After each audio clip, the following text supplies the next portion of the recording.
Introduction. A story featuring a female protagonist who is captivating and charming, set in a realm of fierce competition and passionate encounters, marked by sudden infatuations. The male leads include Tong, Shen Gongbao, Guang, Bing, and Nezha. The female protagonist, Mu Ruanqing, is portrayed as delicate yet astute. She is a small rabbit demon guarding a broken alchemical furnace under the supervision of the immortal Wu Yang, unable to bear watching innocent spirits being refined into elixirs, thus secretly freeing them while also being bound to Tong, enduring torment from a spell that inflicts pain if she strays from her obligations. After escaping to the mortal realm, she encounters various male leads, disrupting timelines and introducing personal twists. Chapter 1. The Delicate Rabbit Demon. A kiss, neither soft nor gentle, descended upon her. From her tender, crimson lips, it invaded her mouth, teasing her soft tongue. As she squirmed, the chains on her delicate wrists rattled, binding her in captivity. Gradually, the man demanding her breath grew dissatisfied with mere lips. Mu Ruanqing's lower lip was mercilessly caressed. Tong, Ching, you are mine, forever and always. Who are you? Ching, you must not forget me. Ching, you are Tong. Huh. Mu Ruanqing finally awakened from her lingering dream, haunted nightly by visions of Tong since her escape from the Jade Void Palace. How did they come to this? With her clear red eyes cast down, she pondered endlessly. Once a humble rabbit demon cultivating in the mortal realm, she led a simple life of training and merriment until the immortal Wu Yang took notice of her. She believed her talents had been recognized, leading her to eagerly follow the throngs of cultivators to the esteemed Jade Void Palace. Alas, she merely became the guardian of the alchemical furnace. Her timid nature awakened a precognitive ability regarding danger, which the immortal Wu Yang had astutely recognized, employing her as a safeguard for his decrepit furnace. Over time, Mu Ruanqing learned of the furnace's sinister secrets. It refined living demons. As she interacted with them, she discovered that most were innocent and virtuous, having committed no sins. Thus began her resistance against the immortal Wu Yang's demands. Clearly, she was merely a self-cultivating rabbit demon, unable to confront the immortal. After suffering numerous beatings, she was cursed, unable to defy him further. Yet, despite her suffering, she covertly liberated many demons.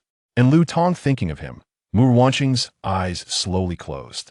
Tong, the captain of the demon-catching team at the Jade Void Palace, was a figure of great renown, one she believed she had no connection with. It was an ordinary day. The skies of the Jade Void Palace were exceptionally clear. The resounding horn echoed throughout the palace, and countless Xian birds flocked to welcome the return of the demon-catching team. Mu Ruanqing had witnessed this grand spectacle when she first arrived at the Jade Void Palace under the immortal Wu Yang's guidance, a sight coveted by many cultivators. Yet, upon learning that the captured demons were to be fed into the furnace for refinement into pills for the disciples of the palace, a chilling dread enveloped her. Fortunately, her lowly status meant she received no rewards from the immortal Wu Yang. As the horn sounded and the Xian birds came to greet, Mu Ruanqing paid little mind. It was of no concern to her as a mere rabbit demon. Yet, that day, she encountered one of the men who would entangle her life, specifically Tong. Unbeknownst to her, Tong had already seen her from afar during her first visit to the Jade Void Palace. That fleeting glance was ephemeral but etched in his memory. With bright eyes and a charming smile, her delicate figure was reminiscent of the hope and sincerity he felt upon his own arrival at the Jade Void Palace. Little did Mu Ruanqing know. Love at first sight, a moment that could span an eternity. Chapter 2. Tong. I'm a little rabbit demon, guarding the furnace to refine elixirs. One package after another. Cultivation is truly absurd. Chanting softly, Mu Ruanqing felt a cloud of gloom overshadow her, despite the radiant weather at the Jade Void Palace. She, Mu Ruanqing, had once again faced the wrath of the immortal Wu Yang. After yet another failed attempt to liberate a demon, she lacked the motivation even to revert to her original form and lick her wounds. Leaning against the grand 8 trigrams formation, she recited her verses, mocking the ostentatious hypocrisy of the palace's opulence. Damn it, where did Tong run off to? Today is a rare opportunity. Hurry, find him. Let's deal with him. Day after day, he flaunts his power. If he's gone, we can take his place as captain of the demon-catching team. Ha ha, exactly. Voices echoed from afar, and Mu Ruanqing's precognitive sense tingled. Danger loomed. Listening to their banter, she surmised they were disciples of the demon-catching team, intent on capturing Tong. As he was of no concern to her, all she needed was to hide. Determined to revert to her original form, a smaller rabbit, easier to conceal, she was suddenly approached and silenced by a stranger's hand over her mouth. Don't move or speak. The man behind her was uncomfortably close, enveloping her in his embrace. Pressed against his chest, Mu Ruanqing could discern the well-defined muscles beneath his fine garments, warm and firm. Her cheeks flushed at the thought. What was she thinking? As the voices drew nearer. Brother Kai, aren't you afraid of the immortal Wu Liang's wrath? Ha ha ha, Brother Chong, do you know my father is? The younger brother here is unaware. His father is. Their hushed conversation became muffled, but the man behind her tensed, his body becoming more rigid, amplifying Mu Ruanqing's awareness of his presence. He began to retreat slowly, and as they moved, their bodies inevitably brushed against one another. His heated breaths brushed against her ear, creating a tingling sensation that was both strange and unfamiliar to her. Eventually, the search party failed to find their target and retreated, albeit not empty-handed. They had injured Tong, likely gravely. Mu Ruanqing began to struggle. The others had departed. So why was he still covering her mouth? Did he think her a mere plaything? The man released her, stepping in front of her. The light shone brightly. A gentle breeze caressed the air, and the scene was ethereal. Indeed, Mu Ruanqing recognized the man before her, none other than Tong, the captain of the demon-catching team. No one within that team was to be trusted. Observing the beautiful woman before him, Tong's gaze shifted from admiration to unease, prompting him to introduce himself hastily.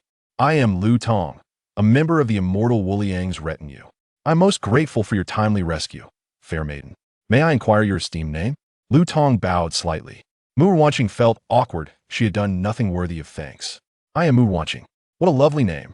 I truly appreciate your help, and I assure you, I shall repay you. As Tong spoke, he inadvertently tugged at his wound, stumbling forward toward Mu Ruanqing. Mu Ruanqing initially intended to retreat, wishing to avoid entangling herself with this person, but Tong fell too quickly, leaving her no choice but to embrace him. Once again, the two were tightly glued together, akin to sugar figurines. I apologize, Miss Ruanqing. I am injured. Oh, I'm aware of your injury. Might you rise now? Miss Ruanqing, I regret to inform you that I am unable to move. What? You appeared perfectly well just a moment ago. I beg your pardon. Miss Ruanqing, my previous bravado was merely a facade. I humbly request your permission to meditate here and tend to my wounds. Thank you, Miss Ruanqing. However, I have yet to grant my consent. Tong cherished the fleeting moments spent in Mu Ruanqing's embrace. The intimacy with his beloved brought him immense joy, igniting a desire to remain closely entwined with her forever, to delve deeper into their connection. Indeed, Mu Ruanqing, a small rabbit demon tasked with guarding the alchemical furnace, was the object of Tong's affection since their very first encounter. Listening to the musings of his beloved, Tong silently rejoiced that his wounds were not in vain at last. At long last, he had forged a bond with her. Chapter 3. When two hearts beat as one. Tong, when shall you depart? The little rabbit spirit, Mu Ruanqing, perched on the summit of the clouds, her delicate legs playfully stirring the floating mist beneath her. With her back turned towards the demon-hunting team leader, Tong, who was meditating to heal his wounds, she gently inquired. Initially, she harbored a tinge of fear towards Tong, considering the countless lives of monsters he had extinguished. What if he were to take her life in a moment of displeasure? However, after spending several days in his company, she found him less intimidating than she had imagined. After all, she was a diminutive spirit under the tutelage of the infinite immortal, and Tong had shown her considerable kindness. Had she not known of the blood staining his hands, she might have mistaken him for a benevolent soul. Am I leaving? Tong discarded the formalities and began to address her as Ruanqing. In truth, I do not wish for you to leave. I am quite alone here. Upon hearing this, Tong's gaze softened, his smile gentle as a flowing stream, and within his heart, petals of affection began to fall, akin to blossoms finally reciprocating the river's love. However, he added, if you linger too long, those who seek to trouble you may discover your whereabouts, and I would be in dire straits. The smile that had just graced his lips faded once more. Suddenly, Mu Ruanqing pivoted to face him, sensing his discontent. In an attempt to comfort him, she conceded, acknowledging that Tong was indeed quite handsome. Do not be disheartened. You can defeat them, but I cannot. How about this? Teach me your ways of cultivation. I shall marry you. The unexpected proposal left Mu Ruanqing nearly tumbling from the clouds. Tong swiftly steadied her, gazing earnestly into her eyes. A life saved warrants a bond of devotion. Once you wed me, they shall dare not lay a finger on you. But I truly have done nothing. And I am merely a little rabbit spirit. No, Ruanqing is the most beautiful woman in the world, the one I, Lu Tong, have long cherished. But I shall report to the immortal and request your hand in marriage. Do not. I cannot marry you. It is impossible for us, Lu Tong. Ruanqing, I genuinely hold affection for you. Upon seeing the sincerity in Lu Tong's eyes, Mu Ruanqing steadied herself and resolutely responded, Lu Tong, your hands are stained with too much blood. We are not of the same path. At her words, darkness clouded Lu Tong's emerald gaze, revealing a glimmer of despair. He had schemed against his ill-intentioned disciples, plotted his escape route to the alchemical furnace, and anticipated Mu Ruanqing's soft-heartedness. Yet he did not foresee that his bloodied hands were the true barrier between them. Lu Tong, I apologize, my words were harsh. I regard you as a friend. Mu Ruanqing observed the change in Lu Tong's demeanor, seeking to ease the tension. Yet, Lu Tong was ensnared in his own obsessions, a torment akin to endless hell. Lu Tong, awaken. Mu Ruanqing's anxious cries echoed in his ears, rousing Lu Tong from his unconsciousness, a consequence of his internal wounds and mental demons. He already knows what must be done. The one he cherishes must be held firmly in his grasp, ensuring she can never escape him for a lifetime. Lu Tong slowly opened his eyes, and what met his gaze was Mu Ruanqing's furrowed brow and her tear-filled eyes brimming with regret. Why are you crying? Lu Tong asked, his heart aching as he wiped away her tears. He cursed himself for causing her sorrow, wishing he could strike himself in frustration. As long as you're all right, he reassured her. Lu Tong had been her first friend since arriving at Yushu Palace, the only one who had drawn close to her. It was unfortunate that Mu Ruanqing failed to recognize the feelings blossoming within her heart, treating him merely as a friend. Seeing that Mu Ruanqing had ceased her tears, Lu Tong bid her farewell, eager to move on to his next plan, his anticipation mounting. Will we meet again? She asked. Yes, undoubtedly, he replied. And Mu Ruanqing felt a surge of joy, momentarily oblivious to the tumultuous depths in Lu Tong's gaze. Chapter 4. Continuation. Mu Ruanqing awoke once more within her palace. Indeed, Yushu Palace was grand, and even a humble little rabbit demon like her possessed her own abode. As she attempted to rise and go about her morning routine, she sensed something was amiss. Crash! Why were her wrists bound by chains? The other end was tethered to a pillar beside her bed. Moreover, these chains were no ordinary ones. With her demonic power, she found them impossible to break free. Awake at last, my dear Ruanqing? Lu Tong's voice, laced with deep affection, echoed in the air. The warmth in his gaze left no room for disguise. His determination to possess her was unmistakable. Sitting by her bedside, he caressed the chains binding her wrists, his focus unwavering and affectionate. These chains are a gift I obtained from the old man, forged from a millennium of dark iron. You cannot break free, Ruanqing. Lu Tong, what do you intend to do? She questioned, uncertainty clouding her mind. Do you truly not know my intentions? He replied, his slender fingers gliding over her delicate cheek, trembling slightly. At last, he was on the verge of possessing her, his Ruanqing, his beloved, the one who held his heart. The thought sent a shiver down his spine, his eyes clouded with unspoken desires. Lu Tong, you cannot do this. She protested. I can, he declared, watching her lips part and her enticing tongue reveal itself. Without hesitation, Lu Tong pressed his lips against hers. The softness exceeded his wildest imaginings, their mouths melding together as he relentlessly claimed her breath. As Mu Ruanqing's tightly sealed lips parted in a struggle for air, Lu Tong seized the moment. Their tongues entwining in a fervent dance. In the mingling of their breaths, he explored every soft corner within her mouth. As if they were the closest of lovers in the world, Lu Tong reveled in his thoughts. He refused to believe that even if Mu Ruanqing were like a block of ice, he would envelop her until she melted. Meanwhile, Mu Ruanqing could not suppress her instinct to kick at him, feeling like a lone sheep ensnared by a ravenous wolf, awaiting the fate of being consumed whole. Two individuals, specifically the spirited Lu Tong, had been relentlessly teasing Mu Ruanqing until the afternoon. The robust captain of the demon-catching team remained insatiable. Lu Tong yearned to continue kissing, while Mu Ruanqing feebly resisted his advances. I can no longer endure this. I am so hungry, she exclaimed. Ruanqing, I shall prepare a meal for you immediately. Once Lu Tong departed, Mu Ruanqing gazed at the marks adorning her body, momentarily unsure how to react. Perhaps Lu Tong would soon release her.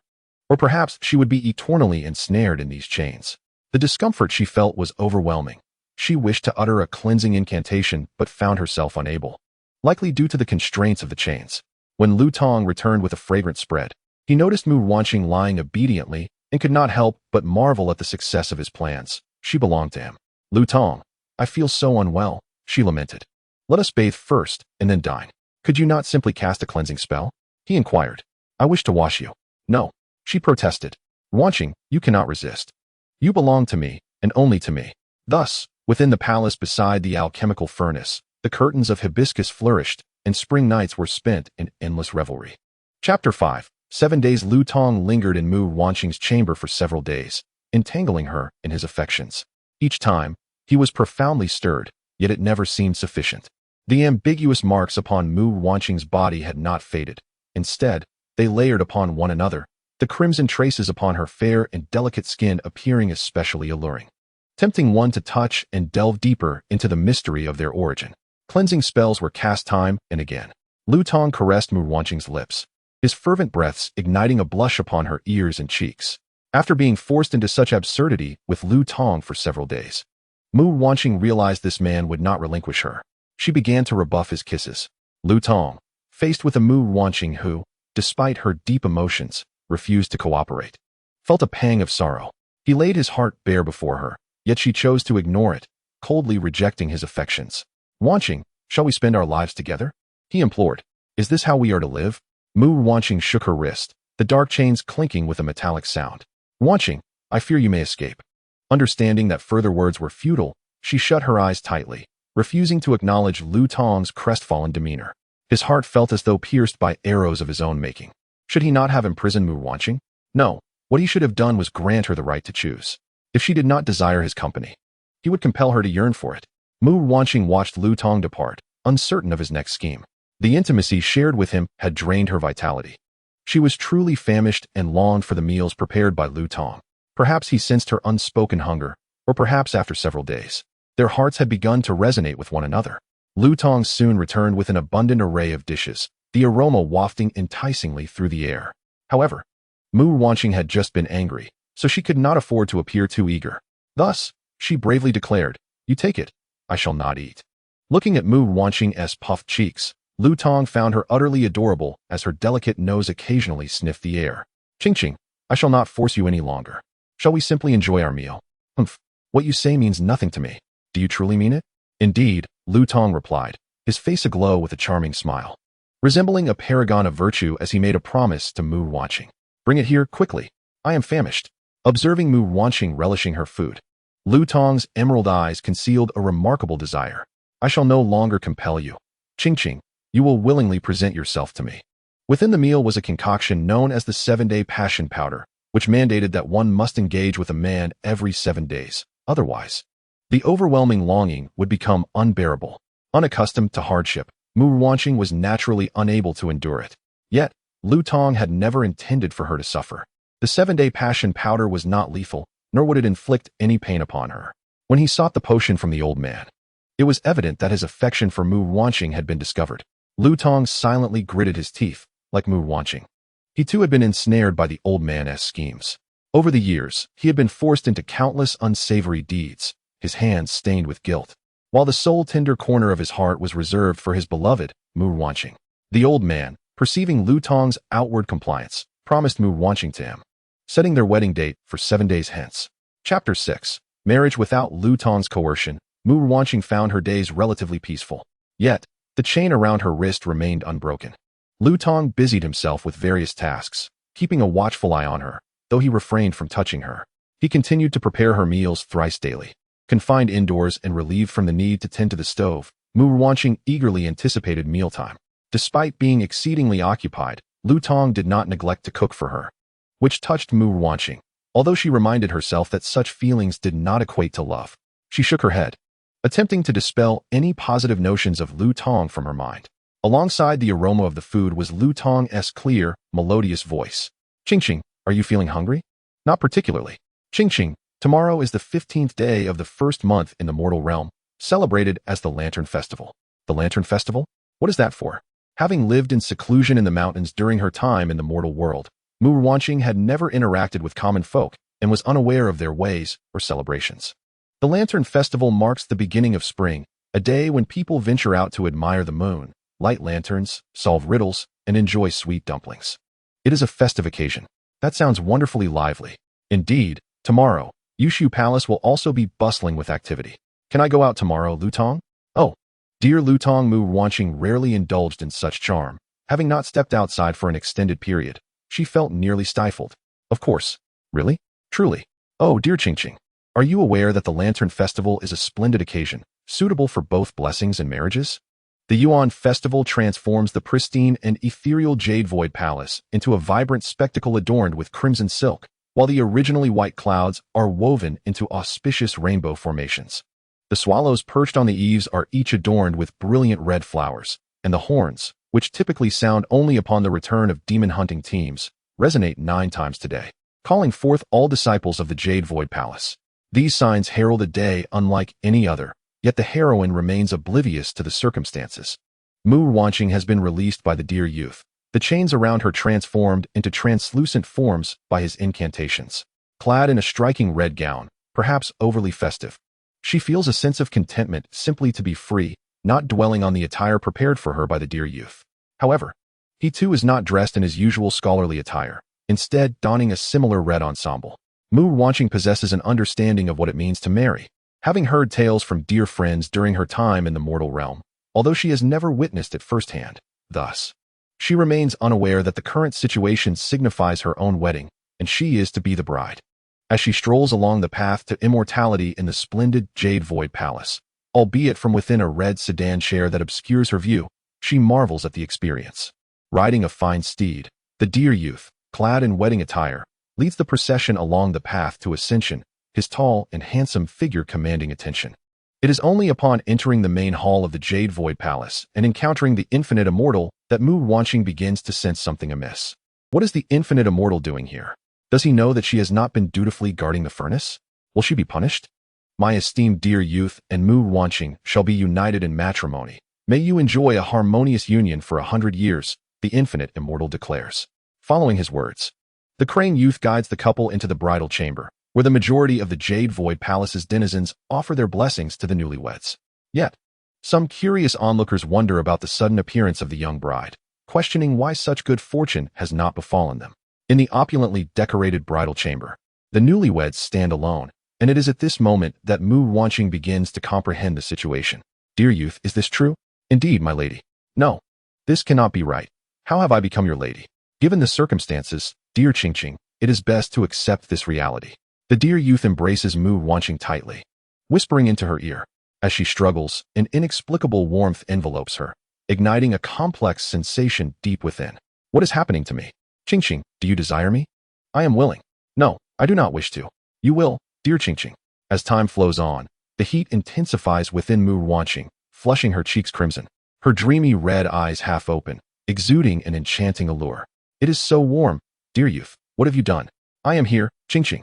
The dear youth takes her soft hand and places it against her own cheek, feeling the fervent heat. His emerald eyes reflect the delicate figure before him, brimming with a passion that seems to consume Mu Ruanqing entirely. Qingqing, you will not be able to bear it. I am right here, just say the word, and I shall come to you. Lu Tong struggled against his desires, his fingers taut with restraint. He could not yield, for he had promised Mu Ruanqing that he would no longer compel her. As long as Mu Ruanqing initiated a kiss, he would possess her completely. Therefore, he must exercise self-control, even though he had already imagined consuming her entirely in his mind, maintaining an appearance of a modest gentleman, adhering to propriety and self-discipline. Qingqing, I am here. Come over. At your command, my lady. Finally, Lu Tong moved, employing his skills to flash onto the bed, positioning himself above Mu Ruanqing. Her flushed cheeks glistened with tears as she lamented her own state of being. This should not be happening. Lu Tong tenderly licked the tears from her face, each droplet rolling down like precious pearls, evoking a sense of compassion. That night, due to Mu Ruanqing's unreserved request, Lu Tong was deeply moved. The two engaged in playful antics for quite some time, until the sun rose high in the sky. In the realm of immortals, there were no excessive formalities. Lu Tong, who originally had a few days of leave, sometimes had to rush off due to urgent missions as the captain of the demon hunting team. My lady, there is an urgent task at hand. I shall return shortly. Mu Ruanqing, awakened by the commotion, did not quite comprehend Lu Tong's words and responded absent-mindedly. Lu Tong cautiously lowered his head, placing a kiss upon her forehead, a wave of satisfaction washing over him. My Mu Ruanqing, my lady. In his hurried departure, Tong was unaware that Mu Ruanqing was merely pretending to be asleep. Once he left, she sensed the absence of danger and opened her eyes, swiftly surveying her surroundings to confirm that he had indeed gone. Ever since being imprisoned by Tong, she had been secretly cultivating her strength. And now was the time to strike. Mu Ruanqing activated her powers, attacking the chains binding her wrists. The chains could not withstand her might and shattered inch by inch. She was free.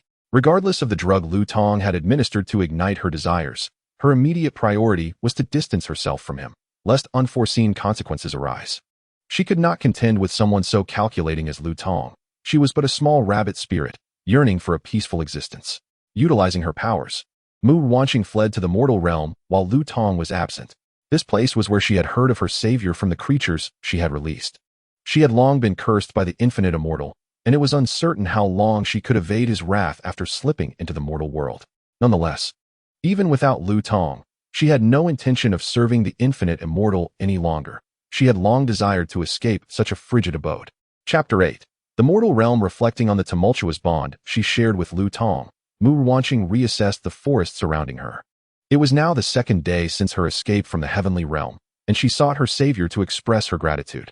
However, she had lost her way. Wandering aimlessly throughout the day, she vaguely recalled that the little spirit she had freed had mentioned her savior resided here, yet in this vast forest, it seemed as though not a single creature could be found.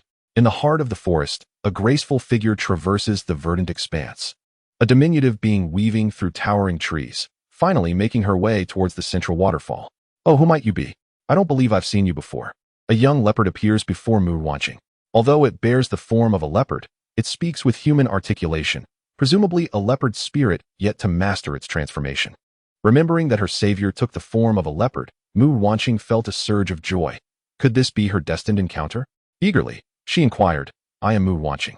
Do you know Shen Gongbao? Are you acquainted with my brother? He is the foremost disciple of Yushu Palace, commanding great respect and wielding immense power. I must tell you, my brother is the strongest in the world. Observing the young leopard idolizing Shen Gongbao, Mu Ruanqing's heart ached. She was aware that Shen Gongbao was no longer the captain of the demon-slaying squad. That role now belonged to Tong. Moreover, Shen Gongbao's life in Yushu Palace was far from pleasant. Both he and Mu Ruanqing, being monsters, were not welcomed in the heavenly realm and often faced discrimination. Even Tong, who appeared so bright and untroubled, was subject to exclusion. Gathering her thoughts, Mu Ruanqing interrupted the little leopard's praises of Shen Gongbao. You are Shen Gongbao's younger brother. What might your name be? I am Shen Xiaobao. What business do you have with my brother? Shen Gongbao is my savior, and I wish to repay his kindness. Do you know where he might be? I don't know. My brother hasn't returned home in a long time, and I miss him dearly. However, I can take you to find my father. He might know. Thank you, Shen Xiaobao.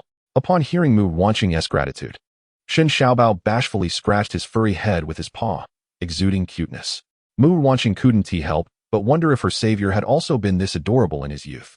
Thus, Shen Xiaobao led Mu Ruanqing towards the waterfall, their journey filled with laughter and joy. Shen Xiaobao was indeed charming, incessantly inquiring about Mu Ruanqing and her brother. You are Mu Ruanqing. May I call you Sister Ruanqing? Of course, little leopard brother. Sister Ruanqing, are you also a monster? Yes, I am a little rabbit spirit. Did you descend from the heavens as well? Indeed. You are truly impressive. Once I learned to transform, my brother promised to take me to Yushu Palace. Gradually, the sound of rushing water grew louder, and the surrounding trees towered higher, lush and verdant.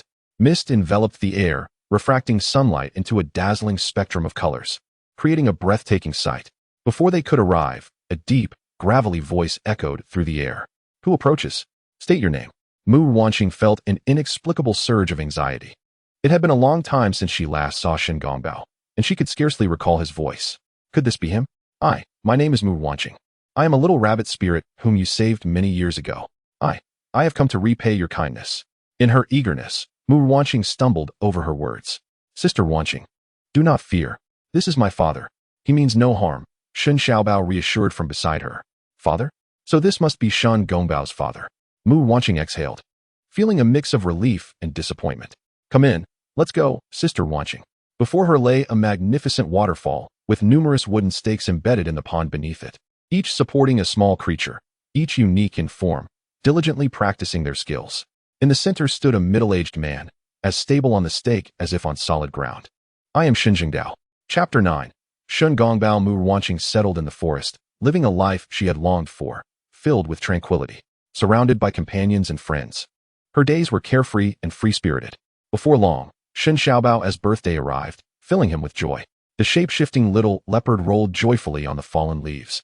Chasing a delicate butterfly, Mu Ruanqing stayed by his side, gathering dew to prepare a birthday gift for him. After a brief while, Shen Xiaobao gradually came to a stop, feeling somewhat dejected as he lay down beside Mu Ruanqing, saying, "Sister Ruanqing, my birthday is tomorrow. Do you think my brother will come back? I do not know, but I believe he will." "Really? That would be wonderful. I want to prepare a gift for my brother to welcome him back." Watching Shen Xiaobao dart away, Mu Ruanqing was lost in thought. Her belief that Shen Gongbao might return stemmed from a premonition, a sense of impending crisis awakening within her. She hoped for Shen Gongbao's return and wished that the arrival of the infinite immortal would not be swift. Her premonition was strong. She felt at the moment she entered the forest, but the looming crisis was not directed at her, but rather at the creatures residing within this woodland. When Shen Gongbao arrived, she must inform him of the impending danger, urging him to lead their kin away from this picturesque homeland, lest the lives of its inhabitants be at stake.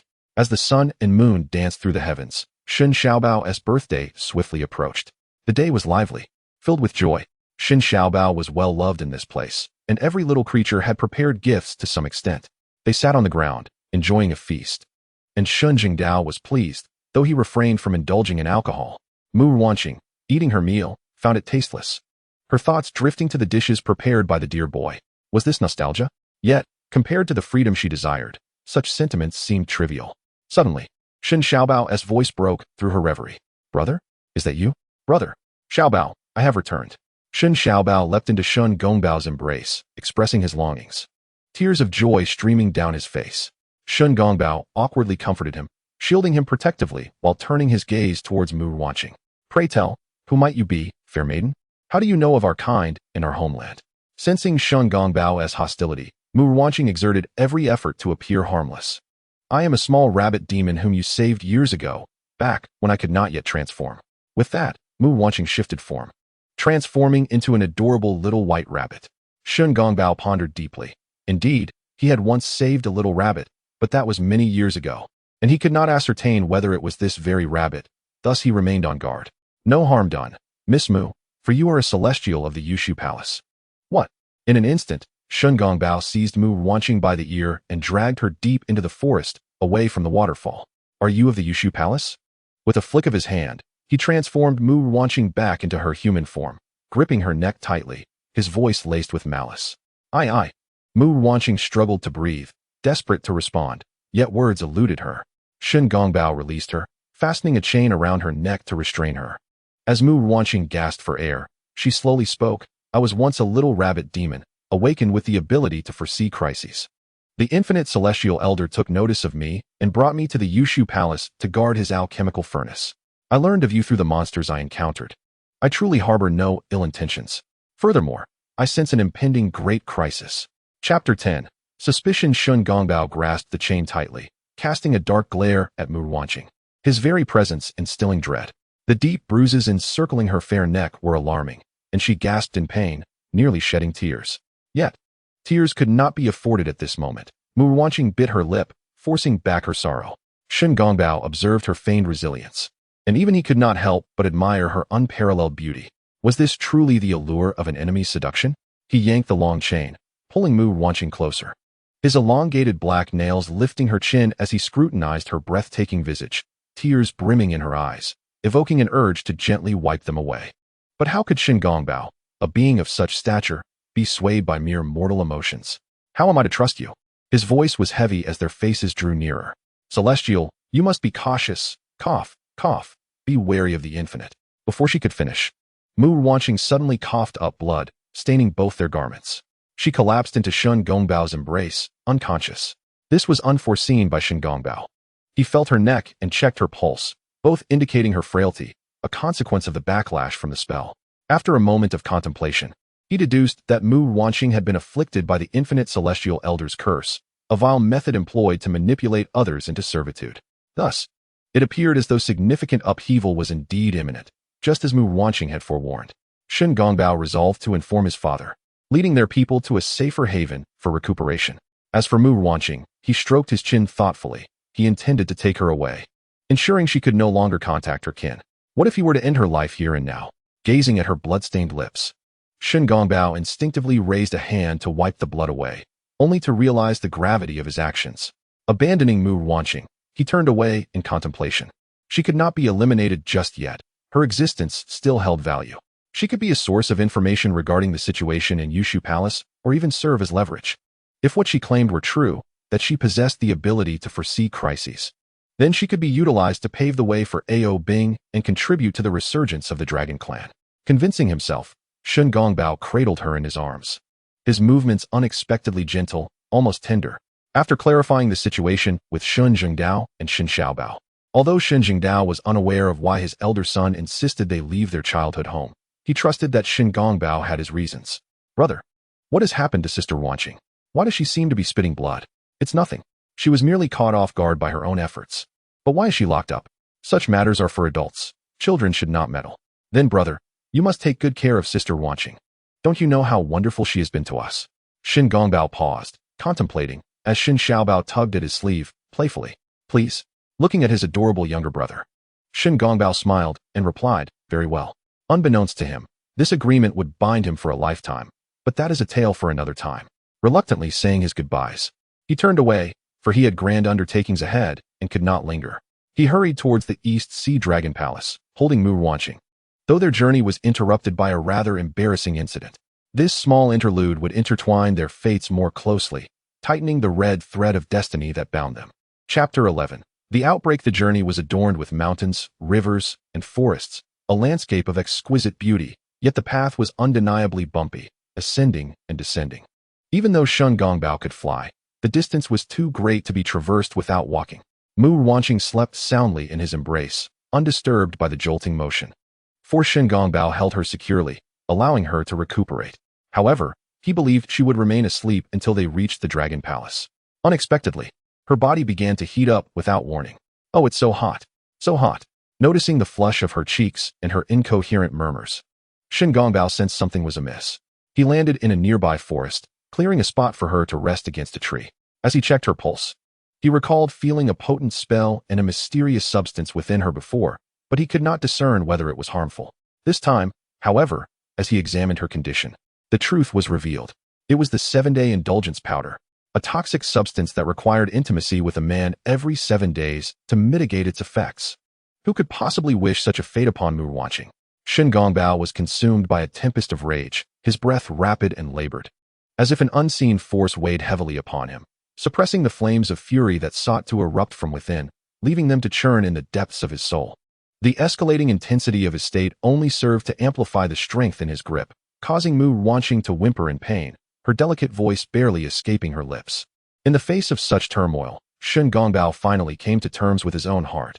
He harbored feelings for Mu Ruanqing that were far from superficial, emotions buried deep beneath the fervent blaze of his passion.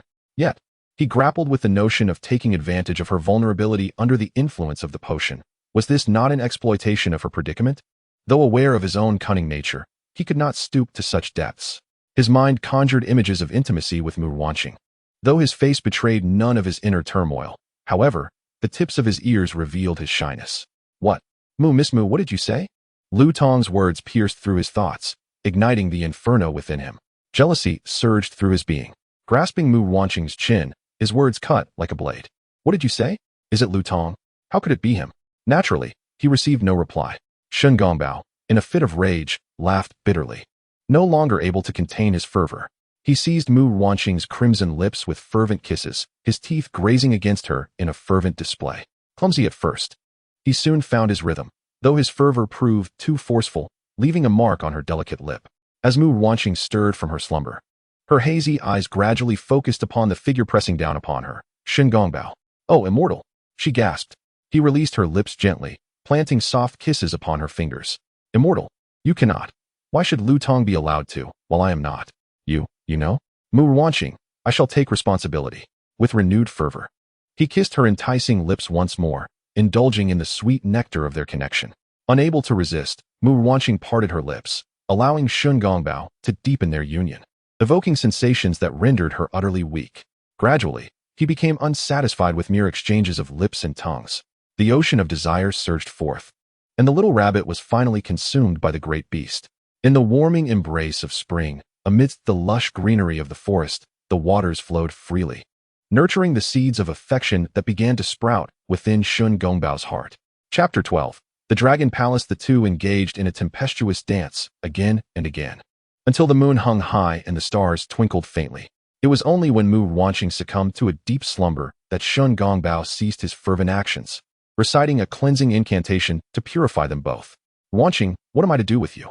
The mission to revive the dragon clan and ascend among the 12 golden immortals is fraught with peril. There can be no entanglement of personal affections. Perhaps Mu Ruanqing was his trial, or perhaps she was one of the few strokes of fortune in his life, an indispensable part of his existence. From that moment on, Shen Gongbao entwined Mu Ruanqing into the very fabric of his existence, an attachment irrevocable. To sever it would lead to an agonizing remorse that gnawed at the soul. After a prolonged journey, Shen Gongbao continued to carry Mu Ruanqing, traversing day and night until they finally reached their destination. The East Sea, enveloping Qintang Pass, stretched infinitely, its waves crashing with fervor. Yet, even amidst such grandeur, one could scarcely fathom the terrifying spectacle that lay beneath the surface of the water.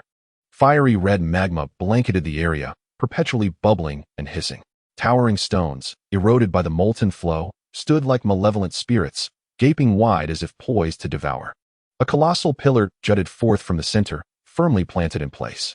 Upon a dilapidated stone, two characters were inscribed, Dragon Palace. Mu Ruanqing awakened once more within the confines of a crumbling palace, where traces of magma's erosion were evident, and the oppressive black-red architecture weighed heavily upon her spirit. She saw neither Shen Gongbao nor anyone else. In truth, Mu Ruanqing remained uncertain about how to face Shen Gongbao. He was her savior. Yet could she repay such a debt with her very being, as Lu Tong suggested? Surely not, for if that were the case, it would mean 3 entangled souls. The thought of one person exhausted her. 3 together? What was she even considering? However, where was she? Feeling sufficiently rested, Mu Ruanqing wandered about. During her exploration, she beheld a colossal pillar at the center, coiled around which was a magnificent silver dragon. The Dragon Clan. It was her first encounter with a true dragon, and she could not help but exclaim in awe. By the time Mu Ruanqing had awakened, Guang had already sensed her presence. Since she was merely a companion brought by Shen Gongbao, he deemed her trustworthy enough to allow her to roam freely. I am Guang. Shen Gongbao has stepped out on an errand and shall return shortly. Guang, you are the Dragon King. Seeing the admiration in Mu Ruanqing's eyes caused Guang's usually steady heart to flutter, like the first snow of spring upon a desolate mountain. He rarely experienced such emotions towards outsiders. Can you help me unshackle this chain? Before Guang could respond, the chain was suddenly yanked forcefully, sending Mu Ruanqing tumbling into the waiting embrace of the newly returned Shen Gongbao. Do you wish to flee? Where would you go? To find Lu Tong? I do not. I merely find this chain uncomfortable. We, cultivators, should not be so delicate as to be troubled by a mere chain. Shen Gongbao remarked with a hint of disdain. Yet his hands conjured a soft padding around the chain. He gently caressed Mu Ruanqing's dark tresses, whispering chilling words with warm lips. You shall not escape. Since you have pledged yourself to me, I shall take on the responsibility. I permit you to remain by my side for all eternity. Shen Gongbao spoke with rare sincerity, his words uncharacteristically free of stammer. Guang observed as Shen Gongbao held the chain that bound Mu Ruanqing's neck, uttering words of affection that belied his true feelings, and felt an inexplicable discomfort within himself, though he chose to disregard it. Chapter 13. Ao Bing. 1. A voice, cool and refined, resonated through the air as a youthful figure stood before the colossal pillars of the Dragon Palace. Clutching a spiral dragon-eyes hammer, he donned a flowing white robe, his azure hair cascading gracefully, while the blue-silver dragon horns upon his head radiated a celestial shimmer. The newcomer was none other than Ao Bing, exuding an air of noble restraint and genteel elegance. He bowed respectfully to Ao Guang, coiled around the pillar. Father, your son has completed today's studies. Very well. How have your studies progressed? Ao Guang descended gracefully from the pillar, a look of contentment gracing his features. I have cycled through the small circulation of Qi 7 times and the large circulation 4 times.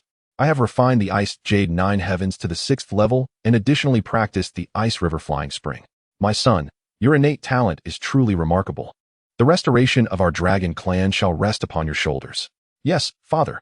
However, what is it? Ao Bing hesitated, torn between trepidation and curiosity. Ultimately, his inquisitiveness triumphed, despite his master's formidable strength rendering him seemingly invulnerable. Yet, he could not shake the concern that lingered. After all, it had been quite some time since he last beheld the figure of Shen Gongbao. Where is my master? I have not seen him in ages. Is he in any peril? Your master is preoccupied with certain matters, but shall soon return to instruct you in your training. Guang sensed that Shen Gongbao was still entangled with Mu Ruanqing and was thoroughly engrossed. How curious it was that the usually solemn leopard found himself utterly captivated by the rabbit demon Mu Ruanqing, unable to release his hold, enchanted beyond reason. The thought of his own reactions to the occasional alluring breaths he sensed made him feel somewhat uncomfortable, and he responded to Ao Bing with a hint of indifference. It is time for this unexpectedly frivolous leopard to guide Ao Bing. As a master, one must lead by example. The following day, Ao Bing diligently practiced his techniques in solitude, his focus unwavering, resembling a monk deep in meditation. As he concluded the small circulation and prepared for the large, he sensed the arrival of his master alongside an unfamiliar aura, accompanied by a delicate fragrance. Before him stood his master, who grasped a long, entirely black chain, the other end of which was affixed to the slender neck of an exquisitely beautiful woman. The exposed skin of the lady bore numerous enigmatic red marks that Ao Bing could not comprehend, yet they struck him as rather unsettling. Master. Ao Bing bowed to Shen Gongbao. Ruanqing, this is Ao Bing, the third prince of the Dragon Palace. My disciple, this young lady is called Mu Ruanqing, your master's wife. As Shen Gongbao introduced her, he stroked his beard with a sense of pride, though his solemn expression betrayed none of his satisfaction. Who is your wife? Mu Ruanqing pushed Shen Gongbao playfully, but her feeble strength proved insufficient, leading her to indignantly retort, why, if we share such intimacy? How can I not be your wife? You, how can you say such things in front of others? I am embarrassed for both of us. Nonsense. Ao Bing observed the playful banter between Mu Ruanqing and Shen Gongbao, yet the term Shermu remained lodged in his throat, unuttered. Fortunately, Shen Gongbao's attention was wholly captivated by Mu Ruanqing, rendering him oblivious to Ao Bing's peculiar demeanor. Do not mind him, simply call me Ruanqing Jia. Mu Ruanqing spoke to Ao Bing with gentle words. All right, Ruanqing Jia. Such a good boy. I have some candy for you. Mu Ruanqing produced a piece of candy to offer Ao Bing, a gift from Tong to occupy her time. Alas, before it could reach Ao Bing's hand, it was snatched away by Shen Gongbao. Who bestowed this candy upon you? It must be that fellow Tong. Why do you concern yourself with who gave it to me?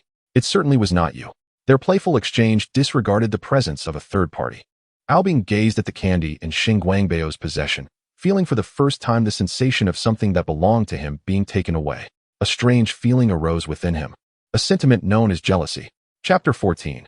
Ao Bing, 2. Mu Ruanqing slumbered until the sun was high in the sky, having been wearied by Shen Gongbao's antics in recent days. She relished this profound rest. The reason was simple. Shen Gongbao had departed from Dragon Palace to procure an antidote for the 7-day passion powder. She hoped he would return before the next effects of the drug manifested, yet she also wished for him not to return too soon. If the antidote were to be successful, she would do everything in her power to distance herself from these men and lead a life of her own leisure. The chains around her neck had been removed, as Shen Gongbao had entrusted her to Ao Guang's care. The chains, a magical artifact capable of restraining beings of significantly lesser cultivation, remained in her possession. However, being unable to leave, whom could she possibly bind? Was it feasible to restrain Ao Guang, who was infinitely stronger than she, or Ao Bing, who surpassed her in might? Such thoughts were indeed far-fetched. Thus, the chains remained with her, likely a perpetual reminder from Shen Gongbao not to stray too far, lest she find herself once more shackled, ever reminded of him. Mu Ruanqing tucked the chains into her spatial pocket, out of sight, and therefore out of mind. Knock, knock. Ruanqing Jia, are you there? Ao Bing's voice resonated from outside, cool yet tinged with an imperceptible delight. I am here, please wait a moment. All right, Ruanqing Jia. Mu Ruanqing tidied herself before opening the door. Ao Bing did not survey her chamber, but instead locked his gaze upon her eyes, declaring, I have come to invite Ruanqing Jia to practice cultivation together. Cultivation, you say? That sounds splendid. She had hoped for an outing. Yet considering that obedient Ao Bing would likely not dare to sneak away from his master, she felt a twinge of disappointment. Sensing her disheartened expression, Ao Bing offered words of comfort. When master returns, I will petition him to take you to the shore for some fun. Really? That would be wonderful. Thank you, Ao Bing. In her excitement, Mu Ruanqing suddenly embraced Ao Bing, only to feel a wave of embarrassment and release him. Though Ao Bing was but a young dragon, he was still a young lad. This is not appropriate. The moment Aobing was embraced, an overwhelming joy surged within him. His heart racing due to the soft sensation and the faint fragrance that enveloped him, his pointed ears flushed with warmth. I will definitely take you to play on the shore. Okay. Gazing at Mu Ruanqing's radiant smile, Aobing wished for her to smile forever. As love took root and blossomed in his heart, though his master remained oblivious. Mu Ruanqing followed Aobing to a secluded spot where he often practiced. They settled down to meditate. Aobing diligently focused on his training while Mu Ruanqing surveyed their surroundings. This was a corner of the Dragon Palace, albeit less ravaged than others, indicating that Guang truly cherished this child. As she observed, her gaze inevitably landed on Aobing, for there was little else captivating in the vicinity. Only Aobing remained strikingly handsome. His refined features bore a calm expression, and his soft blue hair fell gracefully, while his petite, silver-blue dragon horns were simply adorable. Before long, Mu Ruanqing succumbed to slumber, leaning against Aobing's embrace. So hot, she murmured, causing Aobing to break his meditative state and cradle her gently. Listening to her nonsensical words, his face grew increasingly flushed. He was at a loss. As a youth, he had never encountered such situations. He leaned closer, attempting to discern her words, inadvertently brushing his ear against her soft lips, sending a tingling sensation throughout his being, causing him to straighten abruptly. Kiss, kiss, Mu Ruanqing's words finally registered with Aobing. After a moment's hesitation, he leaned in once more, intent on kissing her delicate, rosy lips, when suddenly, a figure swooped in and took Mu Ruanqing away. Aobing recognized the figure as his father, Guang. Chapter 15. Guang's domain. Before departing, Shen Gongbao had requested Guang to keep an eye on Mu Ruanqing. That day, after Mu Ruanqing awakened, Guang kept a vigilant watch over her as she lay in a daze. Soon, his youngest son, Aobing, arrived, and they set off to train together.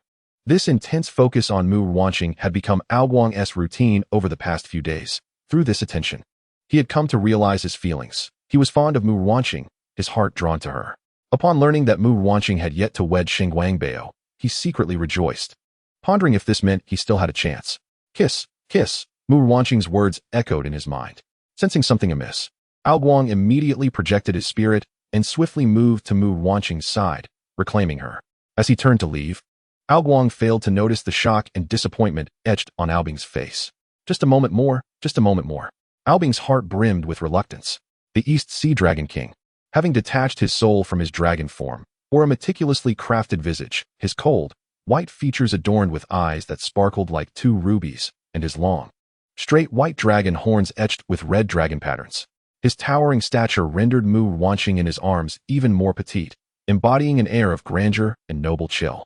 Regrettably, the breathtaking scenery at this moment remains unappreciated, as Mu Ruanqing lingers in a state of disoriented slumber.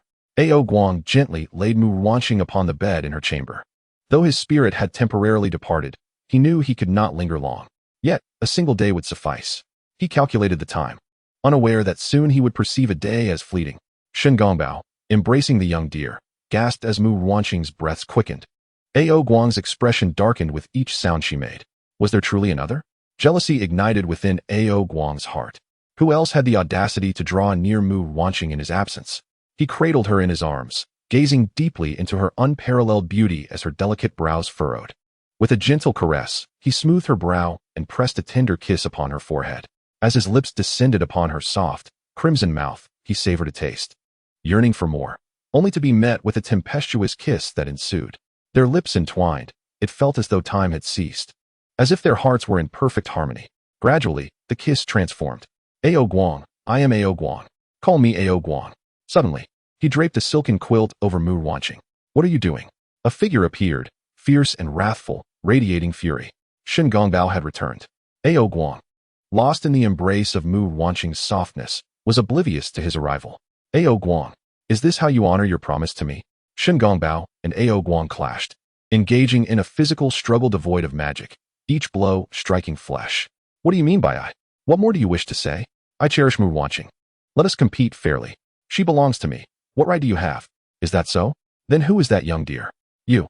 The two continued to grapple, unleashing their powers, yet the outcome remained a stalemate. Guang, merely a disembodied spirit, refrained from employing his physical form. Otherwise, Shen Gongbao would have stood no chance. Are you calm now? Though Guang felt a twinge of guilt, it was minimal. He had surmised how Shen Gongbao had come to be with Mu Ruanqing. likely in a manner similar to his own. As for that young deer, it was likely the instigator of the 7 days of passion. Thank you for the flowers. Just over 100 more, and I can add more chapters. The rules for additional content are in the authoress notes. Chapter 16. A Symphony of Fragrance. Day and night. Hearing Mu Ruanqing call his name, Guang immediately returned to her side, with Shen Gongbao following close behind. Guang. I am here. Do not allow her to call you. Awakened by Shen Gongbao's booming voice, Mu Ruanqing's dazed eyes widened in astonishment upon seeing Guang. Guang. Guang. How did you end up here? As she gazed at Guang and recalled the dream, clarity dawned upon her. What have we done? She cried, tears cascading down her flushed cheeks, each drop falling upon the silken quilt, as well as upon the hearts of the 2 men. Do not weep. I did not intend to be harsh with you. I am truly sorry, and I shall take responsibility. Who has placed the burden of responsibility upon you? I shall share this burden. Guang did not wish to engage in a debate with Shen Gongbao, for their perspectives on this matter were aligned. On Mu Ruanqing's face appeared 2 hands, one, slender with distinctly articulated fingers adorned with dark nails, the other, warm and broad, subtly displaying dragon scales. Do not cry. You must not cry. Your tears pierce my heart. Mu Ruanqing's tears ceased, and she was suddenly struck by fear, unsure of what to do. The little rabbit demon possessed a gentle nature and was quite amiable. What should I do? Accept me. Will you treat me kindly? Yes, I will. So will I, henceforth. Mu Ruanqing began a life filled with nightly revelries, though she did not rest during the day.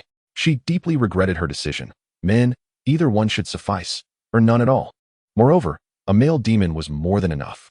Oh, how she longed for a moment of respite.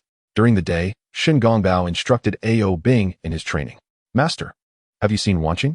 Is she well? She is splendid. And tell her to refer to me as sister. I prefer to call her Ruanqing, not sister. Shen Gongbao opened one eye to glance at Ao Bing, letting out a cold snort. Disciple, you must remember the mission upon your shoulders. Do not let your affections for women cloud your purpose. Yes, master. Within the vast palace, Mu Ruanqing found herself tossed upon the bed, attempting various positions, while Guang seemed to possess an inexhaustible energy to engage with her. Their entanglement was tender and passionate, lost in the ecstasy of the moment. Unaware of the passage of time, yet grateful for such a companion. After all, during the day, while Shen Gongbao was preoccupied with teaching Ao Bing, Guang continued to indulge in his desires with Mu Ruanqing, never tiring, even wishing for eternity in such bliss.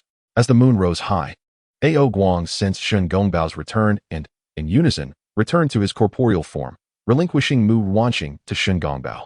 You have spent the day in his company. You know I cannot refuse him, Mu Ruanqing shyly admitted, wrapping herself in a blanket.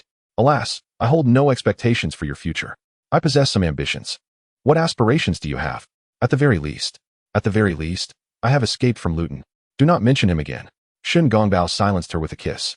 Accepting the relay from Ao Guang, ready to once again sweep Mu Ruanqing into another tempest of passion. Thus, by day, Ao Guang, and by night, Shen Gongbao, Mu Ruanqing never anticipated living such a life of dual embrace. Yet, this existence proved to be wearisome. Men, no, male demons, 2 of them, how terrifying indeed. Chapter 17. Shen Gongbao and Ao Guang. Although Shen Gongbao procured the antidote for the 7-day passion powder for Mu Ruanqing, the passion remained incessant. Both Shen Gongbao and Ao Guang took turns, not only disrupting Mu Ruanqing's sleep, but also enhancing her allure, making her exude a captivating maturity from within. As the sun rose, Shen Gongbao was meant to instruct Ao Bing in his training, yet today Ao Bing was on leave. Instead, he continued to tenderly kiss Mu Ruanqing's soft, crimson lips, showing no inclination to rise. Ruanqing, are you there? Came Ao Bing's clear voice from outside, startling Mu Ruanqing into pushing the man beside her away. Sensing her reluctance, Shen Gongbao remained undeterred, showering her with petals upon petals. Despite Mu Ruanqing being a small rabbit demon with a recovery rate far superior to that of a mortal, she could not withstand such frequent entanglements, leading to an accumulation of marks upon her skin, layer upon layer. Ruanqing, Ao Bing is still outside. Tell him to leave, Shen Gongbao whispered into her ear, urging her to respond quickly. I am here. Mu Ruanqing stifled her gasps, calling out toward the door. Ruanqing, shall we train together? No, that won't do. Ruanqing, what's wrong? Ao Bing asked anxiously, his self-disciplined nature barely restraining him from barging in. I'm fine. Really, I just bumped into something. Ruanqing, are you truly all right? I am fine.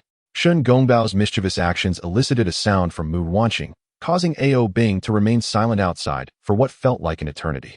In truth, after their last training session, Ao Bing had contemplated deeply, vaguely realizing his true feelings and gaining an inkling of their activities. Clenching his fists in frustration, he remained outside the door for an indeterminate time before departing. Meanwhile, those within had forgotten there was anyone outside, only fueling the flames of their passion once more. Shen Gongbao was quite deliberate. While he had little romantic experience prior to Mu Ruanqing, he had intuitively grasped the nuances of affection upon meeting her. He had also discerned Ao Bing's feelings, suspecting that he harbored a fondness for Mu Ruanqing, albeit not deeply. Aware that Ao Bing still had a chance to withdraw, Shen Gongbao felt compelled to dissuade him. The arrival of Ao Guang only stoked the flames further. What brings you here? Are you feigning ignorance? Who said that? Ruanqing is mine. Soon, we shall wed. Unacceptable. No. Shen Gongbao disregarded Ao Guang's objections, taken aback by Mu Ruanqing's rejection. Do you not wish to marry me? Aye. Mu Ruanqing gritted her teeth, revealing the truth. I am already married. Who is it? Who is it? Mu Ruanqing, glancing at the anger in their eyes, lowered her head and, in a voice scarcely above a whisper, confessed, it is Lu Tong. Infuriating. It is he. He forced you, did he not? He deceived me into marriage. Yet I truly wed him. Mu Ruanqing recounted her past with Lu Tong. The two men fell into a profound silence, their disdain for Lu Tong's treachery evident. But they could not chastise him for his coercion of Mu Ruanqing, as their own actions mirrored his in equal measure. Nevertheless, this did not diminish their ire towards the one they cherished. You go out. Together. What? Together. All right. On that day, Mu Ruanqing resembled a flower on the verge of blooming, gradually unfurling her vibrant petals, while bees and butterflies lavished their attention upon her. The petals quivered delicately, and the entire stem rustled with a soft sound. The flower grew increasingly endearing, its luster more vivid and captivating. The bees and butterflies indulged in the nectar produced by the flower, whispering sweet nothings that only they could comprehend. Chapter 18. Nezha, 500 flowers for an extra update. Ever since that day together, Mu Ruanqing had banished the two men from her sight, leaving them in solitude. This predicament tormented Shen Gongbao and Ao Guang, who were accustomed to daily nurturing. The abrupt cessation was truly discomforting. They were further troubled by the uncertainty of whether Mu Ruanqing was genuinely angry and how to placate her to restore their relationship. Yet one individual was exceedingly pleased, Ao Bing. For the past few days, Mu Ruanqing had remained in his company, whether in practice or during meals. Unable to face Shen Gongbao and Ao Guang, she had chosen to abandon them and frolic with Ao Bing. Aware of his own fault, Shen Gongbao refrained from instructing Ao Guang, allowing him to navigate his own course with Mu Ruanqing. Ao Bing, why no longer call me sister? Mu Ruanqing remarked with a hint of boredom, displaying little fervor for training. I wish to call you Ruanqing. Is that permissible? Ao Bing, fearing her displeasure, cautiously inquired. Of course. Then I shall call you Bing Bing, or Little Bing. Ah, never mind. That seems rather difficult to name. As Mu Ruanqing's playful banter filled the air, Ao Bing chuckled softly. Ruanqing, you are truly wonderful. You are wonderful too. Ao Bing indeed. Not so. Why not? There has been a murder on the shore. Then let us hurry. On the beach outside Chintang Pass, a water monster confronted a little girl and a boy, unable to contend with the child. The monster attempted to submerge into the sea. Clad in a white cloak, Ao Bing immediately froze the water, descending alongside Mu Ruanqing. The water surface within a mile has been frozen by me. You cannot escape. The water monster, evidently unwilling to surrender, lunged at Ao Bing. In a flash, Ao Bing dashed forward and felled the creature, rescuing the little girl. Repent. Ao Bing was about to unleash his technique against the monster when he was interrupted by the boy's voice. Who are you? I saw this demon first. If anyone is to save her, it should be me. The boy snatched the little girl away and engaged Ao Bing in a struggle. The water monster seized the opportunity to unleash green bubbles, encircling Mu Ruanqing and her companions. However, Mu Ruanqing was no ordinary adversary. She swiftly utilized the agility bestowed upon her by the rabbit demon, guiding her companions out of the bubble's grasp. Ao Bing and the child united against the water creature, their skirmish escalating into a chaotic three-way battle rather than a simple two-on-one confrontation. Seizing the moment, Mu Ruanqing rescued the little girl, feeling the slimy residue on her, which elicited a sense of disgust, prompting her to cast a cleansing spell she had become quite adept at due to the influence of two particular individuals, thoroughly washing both the girl and herself. Unfortunately, Ao Bing and the child were not so fortunate. They had been splattered with the monster's saliva, causing the affected areas to petrify. With the chain bestowed upon her by Shen Gongbao, Mu Ruanqing ensnared the water demon by its neck, rendering it immobile. Hand over the antidote. Quickly, deliver the antidote to me. All right, I shall give it to you. Thus, the monster's mucus antidote was consumed by Nezha and applied externally by Ao Bing. At that moment, Mu Ruanqing felt relieved that she had just used the cleansing spell, as she had no desire to apply the antidote externally. After providing the antidote, the water monster knelt in contrition and, upon receiving its freedom, transformed into a puddle and melted away into the ice. The remaining trio, along with the little girl, remained on the shore. Who are you? Nezha inquired curiously, having never encountered the two before. I am Ao Bing, responded Ao Bing in a cool tone, though he wished to befriend Nezha. I am Mu Ruanqing. She greeted Nezha with exuberance. I am Nezha. The three of them, having shared a moment of unspoken understanding, exchanged smiles. When Ao Bing inadvertently lost his cloak during the fray, Nezha was captivated by the silver-blue dragon horns adorning Ao Bing's head. Is Ao Bing of the dragon lineage? Then Mu Ruanqing, are you also of the dragon clan? Not at all. I am the renowned rabbit demon. Ah, I thought you were a more formidable creature, Nezha remarked, slightly bemused by Mu Ruanqing, while Ao Bing found her endearing. Chapter 19. The rescue. The little girl picked up a shuttlecock and approached Nezha, exclaiming, Big brother, fight the monsters. Sensing the girl's affection, Nezha joyfully lifted her, tossing her playfully before catching her once more. Let us play shuttlecock, Nezha exclaimed with delight, addressing Mu Ruanqing and Ao Bing, who harmonized splendidly with him. What about you, Ruanqing? Ao Bing inquired. As for me, I excel at hitting sandbags, I assure you. You will not be able to hit me. Thus, the trio engaged in a game of hitting sandbags, with Mu Ruanqing positioned in the center, while Ao Bing and Nezha stood on either side, unable to strike her. Their reasons for missing differed. Nezha was thwarted by Mu Ruanqing's remarkable agility, while Ao Bing could not bring himself to strike her. Why do you call Mu Ruanqing Ruanqing? Isn't she your sister? She is not. She is my friend. Then I do not wish to call her sister either. Since Ao Bing calls you Ruanqing, I shall call you Qingqing. All right, that works. Whatever you call me. You still cannot hit me. Ha ha. In the midst of their playful skirmish, Nezha found himself overwhelmed with joy, for at last he had companions to share in his merriment, two of them, no less. The duo consoled Nezha, promising to play together in the future. Ao Bing presented Nezha with a conch shell, a means of communication between them. I must take my leave, someone approaches. What of you, Ruanqing? Ao Bing inquired, compelled to depart upon the revelation of his dragon horn. However, Mu Ruanqing shook her head, expressing her desire to linger on the shore a while longer. You may return, I shall remain here a bit.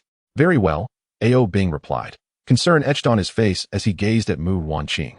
Yet seeing her so blissful for the first time in ages, he resolved to ignore his master's admonition to care for her and made his way back to the Dragon Palace. Not long after Ao Bing's departure, the villagers arrived, wielding makeshift weapons such as sticks and hoes. Where's Nezha? My sister is with him. Nezha has taken my sister. The girl's brother shouted, demanding answers. Nonsense. Were it not for my defeating the monsters, your sister would have long been devoured. Nezha retorted. Did you even see the monster? Who are you? The girl's brother queried, scanning the crowd before his gaze fell upon Mu Ruanqing, captivated by her beauty, which softened his tone. Humph, I indeed saw the monster. Mu Ruanqing huffed, addressing the boy with a firm voice, having discerned his intent to confront Nezha. You, just because you claim to have seen it, who would believe you? I am a cultivator. I do not believe. Mu Ruanqing glanced around, inspiration striking her. She raised her hand before the crowd. What do you see here? What is it? They asked. With a thud, a fluffy little rabbit plush appeared in Mu Ruanqing's hand, which she then handed to Nezha. Upon receiving it, Nezha beamed with delight. This marked the second gift from a friend. Truly, you are a celestial being. What you say must be true. Nezha has saved someone. Nezha has changed for the better. The villagers erupted in cheers. At that moment, Nezha's parents, Li Jing and Yin Shenyang, finally arrived. Jar, Nezha, they exclaimed, embracing him with joy upon learning of his heroic deed. Wait, who are you? What brings you here? The girl's brother inquired, skepticism in his voice. Mu Ruanqing found herself at a loss to answer these two questions. As a demon, revealing her identity would surely invite hostility. And speaking of her origins from the Dragon Palace, which had been suppressed for a millennium, was even less advisable. She is my cousin, Yin Shenyang's sister, is she not? Dear sister? Yin Shenyang interjected, recognizing the underlying tension and coming to Mu Ruanqing's aid. Indeed, I am Mu Ruanqing, Yin Shenyang's cousin. I have come to find you. Mu Ruanqing quickly adapted to the situation. The beauty of Yin Shenyang's cousin was indeed akin to her own. Yes, yes, they affirmed, relieved as the momentary crisis was averted, prompting a radiant smile from Mu Ruanqing. Chapter 20. On shore at last, they had reached the shore. Mu Ruanqing's fervent desire to escape the dragon palace and frolic upon the land had finally come to fruition. Uncertain of the reason, the thought of finally reaching the shore filled Mu Ruanqing with an overwhelming desire to rejoice, almost to the point of wanting to set off firecrackers in celebration. Ahem. I digress. Dear Qingqing, let me tell you, my mother's culinary skills are exquisite. The unyielding strides of Nezha starkly contrasted with the delicate steps of Mu Ruanqing. Though the two did not appear to be companions, they walked in harmonious synchrony. Upon finishing his statement, Nezha turned to Mu Ruanqing, only to notice a peculiar expression upon her face. She was reminiscing about Lu Tong, recalling the meals he had prepared. In truth, Lu Tong was not as dreadful as she might have thought. Indeed, distance often breeds admiration, and the further one is, the more one yearns. However, if Lu Tong were to learn that Mu Ruanqing's thoughts of him were primarily tied to his cooking, he might be left regretting it deeply. Surely, even thoughts of his charming smile, his handsome visage, or his gentle demeanor would be preferred over mere cravings for his culinary creations. Yet, perhaps Lu Tong would find satisfaction in knowing that she remembered him through his cooking. At the very least, he knew she was thinking of him. Qingqing, what troubles you?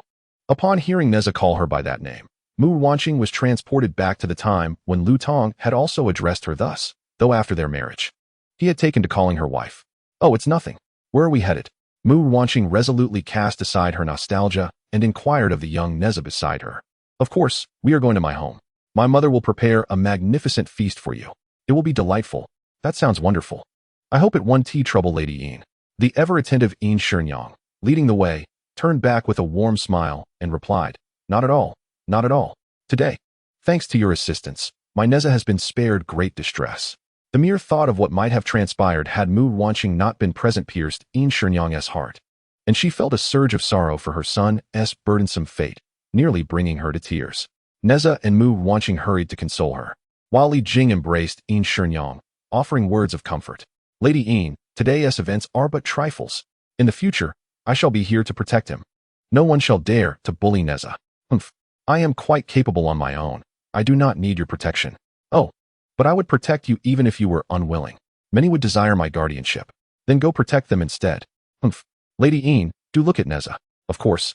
My mother will always support me. Watching the playful antics of Nezha and Mu Ruanqing, Yin Shenyang's tears turned to laughter. Mu Ruanqing beheld the loving smile of Yin Shenyang and exchanged a knowing glance with Nezha, their silent agreement bringing them subtly closer. All right, you two. There's no need to call me Lady Yin, just call me Shenyang. All right, then I shall call you Sister Shenyang. Mu Ruanqing exclaimed with renewed exuberance. I have a sister now. I have a sister now. Very well, Sister Ruanqing. Come home with me, and I shall prepare a feast of delights for you. The general's residence, characterized by its unadorned rules, is encircled by a vast courtyard. Within, several orderly houses and the walls of the courtyard stand in a state of disrepair. Some bear deep gouges from tremendous force, while others have small, child-sized indentations. Li Jing and Yin Shenyang are accustomed to such a sight. But Mu Ruanqing finds it exceedingly intriguing. Upon entering, she begins to explore every corner. Nezha, your home is quite interesting, she exclaims. Nezha, feeling a bit shy, awkwardly ruffles his fluffy hair and chuckles lightly. Chapter 21. Frolic before long. Yin Shenyang prepares a sumptuous feast, calling Nezha and Mu Ruanqing to dine. The two are engrossed in discovering new games, thoroughly enjoying themselves. Before Mu Ruanqing and Ao Bing arrived, Nezha had no companions, spending his time alone kicking a shuttlecock or causing mischief. With Mu Ruanqing's company, however, he can now share and explore all the games he knows. Just as Mu Ruanqing tires of play, she hears Yin Shenyang summon them for dinner and hurriedly pulls Nezha towards the dining hall, disregarding their games. Hey, let us play a little longer. Qingqing, just a little bit more. We can't play anymore. Your mother is calling us to eat. All right. At the dining table, a feast of substantial pork knuckles, ribs, and lion's head meatballs awaits, and Mu Ruanqing indulges heartily. It is not that she eats in a crude manner. Her etiquette remains intact, having previously dined with Lu Tong and occasionally with Shen Gongbao and Ao Bing, each of whom embodies the demeanor of a gentleman, which has influenced her. Nevertheless, while her eating is graceful, it is also remarkably swift, as if a storm were sweeping through, leaving no morsel behind. Nezha, observing Mu Ruanqing's eager consumption, notices her fixation on the meat and quietly inquires, Aren't you a rabbit demon? Why do you only eat meat? Forgive Nezha. His curiosity is genuine, coupled with a hint of wonder. Mind your own business. I just like meat. It's delicious. In truth, Mu Ruanqing also consumes vegetables, but the allure of meat is undeniable. How could she be blamed for that? Hey, why didn't you call me for dinner? With so much meat, how can it all be devoured by just a rabbit? Suddenly, Tai Jinren appears, his round belly leading the charge to the dining table, where he begins to voraciously consume the food. While one cannot say his eating manner is endearing, it certainly leaves much to be desired. Consequently, due to Tai Jinren's remarks, Mu Ruanqing's true identity is inadvertently revealed. Nonetheless, neither Li Jing nor Yin Shenyang reacts with surprise. Father? Mother? General Li? Sister Shenyang? We have long suspected that Miss Mu is no ordinary person, Li Jing remarks nonchalantly, sipping his tea as if seated across from not a rabbit demon, but rather a celestial being. I never imagined that Sister Ruanqing is an adorable rabbit demon. No wonder she is so lovely and enchanting. Thank you all. Ah, I knew my parents were reasonable. Look how you startled her. Nezha had been somewhat concerned about his parents' potential disapproval of Mu Ruanqing, which led him to secretly play with her. Child, your father and I are not blind to right and wrong, she reassured him. Now, I shall prepare some food for Master Tai. Then let us venture outside. Rejoiced Nezha. Hooray. Without delay, Nezha and Mu Ruanqing dashed away. Hey, slow down. Have you completed your homework for today? Master Tai's voice echoed behind them as they ran, illustrating that their departure was indeed final. Upon reaching the bustling streets, Mu Ruanqing, panting, turned to Nezha, who remained unperturbed. She beamed at him, eliciting a moment of surprise where he offered no mischievous grin in return. What is the matter? She inquired of the stunned Nezha. Nothing, really? Indeed. Then let us hurry and play. What had just transpired? Why did her radiant smile cause his heart to race uncontrollably? Such an extraordinary feeling was new to Nezha. Yet he dismissed it, chasing after Mu Ruanqing. Where are you running? Come back. There are so many delicious treats. Beneath the clear azure sky, a playful and earnest young boy pursued a charming maiden, their laughter resonating throughout the entirety of Qintang Pass. Chapter 22. Return to the Dragon Palace. Mu Ruanqing had spent several delightful days on the shore. She savored the meals prepared by Lady Yin and frolicked with Nezha at the marketplace, on the streets, and within the grand landscape of the map of rivers and mountains. While inside the map, she wielded a brush to recreate her hometown, suddenly feeling a pang of homesickness. Had her childhood friends remained after her extended absence at Yushu Palace? This is your hometown? Nezha asked. Indeed, though it lacks magnificent scenery, it is still blessed with serene mountains and clear waters. One day, we must visit your home. Let us take Ao Bing along. Oh, I completely forgot about Ao Bing. What a blunder. Quickly, they seized their brushes and exited the map of rivers and mountains, rushing towards the shore. While Mu Ruanqing enjoyed her days on land, Ao Bing had been anxiously awaiting her return by the shoreline. Each day, after completing his training, his first action was to check if Mu Ruanqing had come back. Ao Bing's heart was heavy with longing, a sensation akin to the bitterness of consuming unripe fruit when one is starving, an ache that could only be swallowed in silence. Would Mu Ruanqing ever return? Would she not prefer to remain with Nezha instead? The thought of Nezha brought to mind the words of his father and master. Nezha is the demon pill. This is not the Dragon Palace, but a hell that confines our dragon kin. You must bear the mission of reviving our species. When the heavenly tribulation descends, the demon pill will unleash a massacre. My son, your success or failure determines the fate of our entire clan. Do not let illusions cloud your judgment. Ao Bing was not yet ready to accept the truth that Nezha was the demon pill, yet he bore the weight of their clan's destiny. What was he to do? Ao Bing, there you are? Mu Ruanqing's sweet voice approached, mingling with Nezha's shouts. Ruanqing, you have finally returned. Ao Bing rushed forward, enveloping Mu Ruanqing in a tight embrace, lowering his head onto her shoulder as if fearing she might vanish in the next moment. Mu Ruanqing was somewhat taken aback by Ao Bing's display of emotion. After a brief moment of surprise, she gently returned his embrace. All right, I'm back. Just let me hold you a little longer. Their affectionate embrace stirred a peculiar emotion within Nezha, who watched them with a sense of inexplicable longing. Tempted to pull Ao Bing aside and claim Mu Ruanqing for himself, he exclaimed, "Hey, I'm still here." Only then did Ao Bing reluctantly release her, the warmth and fragrant touch slipping away, leaving him with a sense of loss. Ao Bing, were you waiting for me here? Yes, I was waiting for you. Ao Bing replied softly, adding, I wait for you every day. What did you say? I said every. Ao Bing hastily covered Nezha's mouth to prevent Mu Ruanqing from hearing. Humph, you two have a secret you're not sharing with me. Of course not. They both denied eagerly, shaking their heads fervently. Ruanqing, come back to the Dragon Palace with me. Ao Bing made no inquiry regarding Mu Ruanqing's feelings. He simply wished to take her back. I still want to play on the shore. This was but one reason. A larger one was her desire to avoid the relentless antics of Shen Gongbao and Ao Guang. But father said he has matters to discuss with you. What could he possibly want? Mu Ruanqing pondered in confusion. I don't know. Ao Bing feigned ignorance. Very well, I will return to the Dragon Palace. What? Qing, you're leaving? We haven't played enough yet. Nezha protested against Mu Ruanqing's departure. I'll be back shortly. Don't miss me too much. Mu Ruanqing mischievously winked at Nezha, her words causing a flush to rise in his cheeks. He lowered his head, hands in pockets, awkwardly shifting from side to side, as if I would miss you. Yet when he looked up again, Mu Ruanqing and Ao Bing had vanished. Ah, you too. Sneaking away just like that. Chapter 23. Discovered by Ao Bing perched upon a pillar, Ao Guang found himself missing Mu Ruanqing once again. His brow furrowed and his mind elsewhere. This state of distraction was noticed by Ao Ran, who emerged from the bubbling lava, her stunning blue-black scales shimmering. Brother, what troubles you this time? Let me help alleviate your worries, she said, playing with her claws, each adorned with beautiful nails. It's nothing, just behave yourself. Are we not already compliant, being bound by your chains? These chains are quite uncomfortable, though the lava is tolerable. Ao Shun and Ao Qin also surfaced. Brother, you are aware of my capabilities. Ao Ran even demonstrated her ability to use the space-splitting claw, where a fissure appeared in the space she touched, connecting to another realm. She playfully maneuvered her tail through the crack, swaying it back and forth. Sensing that Mu Ruanqing and Ao Bing were returning, Ao Guang swiftly pulled 3 dragons into the magma with a tug of the chains. Ao Guang's soul left his body, and he instantly flashed before Mu Ruanqing, enveloping her in a tight embrace. His posture mirrored that of Ao Bing, yet his towering height of over 2 meters prevented him from resting his chin on her shoulder, as Mu Ruanqing only reached his chest. At that moment, Ao Bing, standing nearby, felt a twinge of jealousy at the sight of Ao Guang embracing Mu Ruanqing, wishing to replace him. However, how could the king be so intimately close to Mu Ruanqing? Was she not fond of Shen Gongbao? Hearing Ao Bing call him, Ao Guang realized that his actions might appear peculiar to Ao Bing, and he could not let him know of his relationship with Mu Ruanqing and Shen Gongbao.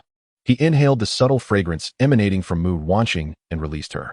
Subsequently, Ao Guang embraced Ao Bing, ensuring equal treatment to quell any suspicions. Mu Ruanqing observed the two and inwardly mused that they were indeed father and son, both possessing a sweet and naive disposition.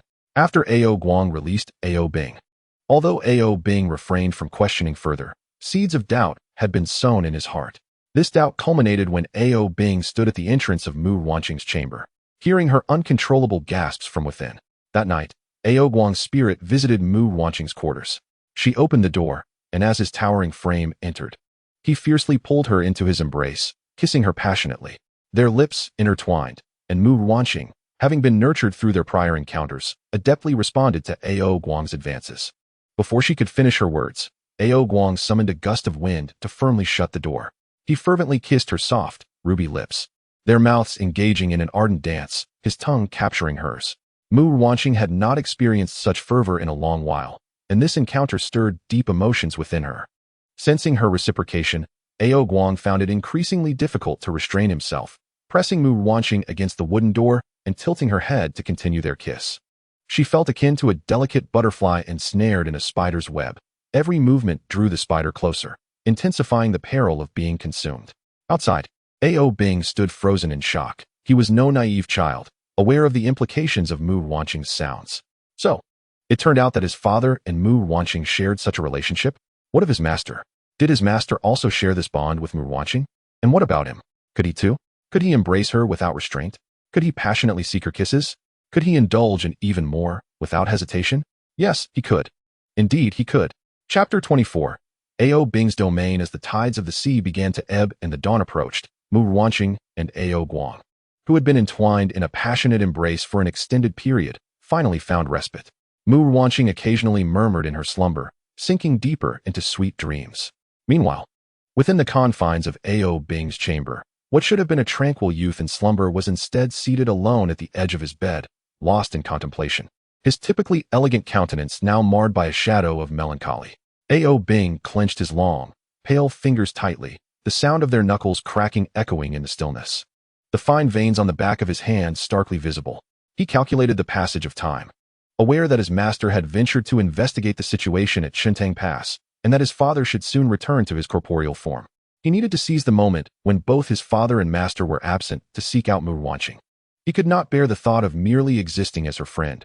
He was reluctant to address her as master's wife or any other such term that implied distance. His desires had burgeoned far beyond what he initially yearned for. Perhaps only the identity of Mu Ruanqing's beloved would truly suit him. At that moment, Ao Bing's thoughts grew increasingly tumultuous, far more than when he had discovered Ao Guang in Mu Ruanqing's quarters. The jealousy and yearning that should have waned with time were now repeatedly stirred, consumed, and digested. Suppressing the tumult within, Ao Bing approached the towering pillar, where he discovered that Ao Guang had indeed returned to his physical form. Observing Ao Guang's untroubled demeanor, he could not help but reflect on how many days had passed since he had last seen his father and Mu Ruanqing. Had he discovered too late, to the point where he could barely contain his jealousy? "Good morning, father. My son, good morning. Father, I shall return to my studies." "Go ahead." Though Ao Guang, in his dragon form, typically exhibited little expression, Ao Bing discerned a hint of satisfaction in his father's draconic visage. Was it merely an illusion? It hardly mattered anymore. As Ao Bing approached the entrance to Mu Ruanqing's chamber, he would soon experience a similar expression.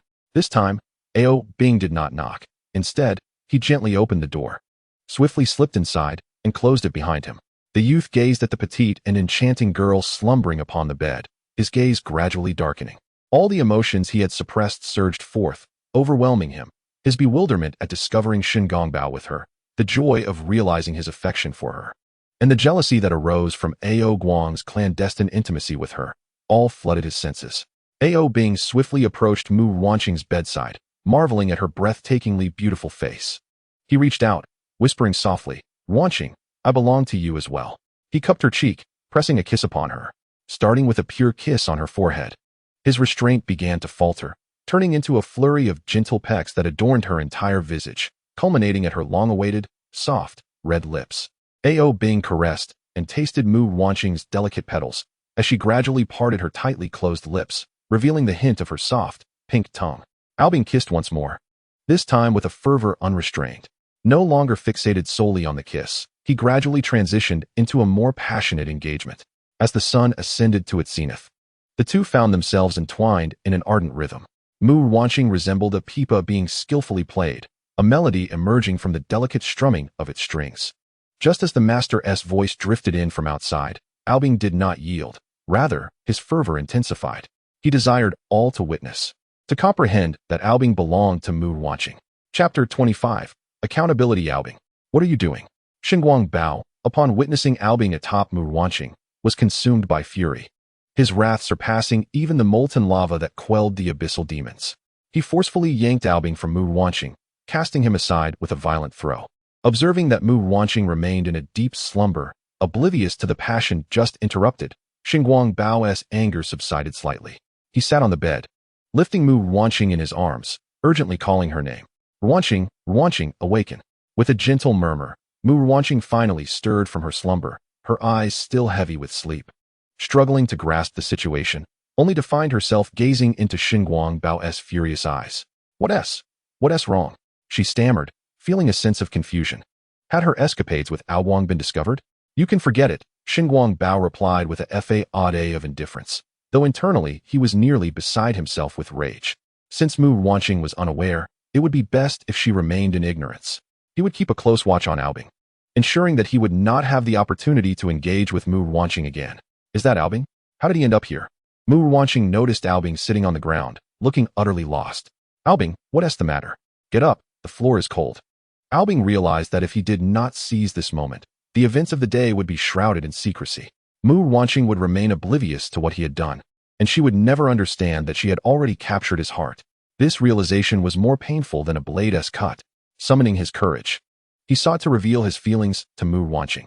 "Ruanqing, I." Before Ao Bing could finish, Shen Gongbao covered his mouth and led him away, leaving a bewildered Mu Ruanqing sitting on the bed. Shen Gongbao brought Ao Bing before the colossal pillar, where Ao Guang descended in kind. Upon witnessing his old friend's actions, Shen Gongbao understood that Ao Bing's pursuit of Mu Ruanqing had been permitted by Ao Guang. "Now let us discuss you, Ao Bing. What on earth do you intend to do?" Shen Gongbao demanded, his voice sharp and filled with exasperation. I only wish to express my true feelings. Aobing, undeterred by his masteress' wrath, calmly defended his position. Do you not realize she is my wife? You are not yet wed. You drive me to the brink. Shen Gongbao gasped for breath before continuing. Yet she has shared a marital bond with me. Are you not aware of this? But why can father do so, yet I cannot? Aobing, drawn into the battlefield. Guang does not concur with Bing's sentiments. Although his heart aches for Bing, that does not grant him the liberty to utilize his words as a weapon. Dragons, after all, are notoriously double-faced. You, Shen Gongbao, have become so incensed that your true form has begun to manifest, revealing the visage of a leopard. Enough. There shall be no next time. Bing, let there not be a next time, whether as master and disciple, father and son, or friends. The initial entanglement of the three with Mu Ruanqing is far from honorable, and mentioning it would only bring forth a sense of guilt. Now, Guang, why do you remain indifferent? Do not tell me you are unaware. Guang remains silent, merely lost in thought. He is reluctant to disclose the reason, for one of the motivations is simply that Bing is his son. Since they have both fallen for Mu Ruanqing, why not embrace it together? After all, his son shoulders a significant burden, and in matters of love, he can afford to be lenient. Another reason is that Guang has realized his standing in Mu Ruanqing's heart is not particularly high. Thus, having Bing alongside him would surely lend more weight than his own presence alone. Such are the musings of the lovesick and Na'vi Dragon King of the Eastern Sea, Guang. Regrettably, it is still not as Shen Gongbao would desire. After one occurrence, another will inevitably follow. No one can endure the torment of gaining Mu Ruanqing only to lose her again. Much like the increasingly somber Tong within the ethereal palace, or the inexperienced Bing, who is just beginning to navigate the complexities of human emotions. This time, Bing has brought Mu Ruanqing to the depths of the ocean. Chapter 26. Enchantment of the deep sea. The vastness of the ocean instills a sense of dread in Mu Ruanqing. Despite her ability to breathe underwater through magic and the sea monsters being suppressed in their infernal depths, her fear is palpable. Had she known, she would have declined Bing's invitation to venture out. Unbeknownst to her, Bing had overcome numerous obstacles to bring her here. One might even say he sneaked her out against her master's will. In this silent and desolate deep sea, only Bing's ethereal voice provides her with a semblance of comfort, alleviating some of her trepidation. Bing, what have you brought me here for? Ruanqing. When I was unhappy as a child, I would come here. In this tranquility, my heart would find peace. Listening to Bing's words, Mu Ruanqing senses something unusual about him today, as if he possesses an added layer of assertiveness. Are you unhappy then? She inquires absent-mindedly while reaching out to touch the swimming fish. Yes, I am unhappy. Mu Ruanqing quickly turns to look at Bing, observing the profound sorrow etched upon his face. Why are you unhappy? She softly asks, her tone gentle and sincere, her gaze fixed on her friend. I have feelings for you, Ruanqing. What? Please let me finish. Bing interrupts her astonishment, continuing earnestly. I have feelings for you, and I wish to offer myself to you, entirely yours. I love you, Ruanqing. I cannot bear to remain merely friends while concealing my true feelings. Nor can I endure the thought of you becoming another's bride. I wish to belong to you, Ruanqing. Eager words, transmitted through whispers, resonated in her ears far more profoundly than direct speech could convey. Each declaration of affection rendered Mu Ruanqing's cheeks crimson with embarrassment, and she found herself unwilling, even unable, to respond to Bing. Moreover, she was still the wife of Tong, entangled in a web with Shen Gongbao and Guang. Bing, I am already another's wife, Mu Ruanqing resolutely declared. Is it the master? Or the king? You know, don't you? Mu Ruanqing's eyes widened in disbelief, realizing that Bing was fully aware of everything. Then why do you still profess your love for me? Yes, I know everything. It is not them. It is Tong. It was he. He deceived you, did he not? Bing was familiar with Tong, as the master had mentioned him before. Unable to endure the sight of Bing's heartbroken eyes, Mu Ruanqing turned away and recounted her marriage to Tong once more. Ruanqing, look at me, Bing implored. Only when Mu Ruanqing turned back did he continue. That does not count, Ruanqing. Allow me to belong to you, and let us marry once more, truly and sincerely. But I do not love you, she stammered. Bing gently grasped Mu Ruanqing's face with his slender fingers and, with a cool yet fervent voice, asked, Look at me, do you truly not have feelings for me? His passionate and complex gaze seemed to speak volumes. And Mu Ruanqing discerned that it conveyed but one message. He loved her. I do not mind. Ruanqing, Do not mind either. You belong to no one. We belong to you. Mu Ruanqing was taken aback by these words, realizing that such an interpretation was indeed possible. Sensing her wavering resolve, Ao Bing seized the moment and kissed her. Stunned, Mu Ruanqing did not respond. Their lips met, and her soft, red mouth was caressed repeatedly. Gazing into Ao Bing's once icy eyes now aflame with affection, she instinctively parted her lips, allowing their tongues to entwine in a tender dance. In that intertwining of breaths, words became superfluous. The two became enmeshed in their emotions, submerged in the depths of the ocean, attuning themselves to each other's heartbeats. Mu Ruanqing caressed the delicate, silvery dragon horns atop Ao Bing's head, stirring deep emotion within him as he gasped softly. In a bold move, Ao Bing revealed his dragon tail, wrapping it around Mu Ruanqing, as if it were an additional hand caressing her delicate skin. Their eyes met, and in her heart, Mu Ruanqing thought, Ao Bing belongs to her. He is hers. Chapter 27. The Battlefield of Love. Upon their return to the Dragon Palace, Mu Ruanqing and Ao Bing found Shen Gongbao and Ao Guang waiting for them. Ao Guang, his soul seemingly detached, quietly awaited their return alongside Shen Gongbao, both wearing solemn expressions and bearing evident wounds from a recent confrontation. This conflict stemmed from Ao Bing's attempt to abduct Mu Ruanqing, a venture that Shen Gongbao had discovered along the way. Ao Bing, why have you not obeyed? I said there would be no next time. There is none. Master, I cannot comply. Ruanqing is the one I love. I will not give up. Ao Bing's steadfast gaze shimmered with brilliance, unflinchingly meeting the eyes of Shen Gongbao. Do you comprehend the depth of my affection for Mu Ruanqing? I have tolerated Ao Guang, but I shall not endure another presence like yours. My love for Ruanqing is no less than yours. In fact, it surpasses it. Since my father remains indifferent, why must you be so petty? Is this truly a matter of pettiness? Shen Gongbao retorted, bemused by the absurdity of the situation. Realizing that this path led nowhere, he shook his head and approached Ao Bing, adopting a different tone. Do you not realize you are the reincarnation of the Spirit Pearl, destined to bear the mission of reviving the Dragon Clan? You must refrain from frivolous emotions. Refrain from frivolous emotions, yet one cannot completely avoid them. Even celestial beings can marry. Why should I be denied? Do you still wish to marry? Pray, do not tell me you intend to wed Mu Ruanqing. Indeed, absolutely not. Shen Gongbao's fury surged, overwhelming him with a metallic taste in his mouth. The previously silent Ao Guang was now drawn into the fray.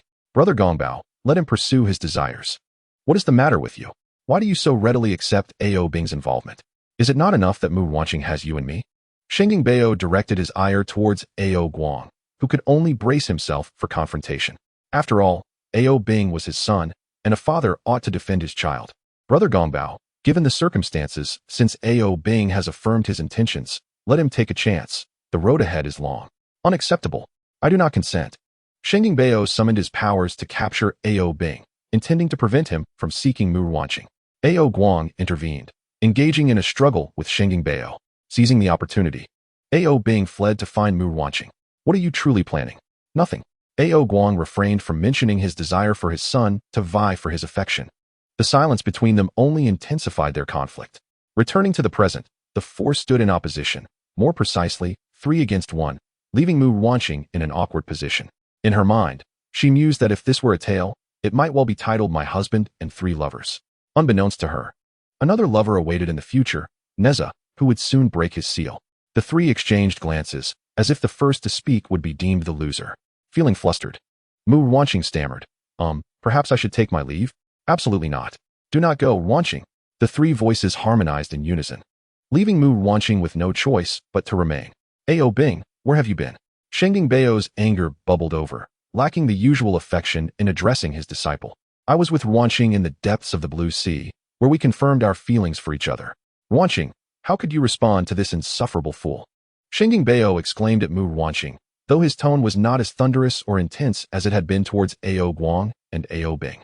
However, Mu Ruanqing found herself somewhat unfamiliar with Shen Gongbao's demeanor, perhaps due to her recent interactions with him, which had allowed her to become accustomed to his subtle, albeit insincere, tenderness. All right, Brother Gongbao, please do not be angry with Ruanqing. Master did not mean it, she interjected. Shen Gongbao had initially intended to offer some comforting words, but was interrupted by the duo of Ao Guang and Ao Bing. Observing their united front, Shen Gongbao was struck by a sudden realization regarding Ao Guang's ulterior motives. Oh, you, how shameless you are. enlisting your own son to compete for your affection. Before Shen Gongbao could finish his thought, Guang, aware of his friend's insight into his less than pure intentions, promptly covered his mouth, his ears reddening in embarrassment. Mu Ruanqing was baffled, while Bing seemed to understand perfectly. Chapter 28. Seeking Nezha's company. As the saying goes, 3 men form a theatrical performance. However, in this case, it was 3 male demons delivering an extraordinary spectacle. Mu Ruanqing was bewildered yet profoundly impressed. The trio took turns engaging with her, each disparaging the others in a bid to tarnish one another's reputation in her eyes. The specifics of their accusations remained a closely guarded secret known only to Mu Ruanqing. She was not overly inclined to believe them, as their methods of storytelling were decidedly odd. Shen Gongbao's exaggerations, Guang's fervent solidarity, and Bing's hesitant reticence. The most severely maligned among them was Tong, who faced simultaneous disdain from all 3, harboring the greatest animosity, particularly for having deceived Mu Ruanqing into marriage.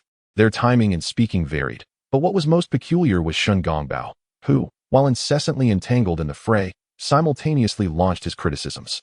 His stutter made it necessary for one to remain fully attentive to comprehend his words. It was as if they were engaged in a monstrous battle, relentlessly toiling away, sometimes even teaming up against imaginary foes. Mu Ruanqing's life had become an unabashed whirlwind, leading her to feel that her own limitations had been significantly elevated by their antics. Shen Gongbao, despite appearing forceful in battle, was paradoxically the most rule-abiding among them. Guang, seemingly adhering to the rules, ended up unlocking the most combat techniques. Bing, the most docile, found that the monsters were reluctant to harm him and could only be persistently subdued. It was evident that Mu Ruanqing was the pitiful creature subjected to their relentless trials.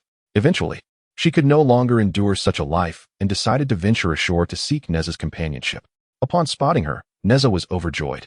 In recent days, he had utilized a conch shell to contact Bing, inquiring about Mu Ruanqing's whereabouts. Bing, unsure of the situation, had been doing his utmost to manage Nezha's inquiries. Nezha sensed something amiss, but could not fathom why Mu Ruanqing had not come to play with him. He began to fear he might have lost this friend. Perhaps more than just a friend. He found himself at a loss for words to articulate his feelings for Mu Ruanqing. His thoughts were a tumultuous whirl, all pointing towards her, as she resembled a delicate fawn residing within his heart, her mere existence causing his pulse to quicken. Nezha, feeling quite distressed, scratched his large head, causing his bangs to flutter and revealing his prominent hairline. "Your hair, Nezha, you are simply adorable," came a melodious laughter from behind, akin to a gentle breeze in a secluded valley, like the delicate sound of scattered jade beads. "Ching, you have finally come to play with me," Nezha exclaimed, turning around and joyfully leaping into Mu Ruanqing's embrace, a gesture he would hardly dare to show even to his own mother. Mu Ruanqing's embrace was warm and soft, with a faint fragrance that stirred a fluttering sensation within Nezha's heart, reminiscent of a little deer named Mu Ruanqing. "Oh dear, have you gained some weight? You feel heavier. I must have grown taller." Nezha cheerfully compared heights with Mu Ruanqing and indeed noticed a slight increase in his stature. All right, you have definitely grown taller. It must be due to the delicious meals prepared by Sister Shenyang. Is she at home? I want to find her." "Oh, my mother is currently busy preparing for my birthday banquet." "Birthday banquet? When is it?" "I don't know yet." Mu Ruanqing's face radiated joy at the thought of her dear friend's upcoming celebration. Upon hearing her words, Nezha, puzzled and somewhat agitated, exclaimed, "How could you not know? I already informed Bing and invited you to my birthday banquet. Isn't it strange he didn't tell you?" "No, I'm not like little fish. If he had told me, I wouldn't have forgotten." Bing indeed failed to inform Mu Ruanqing, as he wished to keep her away from Nezha and prevent her from becoming entangled in the conflict between the spirit pearl and the demon orb. "Regardless, now that you know, will you come or not?" Nezha urged eagerly. "Of course I will come." Thus, Mu Ruanqing followed Nezha ashore, indulging in carefree days of fun, while the day of Nezha's birthday banquet drew ever closer. Chapter 29. A chance encounter with Nezha in dreams. Mu Ruanqing was far more proactive in embracing Nezha than in reality. He nestled in her arms, seeking her affection. The sweetness of her embrace delighted him, causing a smile to grace his lips. In the dream, Mu Ruanqing held Nezha close, leaning down to place a kiss upon his forehead, prompting him to tiptoe in return. "Ching, Bing." No, why did he call him Bing? Wasn't he Nezha? As Nezha glanced at his own form, he realized his perspective was slowly rising. He was growing taller, transforming from Nezha into Bing. Hearing Mu Ruanqing's sweet voice calling out to Bing, her lips drew nearer to his forehead. now transformed into AO beings. No. Suddenly, Nezha jolted awake from his vivid dream, sitting up abruptly in bed, breathing heavily from the bizarre experience. That was close to becoming a nightmare, he sighed in relief. Fortunately, I woke up quickly. Humph. Nezha got out of bed and, while shouting, made his way to Mu Ruanqing's guest room. Ching, I'm here to play.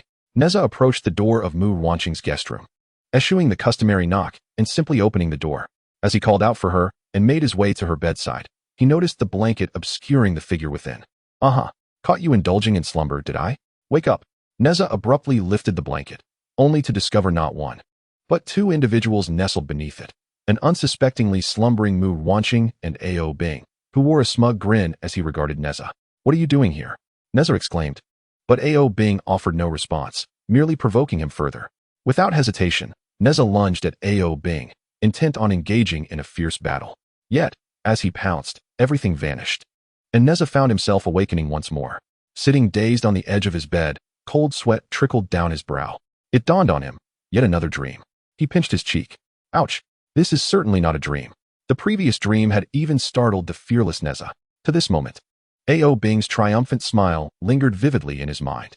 An unsettling sensation crept over him. Why had he dreamt of those two together without reason?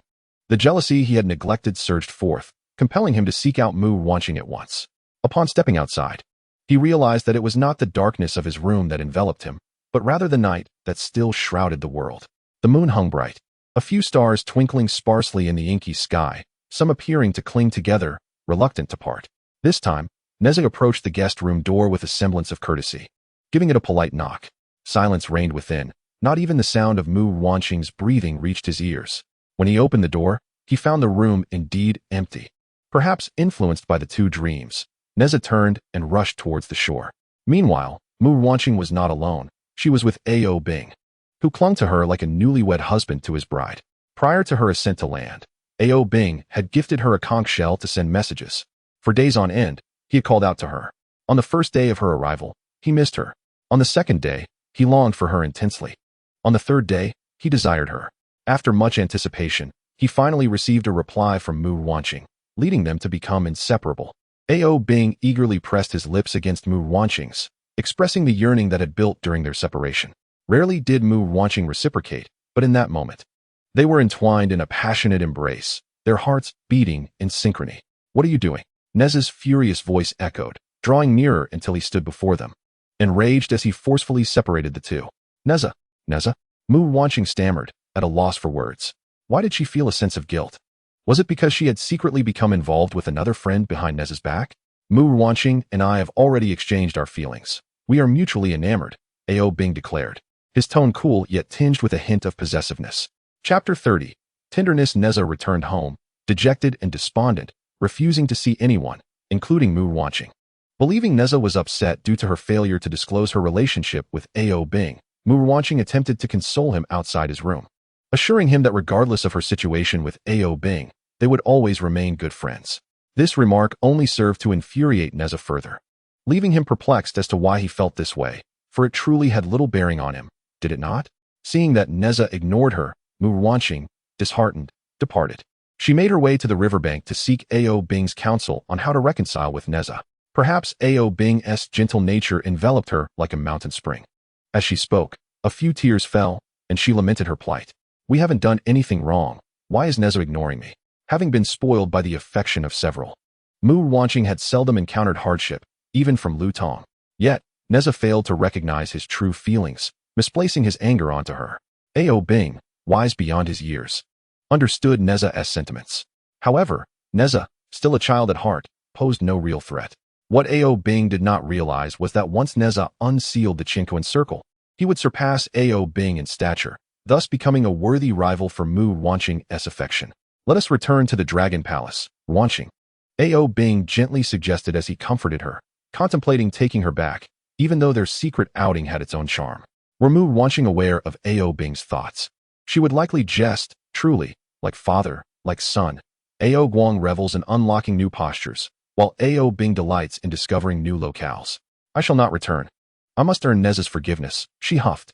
This disdainful snort, however, was not from AO Bing but from Shen Gongbao, who had stealthily approached Mu Ruanqing, emanating an aura of chill. What brings you here? She asked. I am here to take you back to the Dragon Palace. I refuse to go back. I cannot bear to see you cry, all because of that troublesome boy, Shen Gongbao proclaimed in a tone that was as icy as it was tender. Ha ha, Shen Gongbao hugs. She teased. Not Shen Gongbao. Ha ha ha, Shen Gongbao, you are so adorable. Adorable? That is not a term one should use to describe a man, he retorted, though his pointed ears betrayed him, flushing crimson at her words. Shen Gongbao. Yes? Hug. Without a word, Shen Gongbao pulled Mu Ruanqing from Ao Bing's embrace, holding her close, savoring the delicate fragrance that lingered on her. Come, let us return to the Dragon Palace, he said softly, a rare display of tenderness. But I sense a looming crisis, one involving Nezha and Ao Bing. Shen Gongbao, who had already revealed his plans for Nezha's birthday celebration to Ao Bing, was momentarily taken aback, finding Ao Bing equally bewildered. Unbeknownst to Ao Bing, Mu Ruanqing possessed the ability to foresee impending dangers, leaving him flustered as he turned to his master for guidance. Shen Gongbao subtly hinted to Ao Bing that their scheme must remain concealed from Mu Ruanqing, and she must not be involved. She had to be returned to the Dragon Palace. Ruanqing, let us return to the Dragon Palace, he urged. Unbeknownst to Mu Ruanqing, she pondered why Shen Gongbao was so insistent on her return. She was determined to save Nezha and also Ao Bing. Yet, the peril facing Nezha was intertwined with Ao Bing's fate, and she felt compelled to stay.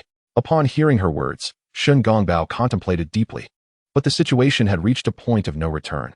He cast a sleep spell upon Mu Ruanqing, who peacefully succumbed to slumber, collapsing into his embrace. Master, what has happened to Ruanqing? Ao Bing inquired with concern. She is unharmed. She has merely fallen asleep. Shen Gongbao reassured him as he lifted Mu Ruanqing and returned to the Dragon Palace alongside Ao Bing. Chapter 31. The grand celebration of Nezha. On the eve of his birthday celebration, a rejuvenated Nezha was filled with joy as he admired himself in a grand bronze mirror. A cloak would enhance my presence indeed, he declared. He resolved to confront Mu Ruanqing, realizing that he missed her dearly. This birthday celebration was particularly significant, as the citizens of Chuntang Pass would attend, and more importantly, Mu Ruanqing and Ao Bing had promised to come. However, since Mu Ruanqing's return to the Dragon Palace, he had received no word from her. Nezha grappled with feelings of anger and guilt over their estrangement, fearing that Mu Ruanqing might not attend. If she dares to stay away, I shall go to the Dragon Palace and bring her back. I will apologize sincerely, he exclaimed, his frustration mounting. Suddenly, a voice interrupted. Who? I am your master. A sinister aura emerged, and before the intruder could finish, Nezha hurled a vase at him, striking him multiple times. Stop. I am your granduncle, here to reveal the truth of your lineage. My lineage? Nezha questioned, bewildered. It became apparent that he had been kept in the dark until now. The revelation struck him. He was the reincarnation of the demon pill, destined to face divine retribution on his 3rd birthday. This meant that on the day of his celebration, he would meet his demise. Now fully aware of the truth, all he desired was to see Mu Ruanqing. At this moment, Nezha finally understood his own heart. He was infatuated with her. He recited the incantation Shen Gongbao had taught him to lift the seal of the Qianquan circle. The sun and moon coexist. 1,000 spirits return to origin. The infinite Qianquan circle, hasten as commanded. The Qianquan circle slipped from around Nezha's neck, clattering to the ground as flames enveloped him. In the fierce blaze, Nezha transformed into a youthful figure. This boy possessed an extraordinary visage, with fiery marks adorning his cheeks and flowing hair that exuded an overwhelming presence. Unencumbered by garments, his physique was distinct, encircled by pure flames, a singularity of magnificence. He reached for the Qianquan circle, drawing it into his embrace. Transformed into a young man, Nezha did not pause. He dashed toward the shore, seemingly devoid of self-awareness, propelled forward with unrelenting determination. With a sigh of relief, Mu Ruanqing had finally escaped the clutches of the diminutive Shen Gongbao and Ao Guang. Exhausted from her arduous effort, she gathered herself and set forth towards the general's residence. However, midway, an unexpected figure blocked her path. A stranger, seemingly possessed, gripped her throat with a vice-like hold, rendering her breathless. Despite her desperate struggles, her strength proved futile against the assailant. Who are you? Why are you doing this? She gasped, instinctively reaching for the Qianquan circle nestled in the boy's embrace. As she beheld his visage and attire, realization dawned upon her. The one who held her captive was none other than Nezha. Why are you acting this way? She implored, gazing into Nezha's pure, white eyes, which seemed to reflect a trance-like state. It became evident to her that his actions were not of his own volition. A wave of relief washed over her. She had feared that Nezha harbored such deep animosity towards her that he would resort to taking her life. As the life force within her began to wane, tears cascaded down her cheeks. Nezha, I do not blame you. I only lament the cruel twists of fate. Nezha, please take care of yourself. Cherish the days to come. After I am gone, do not remember me. Do not mourn for me. Nezha, it hurts so much. So much. Crystal droplets of sorrow fell from her eyes, each one landing upon the boy's arm, sending a chill that reverberated to Nezha's very heart. Suddenly, his stark white eyes began to focus, transfixed upon the weeping girl he had ensnared, and the white haze around him gradually dissipated. What on earth was happening? Chapter 32. Nezha's domain. Unbeknownst to the tear-streaked Mu Ruanqing, Nezha had released his grip from her neck, yet she remained engulfed in sorrow. She was reluctant to embrace death, nor could she blame the unconscious Nezha for his actions, but she felt powerless to alter her fate. Stealing away, she pondered whether her demise outside would evoke sadness in Shen Gongbao and the others. Would they weep for her as she wept for them? Upon learning that Nezha was responsible for her death, would they harbor anger or resentment towards him? She hoped that after her passing, they would forget her and find solace in their own lives. As she cried, she realized she could breathe again, though each breath came with a tinge of pain. Nezha, have you awakened? She croaked, her voice hoarse, filled with trepidation as she gazed at the weight pressing down upon her. Yes, I have awakened, Nezha replied gently, his tone soothing, eschewing any self-referential bravado. You're finally awake. You scared me half to death. Mu Ruanqing's defenses crumbled as laughter broke through her tears. Nezha tenderly wiped the tears from her cheeks, his gaze soft and sincere, as if he wished to immortalize her image in his heart. He had found her, yet had inadvertently caused her harm. Qingqing, please put on the Qianquan circle for me. Where should I place it? On your wrist. Mu Ruanqing playfully placed the shrinking Qianquan circle on Nezha's wrist and teased him. How did you become so large? I must say, it suits you quite well. Your attire is quite impressive, revealing those muscles. You look rather dashing. However, she refrained from continuing, noticing the sorrow in Nezha's eyes. The intense premonition of danger surged within her, alerting her that Nezha was in peril. Nezha, I possess a gift known as crisis foresight, and it informs me that you are in danger. You must stay with me tomorrow, without fail. All right, it's a promise. Nezha gazed at Mu Ruanqing's charming visage. Overwhelmed by a sense of impending loss, he knew his time was limited, and he would not see her again. Finally, he could no longer contain himself and confessed his deepest feelings. I am fond of you. What? I am fond of you. Mu Ruanqing's eyes widened in disbelief as she looked at the young Nezha. Had they not been friends? Why was he suddenly professing his affection?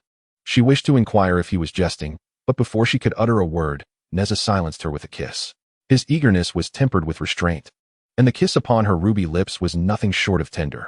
Nezha gently caressed her flushed cheeks, speaking with a mixture of agitation and calm.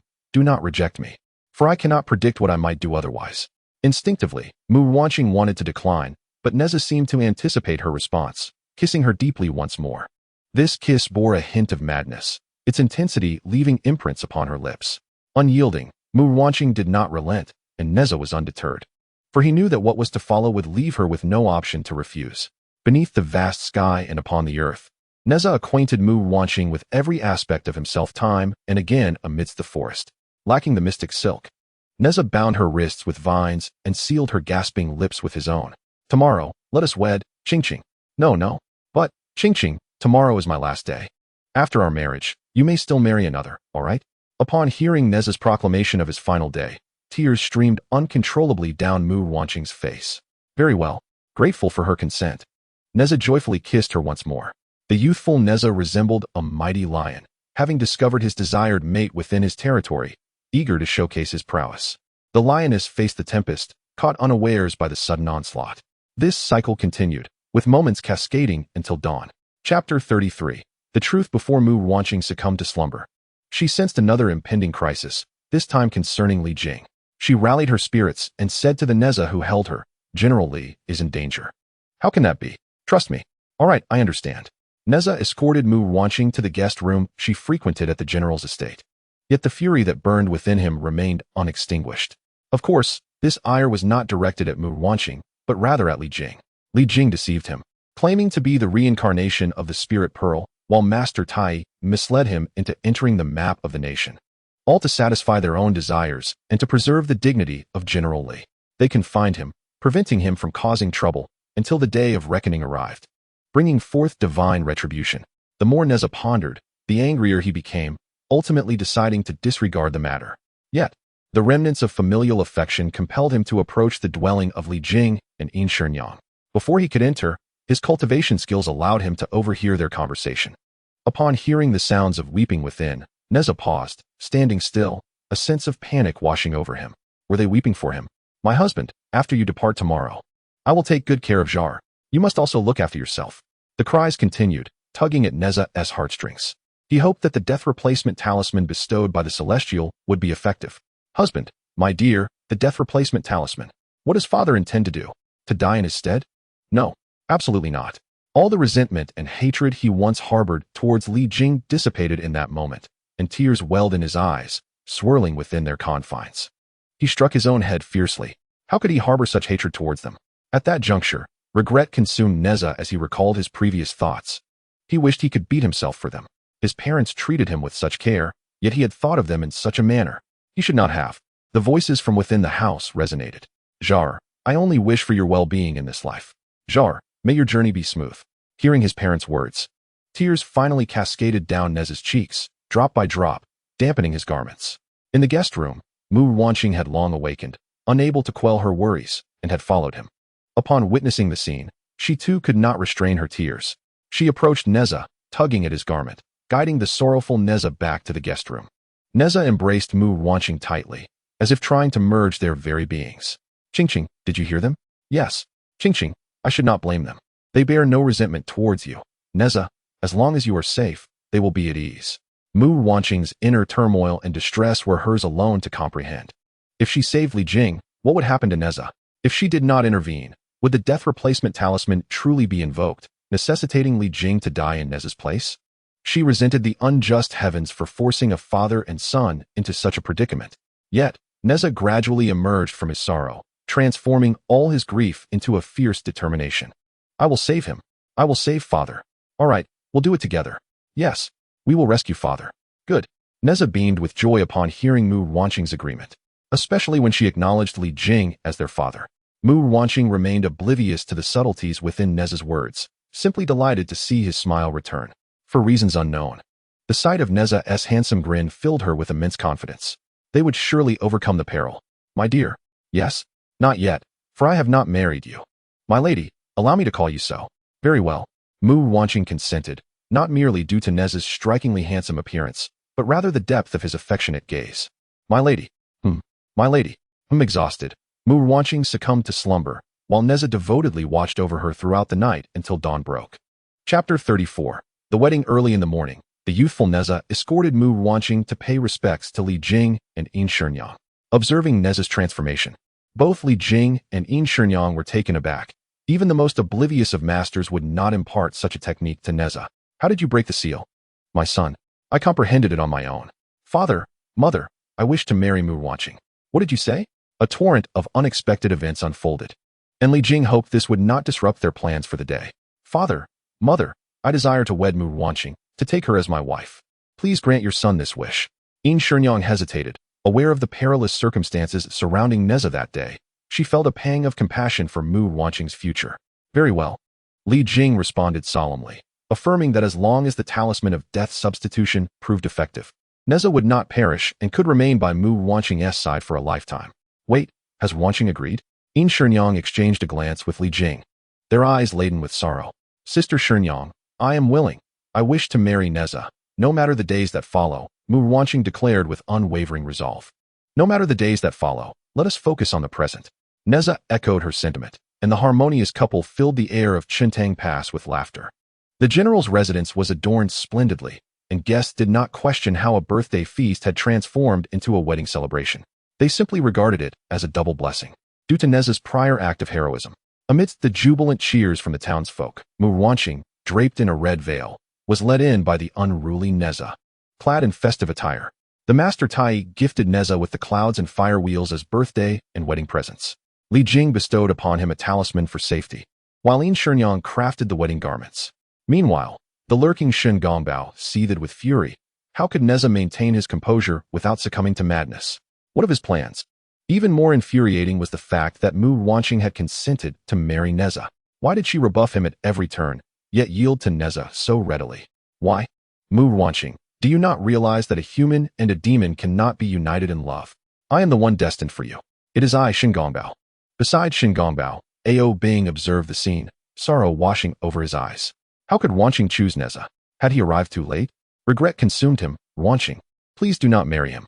Amidst the joyful atmosphere of the general's residence, Mu Ruanqing and Nezha commenced their wedding rites, bowing to heaven and earth. They bowed once to the heavens, and together they bowed again. In a solemn act of reverence, the couple bowed to Li Jing and Yin Shenyang.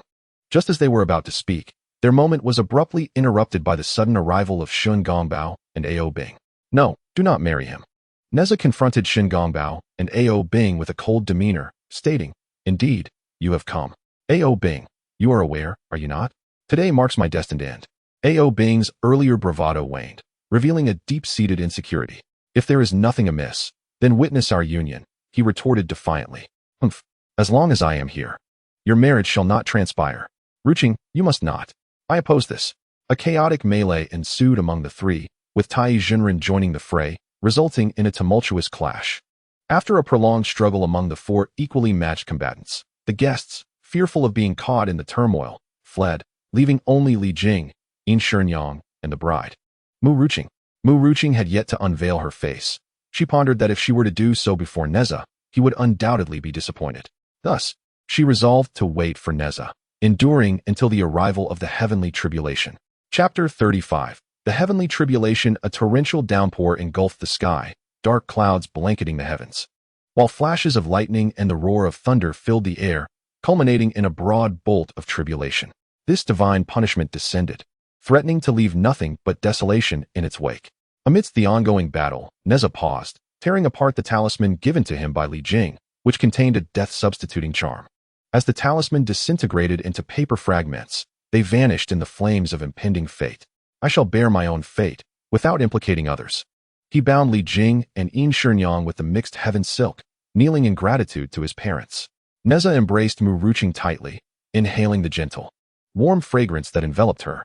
Reluctantly, he released her, his body lifting into the air, calmly and regretfully drawn into the bolt of tribulation. Jar jar. The anguished cries of Li Jing and Yin Shenyang resonated painfully in Nezha's heart, echoing through his very being. He waved his hand, fighting back tears, bidding farewell. Alas, he had not yet performed the ceremonial bow with Mu Ruanqing. It was a profound regret, a lamentable loss. Forced into the tribulation, Nezha felt his veins throb with agony, struggling to gaze down at Mu Ruanqing. As the tribulation approached, Mu Ruanqing tore away her red veil, her tear-streaked visage framed by her crimson attire. Do not cry. Nezha reached out, yearning to wipe her tears, yet the chasm between them felt insurmountable. Nezha, do not die? Her desperate plea pierced his heart. Nezha fixated on her sorrowful face, wishing to etch this final scene into his memory. Even if he were to journey to the Three Lives Stone and drink the Forgetting River's brew, would he ever truly forget her? Regret washed over him suddenly. He lamented not having met Mu Ruanqing sooner, not realizing his feelings earlier, not having embraced her more tightly, and not having married her sooner. Yes, he felt regret. Ruanqing, take care of yourself, be well. In the days to come, you must find someone to care for you. Marrying him would be acceptable. I shall not blame you. My only wish is for your happiness.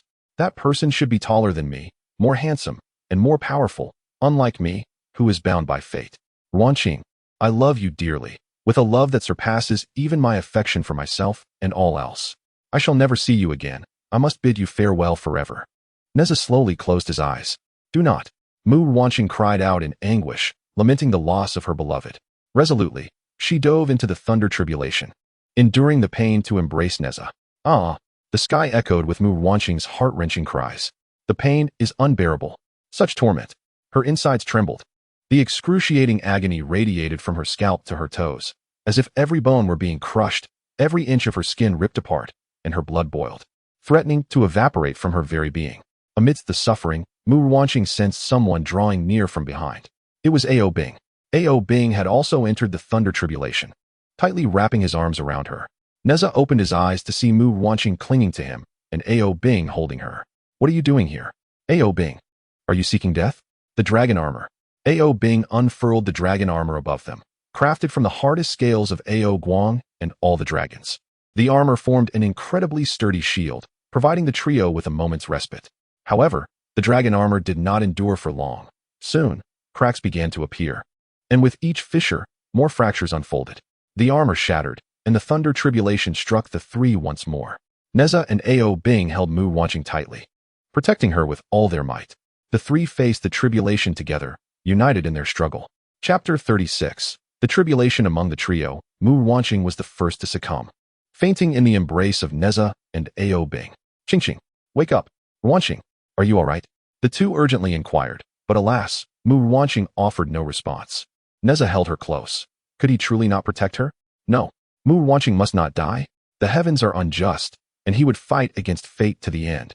To lose a life in vain, are you foolish? Not foolish, who else would befriend you? Ao Bing, we are in this together. Nezha held Mu Ruanqing with one arm, reaching out his other hand to Ao Bing. All right. Ao Bing grasped that hand, and in an instant, the two seemed to merge into one as they embraced Mu Ruanqing. The marks on their foreheads, signifying their identities as the Master Demon Pill and the Spirit Pearl, appeared to unite in that moment. In that fleeting instant, silence enveloped them. The three appeared to traverse the vast expanse of the cosmos, countless radiant stars unfolding before their eyes, leading them to enlightenment. Nezha and Ao Bing extended their hands, forming a colossal energy orb that enveloped the three of them, resisting the thunder tribulation descending from above. Upon discovering that Mu Ruanqing had succumbed to unconsciousness, Shen Gongbao hastily departed to seek Ao Guang, hoping to find a remedy for her condition. Should no cure be found, he resolved that the entire Qintang Pass would accompany Mu Ruanqing to the grave. With no adversary left to engage, Tai Jinren attentively monitored the tumultuous events unfolding amid the heavenly tribulation. Observing the three enveloped by an energy sphere, he sagaciously remarked, "The Hunyuan Pearl possesses the ability to devour the spiritual essence of heaven and earth. I never anticipated such efficacy arising from the fusion of the Spirit Pearl and the Demon Orb." Within the storm of tribulation, Nezha and Ao Bing retaliated against the insatiable energy, which in turn unleashed an even greater surge, ensnaring the three once more. As it appeared that their defeat was imminent, Yin Shenyang, having freed herself from the constraints of the Mingtian silk, was almost propelled towards the tempest but was restrained by Li Jing. Their endurance thus far bewildered her. She pondered whether her presence would bolster their strength. Without awaiting Li Jing and Yin Shenyang's response, Tai Jinren produced the seven-colored lotus and soared into the maelstrom. The seven-colored lotus unfurled into a multitude of petals, encircling the trio and coalescing into a spherical formation. At long last, the ordeal reached its conclusion. The scattered populace, now aware of the cessation of the heavenly calamity and the heroes who had safeguarded them, gathered around the immense pit formed by the descending thunder. Yin Shenyang, amidst her frantic digging for Nezha and Mu Ruanqing, ceased her weeping upon unearthing the radiantly glowing seven-colored lotus. The lotus ascended of its own accord, its petals blossoming to reveal a red and blue yin-yang emblem, adorned by a small rabbit at its center. This emblem and the rabbit morphed into Nezha, Ao Bing, and Mu Ruanqing. "We are not dead," Nezha exclaimed with joy. "Am I truly alive?" Mu Ruanqing gazed in disbelief at her ethereal form. Ao Bing remained silent, having surmised his current spectral state, coming to terms with his own demise. Yet, the sight of Mu Ruanqing brought him solace, and he smiled faintly. "Incorrect. You are all deceased." Tai Jinren emerged, addressing them with a somber tone. "The seven-colored lotus cannot preserve your corporeal forms, but at least it has safeguarded your souls." As he spoke, he gestured towards his own head, lamenting, "Alas, I lost my three flowers atop the crown to the heavenly lightning, which has cost me centuries of cultivation." The group paid little heed to Tai Jinren's sorrowful lamentations. "You little rascal, you nearly frightened me to death." Yin Shenyang wept profusely, collapsing against Li Jing's chest. The citizens of Qintang Pass appeared, kneeling before Nezha in heartfelt gratitude. Tai Jinren beamed with satisfaction, while Nezha, observing the kneeling crowd, gained profound insights. Mu Ruanqing gently pinched the bewildered face of the now diminutive Nezha, smiling in reassurance. Ao Bing, witnessing their exchange, felt a twinge of jealousy and grasped one of Mu Ruanqing's hands, subtly asserting his presence. Through this battle, the bonds between the three deepened, intertwining their fates irrevocably. If you ask me whether one can alter their destiny, I cannot say for certain, but I do know that to defy fate is the essence of Nezha's spirit. Chapter 37. Reforging the flesh. The resplendent, holy, seven-colored treasure lotus drips its nectar from the flower bud, which transforms into bundles of roots that anchor themselves into the crystal-clear pond. Each root grows at a visible pace, gradually giving rise to a gracefully standing lotus bud above the water's surface, accompanied by large, verdant lotus leaves and plump lotus stalks within the pond. With a series of gentle splashes, countless lotus buds emerge from the water, bravely competing to bloom, unfurling their white and pink petals in response to the hopes of the onlookers. Vivid and lustrous, the lotus flowers flourish in the shimmering pond. As the clouds disperse and the rain ceases, a clear blue sky emerges, with brilliant golden sunlight bathing the land that has faced adversity. The seven-colored treasure lotus also blossoms, revealing layers upon layers of colorful petals, both divine and beautiful. What a breathtaking scene, imbued with the promise of new beginnings. Everyone is awestruck by this sight, except for the great sage Tai. How exquisite! Amidst the admiration, Tai slowly articulated, "Children, your physical forms have been destroyed, but the treasure lotus has preserved your souls. What shall we do?" Nezha inquired eagerly. "Indeed, esteemed Tai, how can we restore our physical bodies?" Mu Ruanqing joined in, acknowledging that while the state of their souls was satisfactory, having a corporeal form felt more secure. "Do you see the lotus roots beneath the water? Let me take a look. There truly are some." Nezha's soul descended into the depths of the pond and discovered the plump lotus stalks below. "Must we use these roots for our bodies?" "Incorrect. What shall we use then?" "We shall employ lotus flower." Let us commence." At Tai's command, the townsfolk, who had long been prepared, stepped into the pond with large wooden basins. With smiles on their faces, the citizens toiled diligently. However, the manner of their labor was rather unsanitary. The thought of using such lotus flower to restore their bodies made Mu Ruanqing and her companions uneasy. After they regained their corporeal forms, Mu Ruanqing resolved to recite cleansing incantations multiple times, for she did not disdain the diligent townsfolk. But the gestures of picking at their feet and wiping their noses were indeed quite unrefined. The townsfolk harvested the lotus roots, peeled them, and finally processed them into lotus flower, their roles clearly defined. The lotus flower is ready. Gazing at the three peculiar mounds of lotus flower before them, the trio hesitated, unwilling to approach. "Your souls are on the verge of dispersing. Stop being so finicky and get to it." With a firm push from Tai, Nezha and Ao Bing were thrust into the lotus flower. I will manage on my own, haha." Mu Ruanqing chuckled weakly, summoning her courage, and took a deep breath before plunging into the last mound of lotus flower. The three of them spread out within the flower, transforming into three adorable, squishy lotus flower pillars. Shaping the figure, the two ears of the flying pig grasped a sharp knife, delicately carving upon the two lumps of lotus root flower resembling Nezha and Ao Bing. Is this truly feasible? Would it not result in some bizarre shapes? Mu Ruanqing pondered, realizing that others shared this sentiment, except for the esteemed Tai Jinren. Yet, unexpectedly, the flying pig possessed a brush and skillfully rendered Nezha and Ao Bing to perfection, albeit in the form of a child for Nezha. "Hurry, it's my turn," Mu Ruanqing exclaimed, brimming with excitement. This was indeed delightful. The flying pig began to carve Mu Ruanqing, and soon her true visage emerged, floral beauty and grace, captivating and elegant. Observing Mu Ruanqing's flawless form, Nezha, dissatisfied with his childlike appearance, clamored for a change. "You shall have to wait, Ao Bing. Let us first shape Ruanqing." Ao Bing shook his head, wishing to grant the opportunity to Mu Ruanqing. "You go first. I wish to see how Nezha will transform." "Very well, Master Uncle. Thank you." Tai Jinren chanted incantations, directing the pool's water to envelop Ao Bing, reshaping his physical form. Meanwhile, Nezha continued to challenge the flying pig with increasingly difficult requests. "Tall and mighty, cold yet refined, lively and charming. 8-pack abs." Mu Ruanqing interjected. "Do I not possess 8-pack abs?" Perhaps it is too dark." Nezha, incensed, leaned closer to Mu Ruanqing and whispered, "Next time, I shall ensure you experience it fully." "Oh, what are you saying?" In this manner, they exchanged forms, with Nezha even taking control of the knife himself, ultimately deciding on the original childlike version of Nezha. The second act commences. However, writing the subsequent section may take some time. Chapter 38. The Assault of Shen Gongbao Report. "Shen Gongbao is attacking," announced the soldier guarding the entrance of Chintang Pass. "Is it only Shen Gongbao?" Li Jing inquired. "Yes, he is alone in his assault. With the Sea Demon clan imprisoned in the depths of the ocean's inferno, Shen Gongbao alone poses no threat," Tai Jinren replied dismissively. Due to the mark of the spiritual pearl on Ao Bing's head, they had unraveled the situation. Shen Gongbao had stolen the spiritual pearl and placed it upon Ao Bing. When the 3-year period arrives, the demonic orb will unleash its wrath, allowing Ao Bing to emerge and save Chintang Pass, thereby earning the favor of the immortal Wu Yang, and securing a path to immortality to restore the dragon clan. However, Nezha's sudden self-control disrupted their plans. Ao Bing and Shen Gongbao had little time to act, as Ao Bing had also faced the heavenly tribulation alongside Nezha and Mu Ruanqing. While Ao Bing is trustworthy, Shen Gongbao is not. Tai Jinren understood his disciple well. However, with Shen Gongbao acting alone, there should be no issues.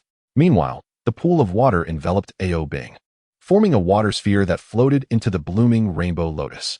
As the petals of the rainbow lotus closed, they blossomed once more, completing Ao Bing's physical form.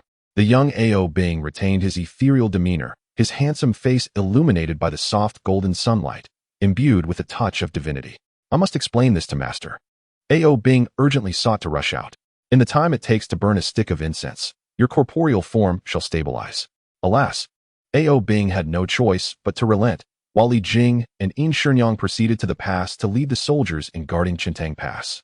Tai Jinren first enveloped Mu Ruanqing in lotus petals, then wrapped Nezha in flames, before meticulously replicating the actions he had taken to mold Ao Bing's physical form. At the entrance of Qintang Pass, the soldiers obeyed orders to form a defensive formation, setting up massive crossbows aimed directly at Shen Gongbao. Shen Gongbao floated gracefully in the air, his posture erect, arms folded behind him, accentuating his slender waist and powerful physique. "What brings you back, Shen Gongbao?" Li Jing inquired, looking up at him. "Since you already know of my collusion with the Dragon Clan, I cannot shake my unease."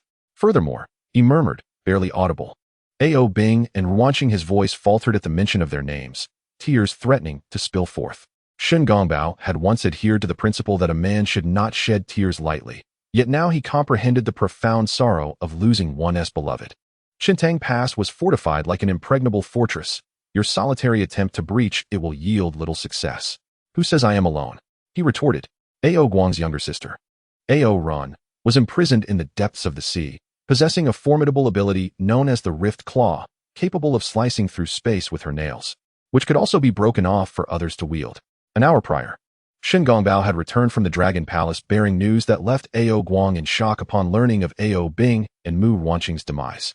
He could not accept it, unwilling to believe that they were truly gone. Turning his dragon form away from Shen Gongbao, he allowed his tears of grief to flow. Shen Gongbao, too, bowed his head in silence, tears cascading down, evaporating upon touching the rocky ground. In a moment of desperation, Ao Guang struck a deal with Ao Run, irrationally believing her claim that she merely wished to cool the magma, trading a piece of her nail in return. Above Qintang Pass, Shen Gongbao produced the shard of Ao Run's nail and forcefully crushed it into fragments. He manipulated the iron armor upon him, connecting it with the fragments to forge weapons capable of rending space. These weapons unfurled, forming a colossal ring that encircled Qintang Pass, linking the torn space to the abyssal prison below. Within that prison lay countless sea demons shackled in iron chains, eagerly anticipating their chance for freedom. Chapter 39. Reunion. Crimson magma poured from the rifts in space, cascading into the ocean, enveloping Qintang Pass in steam. Countless sea demons emerged from the magma, armed with axes, halberds, and other weapons, advancing with fierce intent. The two armies clashed in a tumultuous battle. However, Shen Gongbao and Ao Bing were not truly dead. Qintang Pass and the Dragon Clan were not irreconcilable foes. Tai Jinren was in the process of reconstructing Ao Bing's corporeal form. And what of Mu Ruanqing? She, too, had not perished. What? At this moment, Shen Gongbao disregarded whether Li Jing and Yin Shenyang spoke truthfully. Even a mere fraction of hope compelled him to seek out Mu Ruanqing and Ao Bing. He dove toward the boundary, with Li Jing and Yin Shenyang following suit. Shen Gongbao descended slowly, his heart brimming with joy that only he could fathom upon witnessing the unscathed Mu Ruanqing and Ao Bing. He cast his gaze upon the converging seven-colored lotus, then glanced at Tai Jinren, who was casting spells upon the lotus. Realizing that it was in the process of reconstructing Nezha's physical form, a cold smile crept upon his lips. So, Nezha resides within the lotus? With both old grievances and new enmities fueling his fury, Shen Gongbao lashed out at the barrier, attempting to breach it and interrupt Nezha's rebirth. Alas, the barrier beast was a peculiar entity. During the first 3 minutes, anyone could be obstructed, but after that, it would depend on individual strength. Clearly, Shen Gongbao was still lacking, unable to penetrate the protective barrier. "Ha ha ha, you stand no chance of breaking this barrier. Go ahead, strike me." Tai Jinren reveled in his triumph within the barrier, even jesting shamelessly. Shen Gongbao flicked his whip, tearing open a rift in space, from which 3 colossal dragons emerged, one blue, one purple, and one red, namely Ao Run, Ao Shun, and Ao Qing. The 3 dragons, adorned with chains, spiraled downward, unleashing their energy upon the barrier. No, the barrier beast could withstand no more. It shattered, and the energy surged inward. After the tumult, a thick smoke dissipated.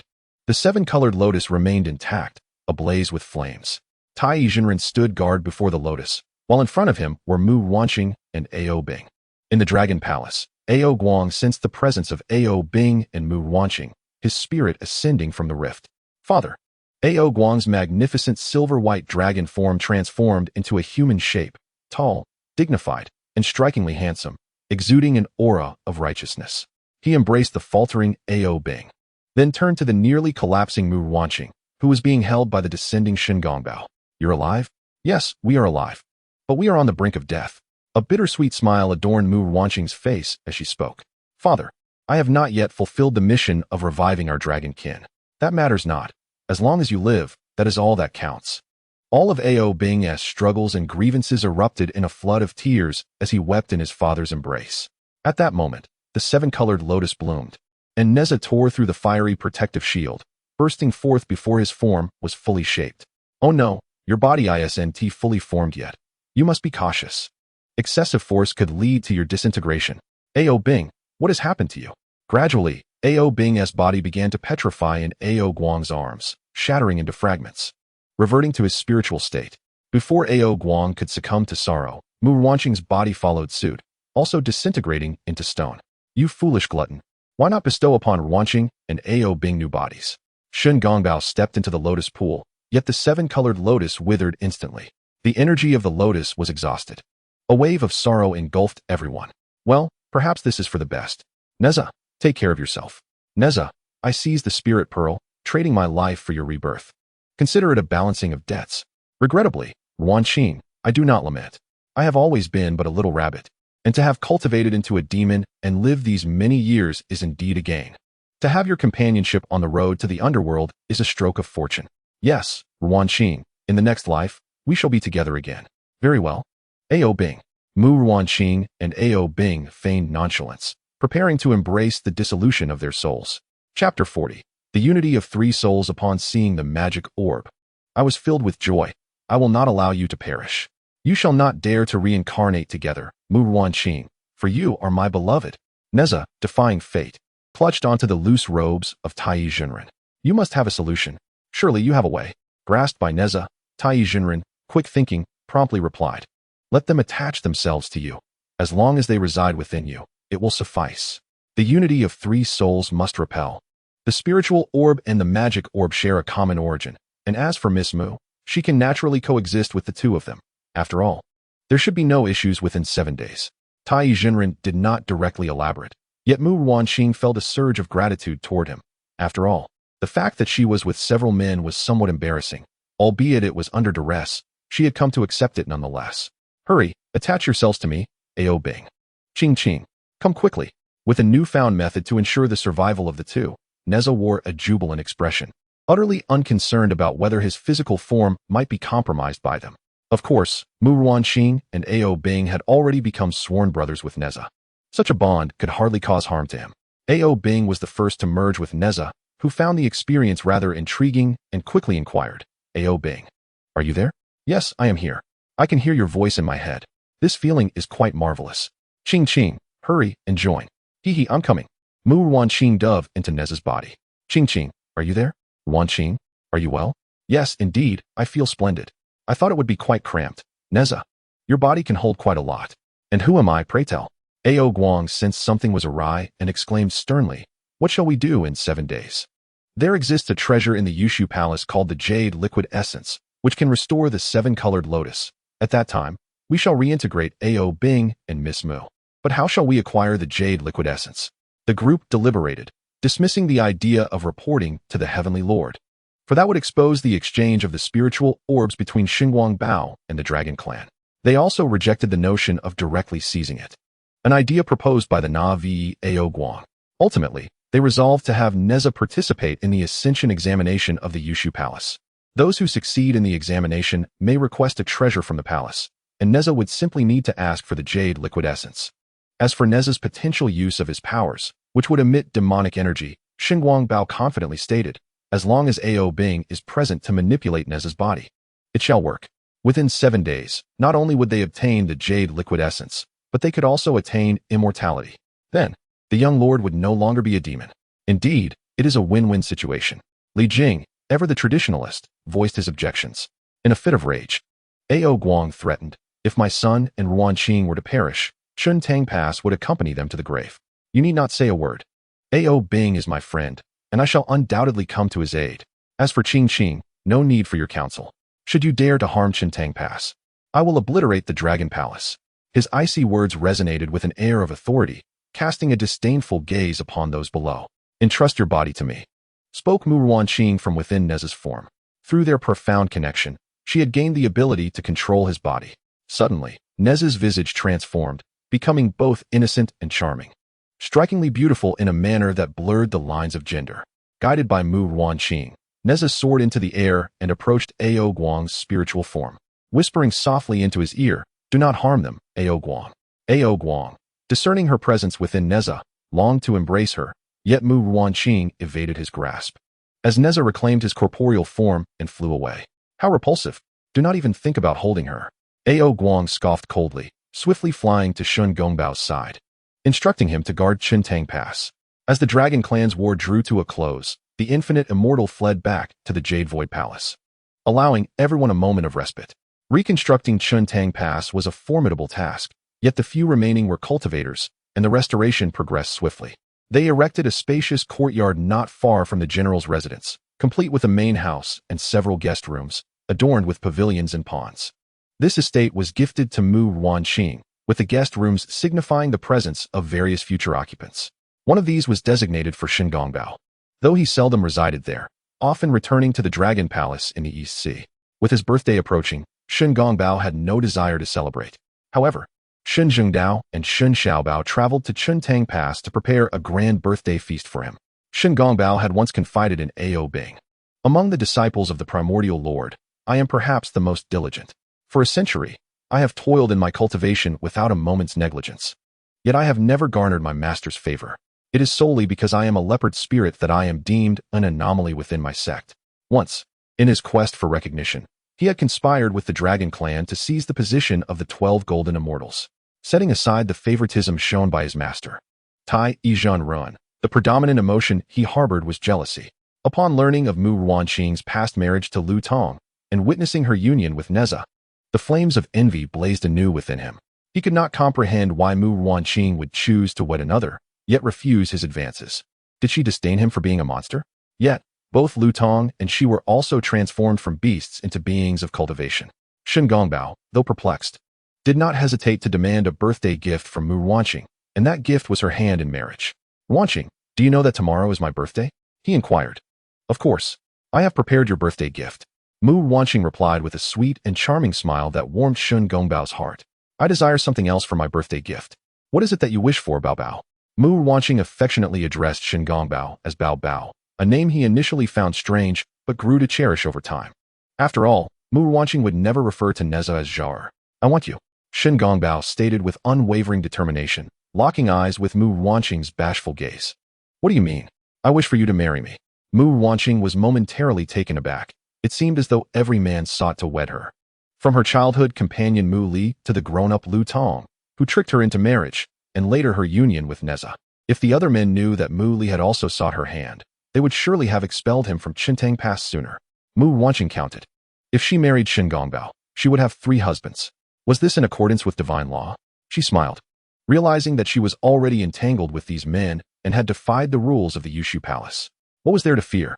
Gathering her thoughts, she grasped Shen Gongbao's hand that was resting behind his slender waist, intertwining their fingers. With heartfelt sincerity, she expressed, "I am willing." "Are you serious?" "Of course." More genuine than pure gold. Having exchanged their sentiments, Shen Gongbao ceased to compare himself with others and relinquished his jealousy, for he had acquired Mu Ruanqing, the most precious treasure in this realm. With their hands still intertwined, Shen Gongbao gently pulled Mu Ruanqing into his embrace, cupping her face in his hands and kissing her deeply. Once again, a birthday feast transformed into a wedding celebration, this time with Shen Gongbao as the central figure instead of Nezha. During the banquet, Shen Gongbao indulged in only a few sips, remaining merely tipsy. He hastily made his way to the bridal chamber, where a splendidly adorned boudoir awaited him. Mu Ruanqing, her face veiled by a red hood, sat demurely on the edge of the bed, patiently awaiting her husband. As Shen Gongbao lifted the red veil, he beheld her ruby lips, pearly teeth, radiant smile, skin as smooth as jade, and fragrance like that of orchids. Mu Ruanqing smiled sweetly at Shen Gongbao and said, "Husband." Chapter 41. A great crisis. Nezha and Tai Jinren were about to journey to the Yushu Palace, and the townsfolk lined the streets to bid them farewell. From now on, we shall obey the orders of our leader. The little girl's brother finally acquiesced, leading his younger siblings to pledge allegiance to Nezha. The children had grown. It was time to find partners, and the matchmakers seized the opportunity. "Thank you, but I already have someone. Young master, do you wish to learn a musical instrument?" The music class began to play and sing. Nezha grinned mischievously, producing a vividly colored shuttlecock, declaring to the crowd, "I want to kick the shuttlecock." The townsfolk hurriedly stepped back, not wishing to become the unfortunate soul chosen by Nezha for the game. As Nezha observed the crowd retreating, he slowly lowered the shuttlecock in his hand, feeling a profound sense of despondency. Now, both Mu Ruanqing and Ao Bing existed as ethereal beings, sharing his corporeal form, and thus could not join him in the game. He found himself yearning for their presence. "Nezha, we are here." Ao Bing's crystalline voice resonated within Nezha's being, sensing his sorrow and offering solace. "We shall accompany you. Once we obtain the elixir of immortality, we shall play as we please." The vibrant tone of Mu Ruanqing invigorated Nezha's spirit. "Nezha, I will play with you." Li Jing stepped forward, eager to spend a moment with his son, who was soon to embark on an uncertain and perilous journey. Nezha's strength was considerable. Yin Shenyang had once played the shuttlecock with him and knew his might could send a person crashing into a wall. Yet, Li Jing, undeterred, declared, "I am a formidable general. How could I be so feeble?" However, as he spoke, the shuttlecock kicked by Nezha found its way into the wall, proving otherwise. "I will join too. I am also a formidable general." Nezha continued. Yet, Nezha did not engage, his voice heavy with melancholy as he murmured, "If only I were not a demon." This sentiment was uttered so softly that only Mu Ruanqing and Ao Bing could hear. "Nezha, once you pass the ascension examination, you shall become immortal," Ao Bing reassured him. Indeed, becoming immortal is not a simple feat, especially when entering the Chan sect. "Why? How could that be?"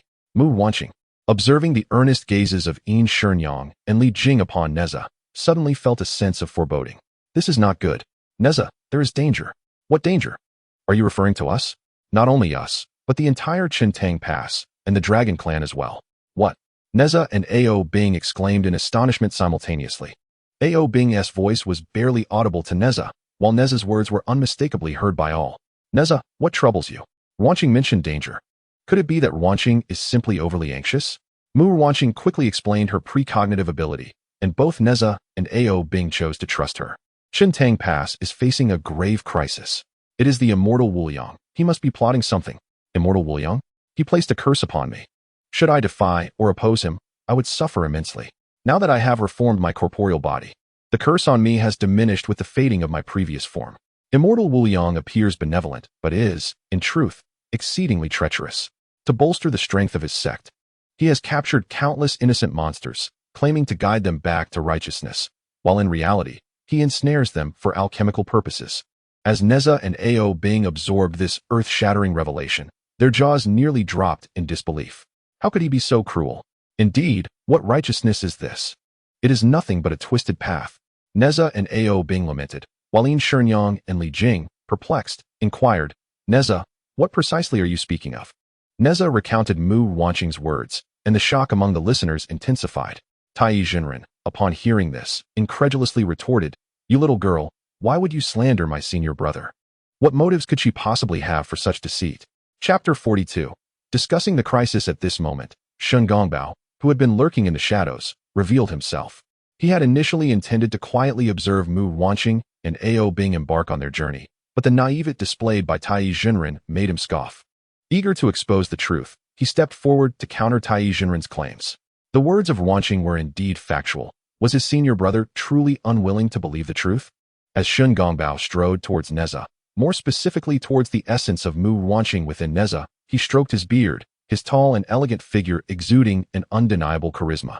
The sight of his lean waist, reminiscent of a lethal curved blade, captivated Mu Ruanqing, leaving her astonished at her previous ignorance of his charm.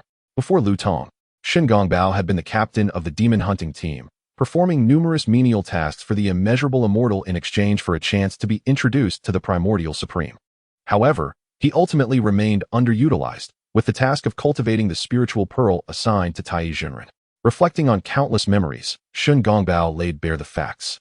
At this juncture, aside from Tai Jinren, everyone else was convinced. Once I reach the Jade Void Palace, I shall demand clarity from my senior brother. Tai Jinren's skepticism began to wane. Yet his long-standing camaraderie with his senior brother made him reluctant to accept the unsettling possibility. Sensing Mu Ruanqing's intentions, Nezha yielded his body to her. I once heard Tong mention that the immeasurable immortal is, in truth, not of our kin, but rather a supporter with ulterior motives. He has always regarded the Dragon Clan as a significant threat, likely linking this to the current crisis. There is a possibility that the crisis at Qintang Pass is indeed grave. Shen Gongbao remarked indifferently, showing little concern for the situation at hand. He gazed at the innocent and charming version of Nezha, momentarily tempted to ruffle her hair, but quickly refrained upon remembering it was Nezha's body. Shen Gongbao, focus. What I sense is an unprecedented crisis, and the relationship between Qintang Pass and the Dragon Clan must be intricately connected. Noticing Shen Gongbao's gaze, Mu Ruanqing swiftly comprehended his intent, and, feeling both angered and embarrassed, admonished him. What kind of grave crisis could possibly intertwine Qintang Pass and the Dragon Clan? Li Jing pondered desperately. Shen Gongbao, could it be related to your own family? Mu Ruanqing attempted to piece together the puzzle. Back in Shen Gongbao's homeland, she had foreseen a looming danger, prompting him to evacuate his kin from their ancestral lands, which they had guarded for generations. Framing, and entrapment. With his knowledge of the immeasurable immortal, Shen Gongbao discerned his entire scheme. What do you mean, Shen Gongbao? Humph. A tactic commonly employed by the immeasurable immortal. With a disdainful snort, Shen Gongbao began to elaborate slowly to the assembly. The Ascension examination consists of 3 trials. Had Mu Ruanqing not insisted on relocating the clan, his kin would undoubtedly have become part of one of those trials. If events were to unfold as such, it would inevitably lead to enmity between Shen Gongbao and Nezha, with Shen Gongbao spearheading the Dragon Clan siege of Qintang Pass. Subsequently, Nezha would regard the Dragon Clan as adversaries and assist the Wuliang Immortal in capturing the dragons for alchemical purposes. However, should Shen Gongbao's clan relocate, or should he not fall into a trap, an alternative scenario might arise. The Wuliang Immortal could masquerade as the Dragon Clan to attack Qintang Pass, thereby instigating animosity between Nezha and the dragons, resulting in a similar conclusion. Upon hearing such a chilling scheme, the crowd was struck with terror, their spines tingling, and the very air around them seemed to thicken with dread. Such malevolence, such insidiousness. The assembly deliberated on a plan to avert the impending crisis. First, the populace of Qintang Pass must evacuate, and then they would have no choice but to play into the hands of the Wuliang Immortal. For the sake of acquiring the precious elixir, they would inevitably fall victim to his cunning stratagem. Chapter 43. On the road after reaching a resolution, the group lamented the treacherous path ahead. At this moment, gratitude was owed to Mu Ruanqing. Without her, the future plight of Qintang Pass was all too predictable. Li Jing inhaled deeply and bowed respectfully to Mu Ruanqing, who controlled Nezha's body. Thank you, Miss Mu. Thank you, Sister Ruanqing. Yin Shenyang also offered a respectful bow. The surrounding citizens, perplexed, followed suit to express their gratitude to Mu Ruanqing. She smiled sweetly, her charming visage all the more endearing. Shen Gongbao pinched Mu Ruanqing's triumphant smile, but was promptly brushed aside by her arm. It turned out that Nezha had regained control of his body and had swatted Shen Gongbao's hand away. Let us go. Don't pinch me, Nezha exclaimed. Humph. I am pinching Ruanqing. Nezha and Tai Jinren were ready to embark on their journey. Yin Shenyang had personally prepared a myriad of delicacies, placing them on the flying pig for Nezha and his companions to enjoy on their travels. She and Li Jing felt a deep reluctance to part with Nezha, especially given the uncertainty of what lay ahead. Nezha, give your mother one last hug. Yin Shenyang opened her arms, awaiting Nezha's embrace, but he hesitated, feeling shy with the onlooking citizens. Nezha, if you want to hug me, then let me hug you. Mu Ruanqing teased. Who says I want to hug? Nezha quickly wrapped his arms around Yin Shenyang, while Li Jing bent down to embrace both of them. Nezha, this journey is fraught with peril. You must take care of yourself. Nezha, you have a fiery temper. Be sure to heed Sister Ruanqing's advice. Understood. Thus, Nezha and Tai Jinren mounted the flying pig and set off towards Yushu Palace. At the gates of Qintang Pass, Yin Shenyang nestled in Li Jing's embrace, watching the two depart into the distance. Along the way, Mu Ruanqing, controlling Nezha's body, devoured every morsel of food that Yin Shenyang had prepared. Once they finished, the innocent and delightful Nezha transformed into a version of himself with dark circles under his eyes and missing teeth. Within Nezha's body, Mu Ruanqing chatted merrily with Ao Bing. Ao Bing, do you also aspire to become an immortal? In the past, yes, for the revival of the Dragon Clan. But what about now? In truth, I find myself at a loss as well. It is entirely my fault for leaving you in such a state of confusion, sighed Mu Ruanqing. How could that be? Ruanqing is truly remarkable. This time, it is thanks to Ruanqing. Is that really so? I hardly consider myself that capable. Listening to the playful banter between the two within his body, Nezha wished fervently to discover the elixir of immortality and expel Ao Bing from his form. Ao Bing harbored similar thoughts, for within Nezha's body, he could not touch Mu Ruanqing. He longed to embrace her, to express his concerns, to share his innermost thoughts, to convey his affection, and to engage in countless other endeavors. Nezha sensed the proximity of the two souls within him drawing ever closer, as if they were destined to merge into a singular essence, leaving him utterly unsettled. What is this? Attempting to steal away my beloved? Hey, Ao Bing, you must not. Ao Bing's desire to resonate with Mu Ruanqing's soul was abruptly interrupted by Nezha's exclamation. What on earth are you shouting about? You must prepare for the trials of ascension. Do you know how to conceal your powers? Tai Jinren lightly tapped Nezha on the head, steering the conversation back to the matter at hand. Isn't it simply a matter of allowing Ao Bing to possess my body and utilizing his spirit energy? It's as straightforward as it gets, akin to what you did with Qingqing. Nezha nonchalantly replied, his irritation mounting as many sought to claim his beloved. Tai Jinren shook his head, feigning the demeanor of a worldly sage, and advised, Ao Bing cannot possibly match Miss Mu's abilities. You will soon discover this through trial. Chapter 44. The muddled sleep elixir. Tai Jinren instructed the flying pig to halt at the base of a grand and majestic mountain, descending alongside Nezha. Nezha, relax your body and entrust it to Ao Bing. It is but a trivial matter. However, the situation did not unfold as Nezha had hoped.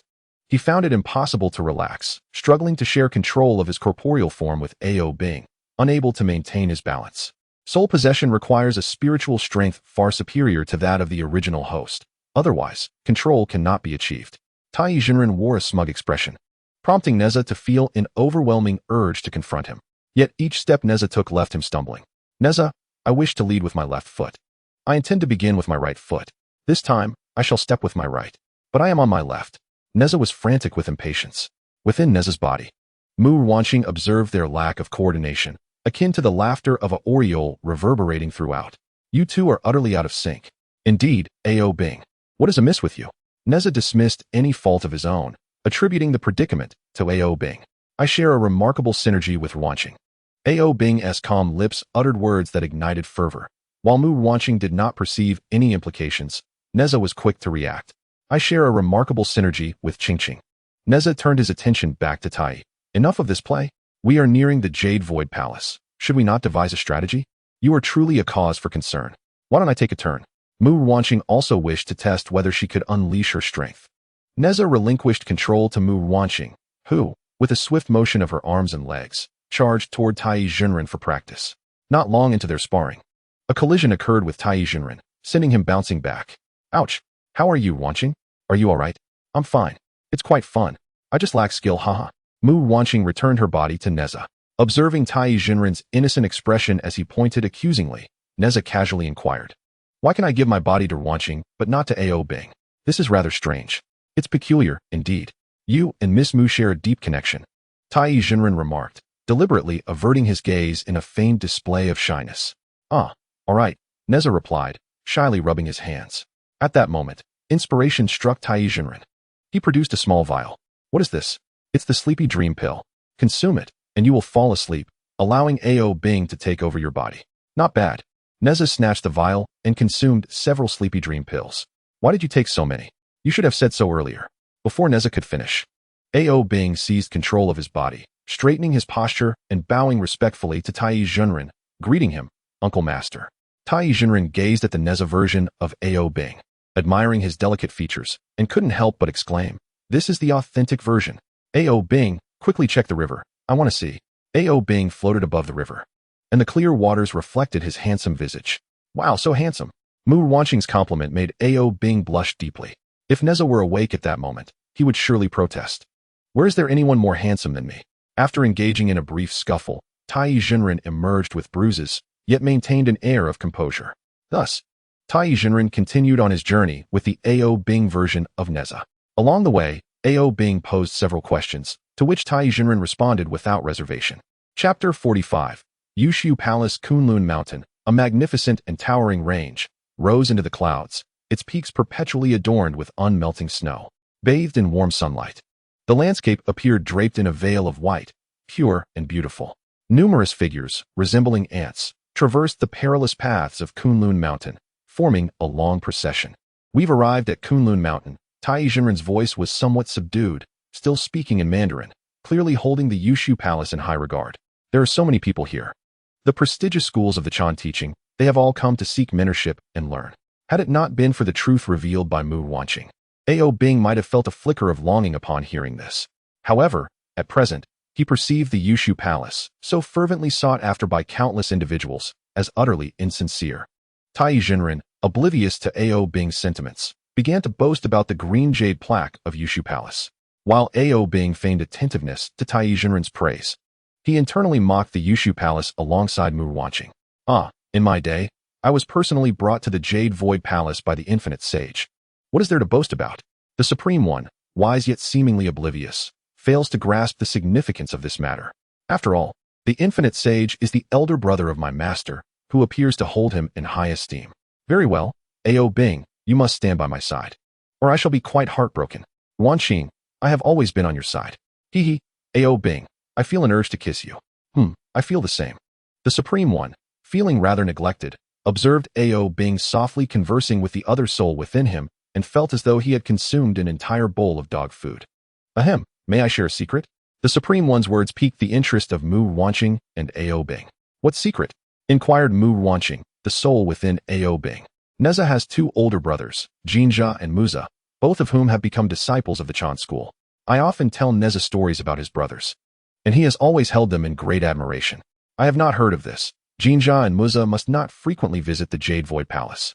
A.O. Bing, could you inquire whether they have taken refuge under the Infinite Sage? A.O. Bing relayed Mu Ruanqing's inquiry to the Supreme One, who shook his head and replied, They are not under my elder brother's tutelage. Nezha is a disciple of the Wenshu Guang Fa Tianzuan, while Muza is under the guidance of the Puxian Jinren. However, there is a chance that Nezha may meet his brothers this time. That would be splendid. Nezha would surely be overjoyed. Soon after, the Supreme One and A.O. Bing soared into the main hall of the Jade Void Palace, enveloped in a shroud of white mist. Before their figures could be seen, a warm and hearty voice resonated, calling out, Junior brother, it has been a long time. As the mist gradually dispersed, the Infinite Sage and his companions became visible. The venerable figure, resembling an aged peach, was the Infinite Sage, flanked by the beautiful Crane youth. Mu Ruanqing introduced them to A.O. Bing one by one. The Supreme One stepped forward to pay his respects, lowering his voice to say, Elder brother, I have brought my disciple to participate in the Ascension assessment. With that, he gestured to A.O. Bing. Disciple, come forth and pay your respects to the elder uncle. Greetings, elder uncle. A.O. Bing collected his thoughts and feigned a respectful demeanor as he performed a bow. You are Nezha, the reincarnation of the Spirit Pearl. Indeed, the celestial being holds high hopes for you. No wonder you are the Spirit Pearl's reincarnation. Your bearing is remarkable, and you exude youthful vigor. The Infinite Sage's eyes sparkled with delight, as if he had encountered a treasure. A.O. Bing, he has taken a liking to you. Ha ha. Nezha's laughter echoed in A.O. Bing's mind like an enchanting melody. Nezha, how did you awaken? Mu Ruanqing inwardly lamented the situation. Chapter 46. Mention of the dear youth. Nezha had no time to respond to Mu Ruanqing, as he instinctively reclaimed control over his body. In an instant, the handsome visage of A.O. Bing transformed into the mischievous Nezha, complete with dark circles under his eyes and a missing tooth. Nezha stretched his limbs and sighed contentedly. That was a delightful slumber, but I suddenly awoke with an urgent need to relieve myself. The Infinite Sage's expression contorted in dismay upon witnessing such antics. Nezha approached a small pond nearby, intending to take care of his business. Nezha, what are you doing? Mu Ruanqing immediately closed her eyes and shouted within Nezha's body. Tai Jinren quickly intervened to prevent Nezha from committing an indecent act in front of everyone. Tong, take Nezha to change. Change what? I just need to urinate. It's not that complicated. Changing means taking you to the restroom. Tai Jinren lightly tapped Nezha on the head and explained in a hushed tone. On their way to the restroom, Nezha and Tong caught sight of the magnificent Yushu Palace, crafted from white jade and layers of exquisite pavilions. Nezha, unimpressed, merely exclaimed, "Ah, how white. Ah, still so white." However, Bing appeared visibly unsettled. Tong sensed a name that lingered in his memory, Tong. Is there a connection between Tong and Tong? Bing inquired, probing Mu Ruanqing. Mu Ruanqing felt a chill run down her spine, wondering why the topic of Tong had arisen. They are siblings. So Tong is also in Yushu Palace then? We will encounter him, won't we? He shouldn't discover me, right? Nezha, oblivious to the details concerning Tong, bluntly asked Tong, who is Tong? He is my senior brother, Tong replied gracefully, maintaining her composure and gaze fixed ahead, without acknowledging Nezha. What does he know of women? Nezha feigned casualness, though inwardly he was deeply concerned. He vaguely sensed that Mu Ruanqing was not exclusively involved with Bing. For instance, Shen Gongbao and Guang were also quite affectionate towards her. Now, another figure, Tong, had emerged. Why do you ask this? Oh, just making conversation. He has a wife named Mu Ruanqing. Upon hearing this, Nezha inadvertently stepped on a portion of Tong's skirt, prompting her to angrily retort, "You can find your own way. I'm going to change." After Tong departed, Nezha, disregarding any reservations, urgently questioned Mu Ruanqing about the situation, relentlessly pursuing answers. He compelled Mu Ruanqing to recount her marriage to Tong once more. "I'm sorry, Nezha. I should have told you before we wed," Mu Ruanqing admitted, filled with trepidation. Fearing Nezha's regret and the possibility of losing his affection. Accustomed to being nurtured by love, Mu Ruanqing undeniably found herself drawn to the one who tended to her. Whether labeled as fickle or shameless, she merely wished to avoid reverting to the lonely little rabbit demon who could only guard a broken stove. Ruanqing, regardless of Nezha's feelings. "My love for you remains steadfast," Bing professed, seemingly indifferent to Nezha's agitation, as he sought to elevate his standing in Mu Ruanqing's heart. Utilizing the body of his good brother, Bing felt the two souls within him intertwine closely. Nezha suddenly realized, promptly declaring to Mu Ruanqing, "Qingqing, I don't care. You are still my wife. No one can take you away. Qingqing, do you love me more now?" "Ha. No. I meant to say you're about to wet your pants." Chapter 47. The appearance of Tong. "I want to watch while you use the restroom." Mu Ruanqing felt a tinge of shyness and decided to retire for the night. "Qingqing, you are already my wife. Why are you still so bashful?" Nezha teased her, suddenly realizing he was unaware of the location of the restroom, and continued to inquire, "Qingqing, where's the toilet?" Ruanqing had already fallen asleep. She fell asleep too quickly. It seems we must find it ourselves. After using the restroom, Nezha wandered about, eagerly awaiting Ruanqing's awakening. "Qingqing, where is the alchemy furnace?" "Bing and I have yet to locate it." "What do you need the alchemy furnace for?" "It's quite substantial and indestructible." Mu Ruanqing stretched languidly. She had not been sleeping well of late, burdened by numerous worries. Although she concealed her concerns adeptly, maintaining her cheerful demeanor, she feared that, had her emotions been tangible, she might have lost several strands of hair. "Let us see where you once resided," Nezha suggested. Bing wishes to see as well." "Indeed, I do," Bing affirmed. "Very well, but there is truly not much to behold." As Mu Ruanqing guided them, Nezha swiftly arrived at the alchemy furnace, which was protected by a barbed wire array. Upon seeing the modest furnace in the center, Nezha remarked, "It does not appear to be as massive as you described, Ruanqing. Do not be deceived by its size. It is merely a decorative element atop the grand alchemy furnace. The true body lies beneath," Mu Ruanqing explained, her thoughts drifting to Tong. How many monsters could be refined with this? Nezha pondered. "Where do you reside?" "Just walk this way," she indicated. Upon reaching Mu Ruanqing's chamber in the Yushu Palace, Nezha was suddenly attacked by a shadowy figure. The assailant moved swiftly, striking with intent. "Why are you attacking me? Who are you, intruding in my wife's quarters?" "Wait." Although Mu Ruanqing's voice went unheard by Tong, he sensed her presence. After scrutinizing Nezha closely, he detected the familiar aura of Mu Ruanqing. Tong restrained his assault, fearing he might genuinely harm her. "Why have you stopped? Do you think I am afraid of you?" Nezha retorted, preparing to strike again when Mu Ruanqing interjected. "He is Tong." He is Tong? Then I must fight." The two resumed their scuffle. Tong, mindful of Mu Ruanqing's presence, refrained from delivering lethal blows. Through the child's mutterings, he discerned that Mu Ruanqing's spirit resided within this young boy. Nezha, however, had no such reservations. Each move he executed left Tong gradually marred with wounds. These injuries were intentionally sustained by Tong, designed to elicit Mu Ruanqing's compassion, for he knew her heart was particularly tender. As the wounds on Tong multiplied, Mu Ruanqing focused intently and seized control of Nezha's body. Witnessing the transformation of the mischievous Nezha into a charming and innocent visage, Tong realized that this was indeed Mu Ruanqing, his beloved wife. As she gazed upon the grievous wounds of the young deer spirit, Mu Ruanqing could not restrain her tears. Each droplet fell like a heavy stone upon the hearts of those present, evoking a profound sense of sorrow. Qingqing, I was wrong. I shall heed your counsel and refrain from striking him. Ruanqing, allow me to tend to his wounds. Ao Bing had remained silent, not intervening, while Nezha, though not overly contemplative, understood that his beloved wife was weeping and thus felt compelled to apologize. My dear, is it truly you? The young deer spirit asked cautiously, as if fearing that Mu Ruanqing might vanish. Yes, it is I, Tong. I have returned, she replied, wiping her tears and smiling through her sorrow. Tong, having regained what he thought lost, embraced Mu Ruanqing tightly, cherishing her presence. Nezha's side story, if one were to call another's name while in bed, 1. After the Dragon Tribe's battle, Nezha remained at Shentang Pass, while Ao Bing had intended to return to the Dragon Palace. However, caught in youthful sentiments and reluctant to part from Mu Ruanqing, he chose to stay. Soon, a new residence was constructed.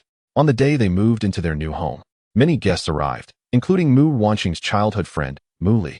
That evening, Mu Li found himself in a somewhat secluded guest room.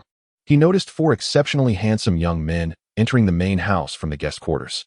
Rather than curiosity, he felt a pang of bitterness within. Not wishing to overstay his welcome, Mu Li departed, unaware that it was Mu Ruanqing's concern for their old friendship that had spurred his exit, inciting jealousy among the men.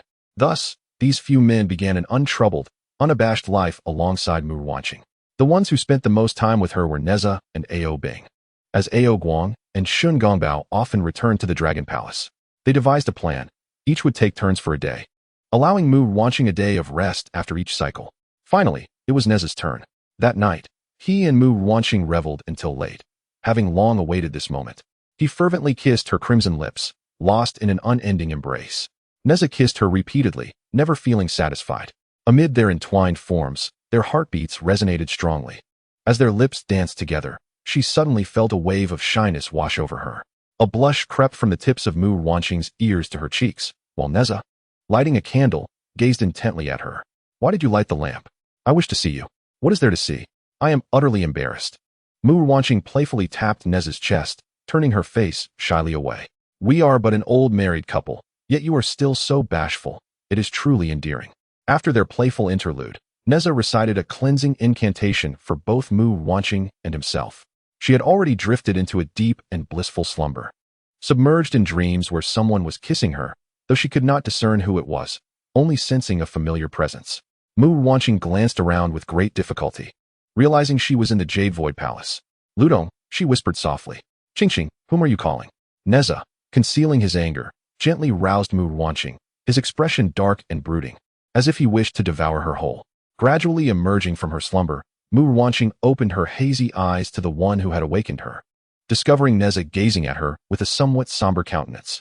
Uncertain of the reason, she gently inquired, Nezha, what troubles you? You just called out Tong's name. Nezha's tone was calm, seemingly devoid of anger. I apologized, Nezha. I just dreamt of him. Within this expansive courtyard, there were several guest rooms, yet none belonged to Tong, who remained undiscovered, continuing his undercover role beside the infinite immortal. Tong frequently entered Mu Ruanqing's dreams, entangling with her through a celestial technique known as dream infiltration. Nezha tenderly cupped Mu Ruanqing's cheek, his arm marked with prominent veins, yet he controlled his strength so as not to hurt her. Qingqing, will you make amends for me? How shall I make amends? Just do not reject me. Chapter 48. Struggle. The person in his arms struggled fiercely, attempting to break free from Tong's embrace. You're repulsive. Why are you holding me? Seeing Nezha revert to his original form, with Mu Ruanqing's aura also receding, Tong realized the child had transformed back. Who are you? Tong, unwilling to engage in argument, got straight to the point. I am Nezha, son of Li Jing from Shentang Pass. Tong sensed trouble. He was aware of the Infinite Immortal's plans. The Dragon Clan of the East Sea had always been a significant concern for the Infinite Immortal, and Shentang Pass, enveloped by the East Sea, was likely doomed. Initially, Ludong wished to avoid such trivial matters, but now that Mu Ruanqing was involved, he had to ensure the safety of his lady. So you are Nezha, the reincarnation of the spirit pearl, exceptionally gifted. Could you allow my lady to speak with me? I am quite renowned, but flattery will not grant you closeness to her. Why not? Ludong asked, perplexed. She is my lady. Our union was sanctioned by her, unlike you. Who deceived her? I have yet to settle accounts with you. You foolish child, Qingqing is mine. No, she is mine. The two engaged in battle once more, with Nezha not lifting the seal and Ludong refraining from using weapons. They fought evenly matched, neither willing to yield. The small chamber was nearly torn apart from their clash until they were interrupted by Mu Ruanqing's delicate admonition. Stop fighting, Nezha. If you keep this up, others will notice, and we will be exposed. Qingqing, it's unfair that Ludong is allowed to continue. Then I must ensure he can hear me. Nezha is the strongest and most obedient to me, right? Humph, if there has to be no fighting, then so be it. Mu Ruanqing, with just a few words, managed to soothe Nezha, and she could not help but marvel at how obedient he was, calming down so quickly. Noticing that Nezha had ceased his agitation, Tong refrained from prolonging the confrontation, for his true purpose was to see Mu Ruanqing. Now that she resided within Nezha's body, he could not bear the thought of her being harmed, nor did he wish for Nezha to become so enraged that he would prevent him from interacting with her. May I exchange with my lady? I have pressing matters to discuss concerning Qintang Pass. The cunning Tong dangled the bait of Qintang Pass, hoping to lure Nezha into acquiescing. Qintang Pass, what do you know of it? I speak only with my lady. Nezha declared, I shall not grow close to him, shall I? Nezha's temperament was grand, and he certainly would not become angry, would he? Very well, but you must not engage with him. Nezha relinquished control of his body to Mu Ruanqing. Upon seeing the innocent and adorable Nezha, Tong yearned to embrace him again, yet Mu Ruanqing evaded. Let us refrain from intimacy for now. It feels rather strange to inhabit another's body. She did not divulge the true reason, fearing that mentioning it would lead to further conflict. All right, my lady. How is it that you find yourself within Nezha's body? What has become of your physical form? My corporeal body has been destroyed, and I can only temporarily reside within Nezha's form. Who is responsible for the destruction of your body? I shall make them pay dearly. Tong's countenance darkened, filled with a vengeful desire to find the one who harmed Mu Ruanqing and subject them to the most excruciating of punishments. This is a long tale. I require the elixir of immortality to restore my body.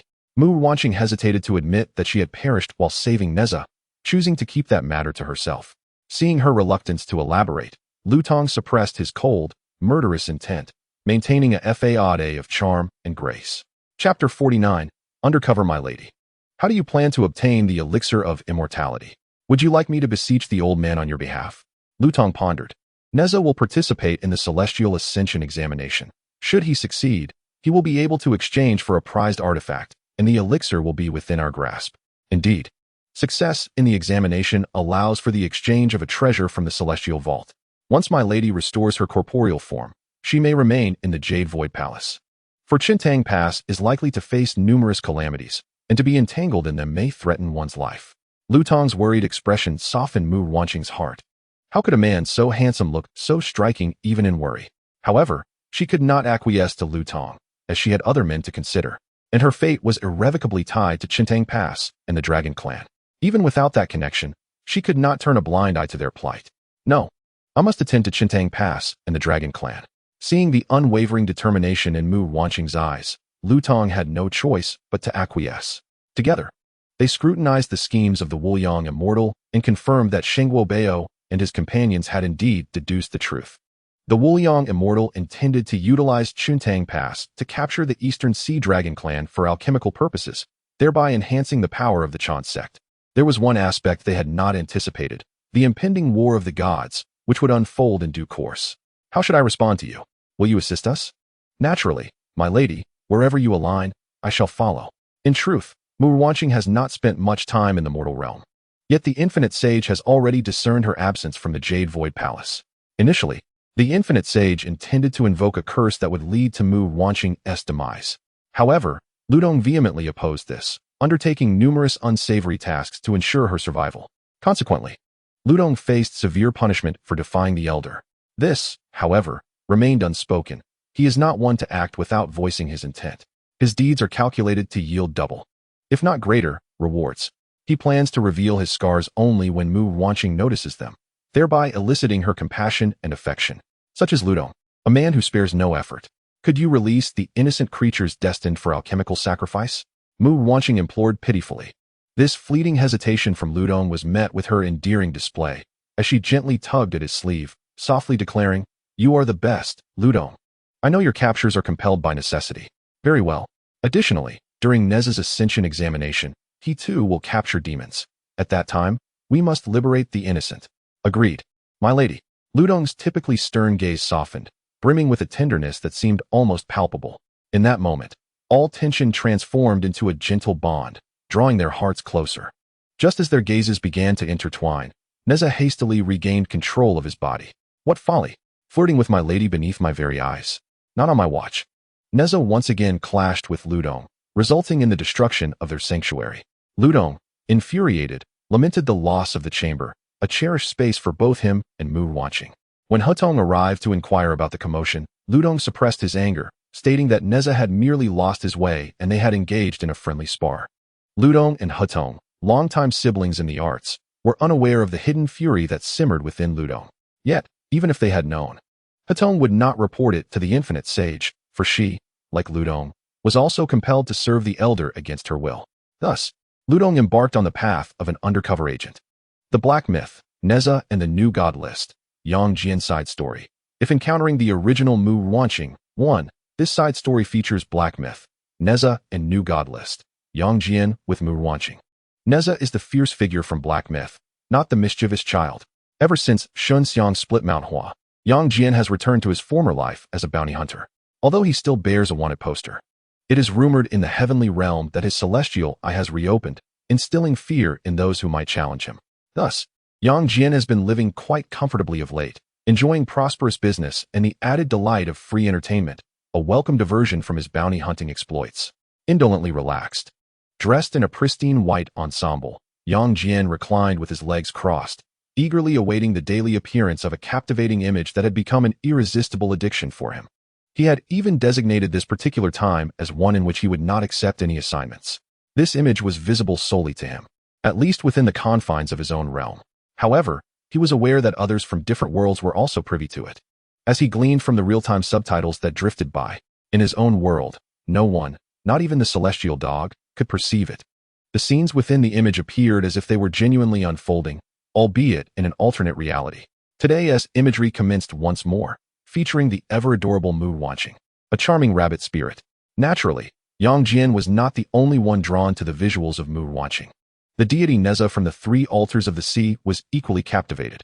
Nezha had just severed the enormous head of the bull demon king and was hastening back to his palace, driven by an insatiable desire not to miss a single moment of Mu Ruanqing's presence. As the imagery unfolded, a forest materialized before both Yang Jian and Nezha. On this day, Mu Ruanqing donned simple attire as she came to pay homage to her deceased parents and siblings. Although they had never achieved the status of true spirits, they had all passed away peacefully. The act of honoring a few small rabbits may seem rather comical to an outsider, but fortunately, her dear friend Mu Li stood by her side. Mu Ruanqing could not help but shed a few tears, reminiscing about her loving family. Although they could no longer be together, Ruanqing dear is crying again. "Come here for a hug, my child." It's Mu Li, raising the banner of Mu's honor. "Nezha, with me around, Mu Li won't be able to sit at the table. By the way, shouldn't the rightful consort be the dear boy? You are correct to challenge me." The languorous Yang Jian felt a pang of sympathy for Mu Ruanqing, his thoughts drifting to his own mother, his expression imbued with compassion and a hint of divinity. However, upon reading the floating subtitles that mentioned Nezha, he pondered whether it referred to the Nezha of his world. He had never heard of Nezha having any close female companions, let alone someone as endearing as Mu Ruanqing. Yang Jian resolved to inquire with Shunfeng ear at a later time. As for Nezha, the god of the three altars of the sea, his bloodlust had yet to dissipate, leaving him oblivious to Mu Ruanqing's sorrow over her parents' demise. Were it not for Li Jing's 8-treasure Linglong Pagoda, he would have already pierced Nezha with a spear. Witnessing Mu Li tenderly wipe away Mu Ruanqing's tears only intensified Nezha's murderous aura, which would have left any onlookers trembling in fear. When he caught sight of the subtitles referencing Nezha, flames erupted from his body. Who dared share his name and be entangled with Mu Ruanqing? In the days that followed, the imagery depicted the various entanglements of Mu Ruanqing with several men. Yang Jian and Nezha were consumed by fury, wishing they could tear apart the scenes they witnessed. If this wretched image allows us to see it, Then let us also enter that world. It seemed to echo their desires and respond to them. In the enchanted forest, sunlight filtered through the leaves. A gentle breeze caressed the air, and the leaves whispered softly. Once, a little rabbit, having endured numerous separations and deaths, attained a profound understanding of life and death, ultimately transforming into a mystical creature. Slowly, a smile of joy illuminated her melancholic visage. She had indeed evolved into a demon. At that moment, Yang Jian suddenly sensed a shift in his surroundings, and soon he found himself in a realm unlike his own. Observing his surroundings, he recognized it as the homeland of Mu Ruanqing. Had he truly entered her world? A languorous smile graced his lips as he intended to confront the little demon about the heartache he had suffered in her absence. However, before he could step into the forest, a wave of murderous intent surged from the sky above. Yang Jian looked up to see a figure enveloped in bloodlust. As if freshly emerged from battle, a decisive warrior indeed. But wait, did he not also possess the Hunyuan silk, the fire-tipped spear, and the wind and fire wheels? Was this world's Nezha truly the same as the one he knew? Up in the heavens, the deity Nezha stood with his arms crossed, indifferent to Yang Jian below. He sensed that while there was indeed a Li Jing in this realm, he was not the Li Jing from Yang Jian's world. Nor was there the Ba Bao Ling Long Pagoda. Nezha had never felt such freedom. Without his tower, his breath flowed more easily. Almost simultaneously, both warriors sensed Mu Ruanqing and rushed towards her. Yet, before they could reach her, they clashed, discovering that their destination was the same. Yang Jian suspected that the Nezha above was indeed the Nezha of Mu Ruanqing's world, while Nezha assumed Yang Jian was merely another guest of Mu Ruanqing. The two engaged in a fierce battle. In the depths of the forest, Mu Ruanqing gasped, having encountered a fierce tiger. Nezha, riding on his wind and fire wheels, charged towards her location, while Yang Jian suppressed his languid demeanor, following closely with his 9 transformations divine art. They soon witnessed Nezha pierce the tiger that had threatened Mu Ruanqing, the fire-tipped spear stained with its blood. Nezha then ignited the bloodstains with the spear's flame until they were consumed entirely. Gratefully, Mu Ruanqing gazed at Nezha, her sweet voice still untouched by the allure of future charm, expressing her gratitude. "Thank you, benefactor. I have nothing to offer in return, save for my servitude." "No need for that. Just grant me a wish." "What do you mean? Marry me?" This brother, you've merely slain a small tiger. And you make such a grand demand?" Yang Jian interjected, stepping in front of Mu Ruanqing. With his striking features and an aura of languid nobility, he contrasted sharply with the fierce visage of Nezha, making Mu Ruanqing feel more at ease with him. "Who are you?" "I am Nezha of the 3 altars of the sea." "I am Yang Jian of Meishan." "I am Mu Ruanqing." As Mu Ruanqing continued to converse with the two, it became evident that only she and Yang Jian engaged in meaningful dialogue, for Nezha remained silent. As their conversation progressed, both Yang Jian and Nezha discerned that Mu Ruanqing had only just taken form, untouched by the advances of other men, embodying innocence and naivety. Yang Jian also recognized that this Nezha was not the same as the one he knew. Finally, unable to endure Mu Ruanqing's camaraderie with Yang Jian any longer, Nezha ensnared her with his Hunyuan silk and whisked her away. Chapter 50. Expecting? In the grand hall of Yushu Palace, Nezha and the others indulged in a concocted celestial elixir. Nezha and Tai Jinren took turns splattering Tong's face, rendering his makeup a chaotic mess. Mu Ruanqing, aware that Nezha had infused the elixir with his own peculiar seasoning, felt an overwhelming sense of revulsion. Sharing a body with Nezha necessitated a constant vigilance to prevent any bizarre occurrences. Tong and Nezha deliberately returned at different times. Upon Tong's arrival, Tong promptly filled a cup with the celestial drink for him. Nezha harbored a faint hope that Tong would partake, providing him ample opportunity for mockery. However, sensing something amiss in Nezha's animated expression, Tong refrained from tasting it. Alas, what a pity! Nezha leaned his head in a dejected manner, sighing while listening to the conversation between Mu Ruanqing and Ao Bing within him. "Ao Bing, do you not feel nauseated?" "I am somewhat unsettled," he lamented. "Oh no. Do not vomit. I too feel like retching." "Ruanqing, what is wrong?" "Ao Bing, could it be that you are with child?" "How could that possibly be?" Mu Ruanqing retorted. Disbelief etched across her face. "What?" Nezha exclaimed, suddenly rising with surprise, his voice drawing the attention of those around them. Though indifferent to their gazes, he was acutely aware that the secret of their shared soul should not be revealed. He waved dismissively and feigned nonchalance. "I just saw a bug, haha. Strange. Yushu Palace is a celestial domain. Whence comes this bug?" Tong muttered quietly to himself.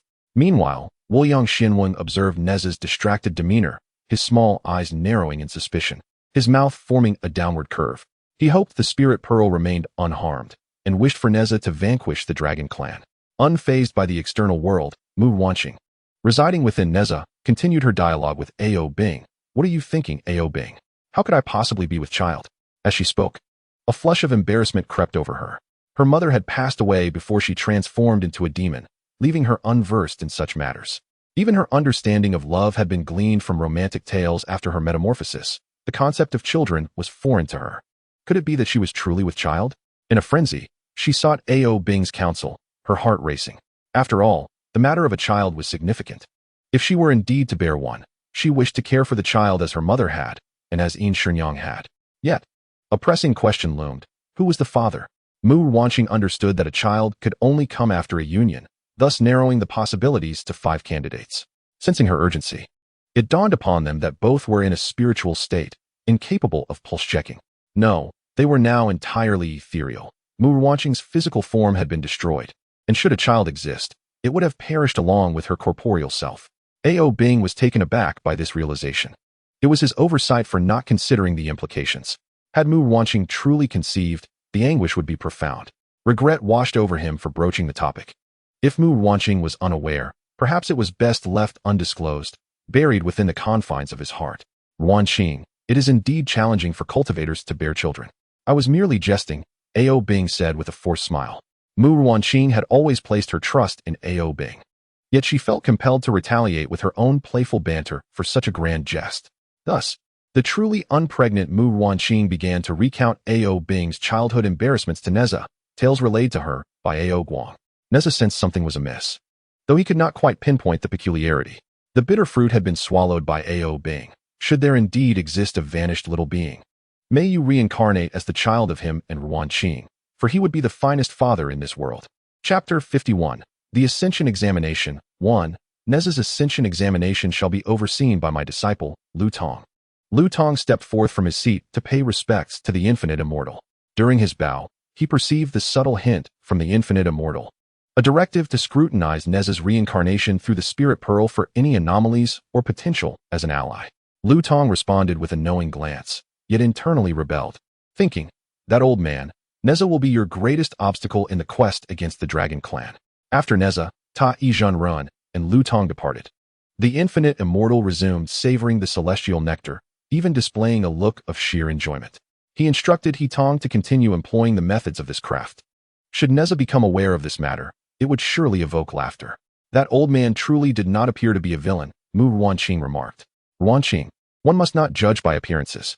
Qingqing, do you think he relished the celestial nectar I enhanced, especially after consuming so much? Ha ha ha, you make me laugh. Ta Yizhen Ren and Lu Tong were well aware of Mu Ruanqing's presence within him, and Nezha did not hold back, engaging them in idle chatter. Nezha, dare you speak of this matter? Next time, be cautious and refrain from consuming anything indiscriminately. Very well, I shall heed my wife's counsel. Lu Tong pretended not to hear, recognizing that engaging in fruitless debate would only heighten Mu Ruanqing's disdain for him. The time for performance had yet to arrive. He was not in haste to reclaim his wife. The Ascension examination comprised 3 trials, requiring the defeat of monsters of at least Earth immortal rank. The first trial involved a group of industrious and unassuming groundhogs, who were still busy preparing vegetable soup upon their arrival in the territory of the groundhogs. I find these groundhogs quite endearing. They have committed no heinous acts, yet the infinite immortal intends to capture them. The dragon clan, equally harmless, is also to be ensnared by the infinite immortal. Mu Ruanqing and Ao Bing protested on their behalf, and Nezha wished to join in their collective indignation. Alas, he was closely watched by too many members of the demon hunting squad. I am Nezha, the third prince, capable of subduing demons and composing poetry. Today, I shall eradicate villainy. You wretched creatures, prepare to meet your demise. Nezha recited his improvised verse, accompanying it with a series of quirky punches, endearing in their oddity. Nezha, you are so adorable. I feel compelled to kiss you. Ha ha. Nezha bashfully scratched his head, for he too longed to kiss Mu Ruanqing. Thus, accompanied by the enchanting sleepy elixir, Ao Bing made his entrance. Despite some initial setbacks, he ultimately subdued the formidable Earth immortal level leaders of the groundhogs. The details of the ordeal need not be recounted, as Mu Ruanqing was on the verge of retching once more. With the most powerful leaders of the groundhogs captured, Lu Tong commanded the members of the demon-catching team, who had been lying in wait, to ensnare all the groundhogs with their nets and ropes. Watching the innocent little demons being apprehended filled Mu Ruanqing with sorrow.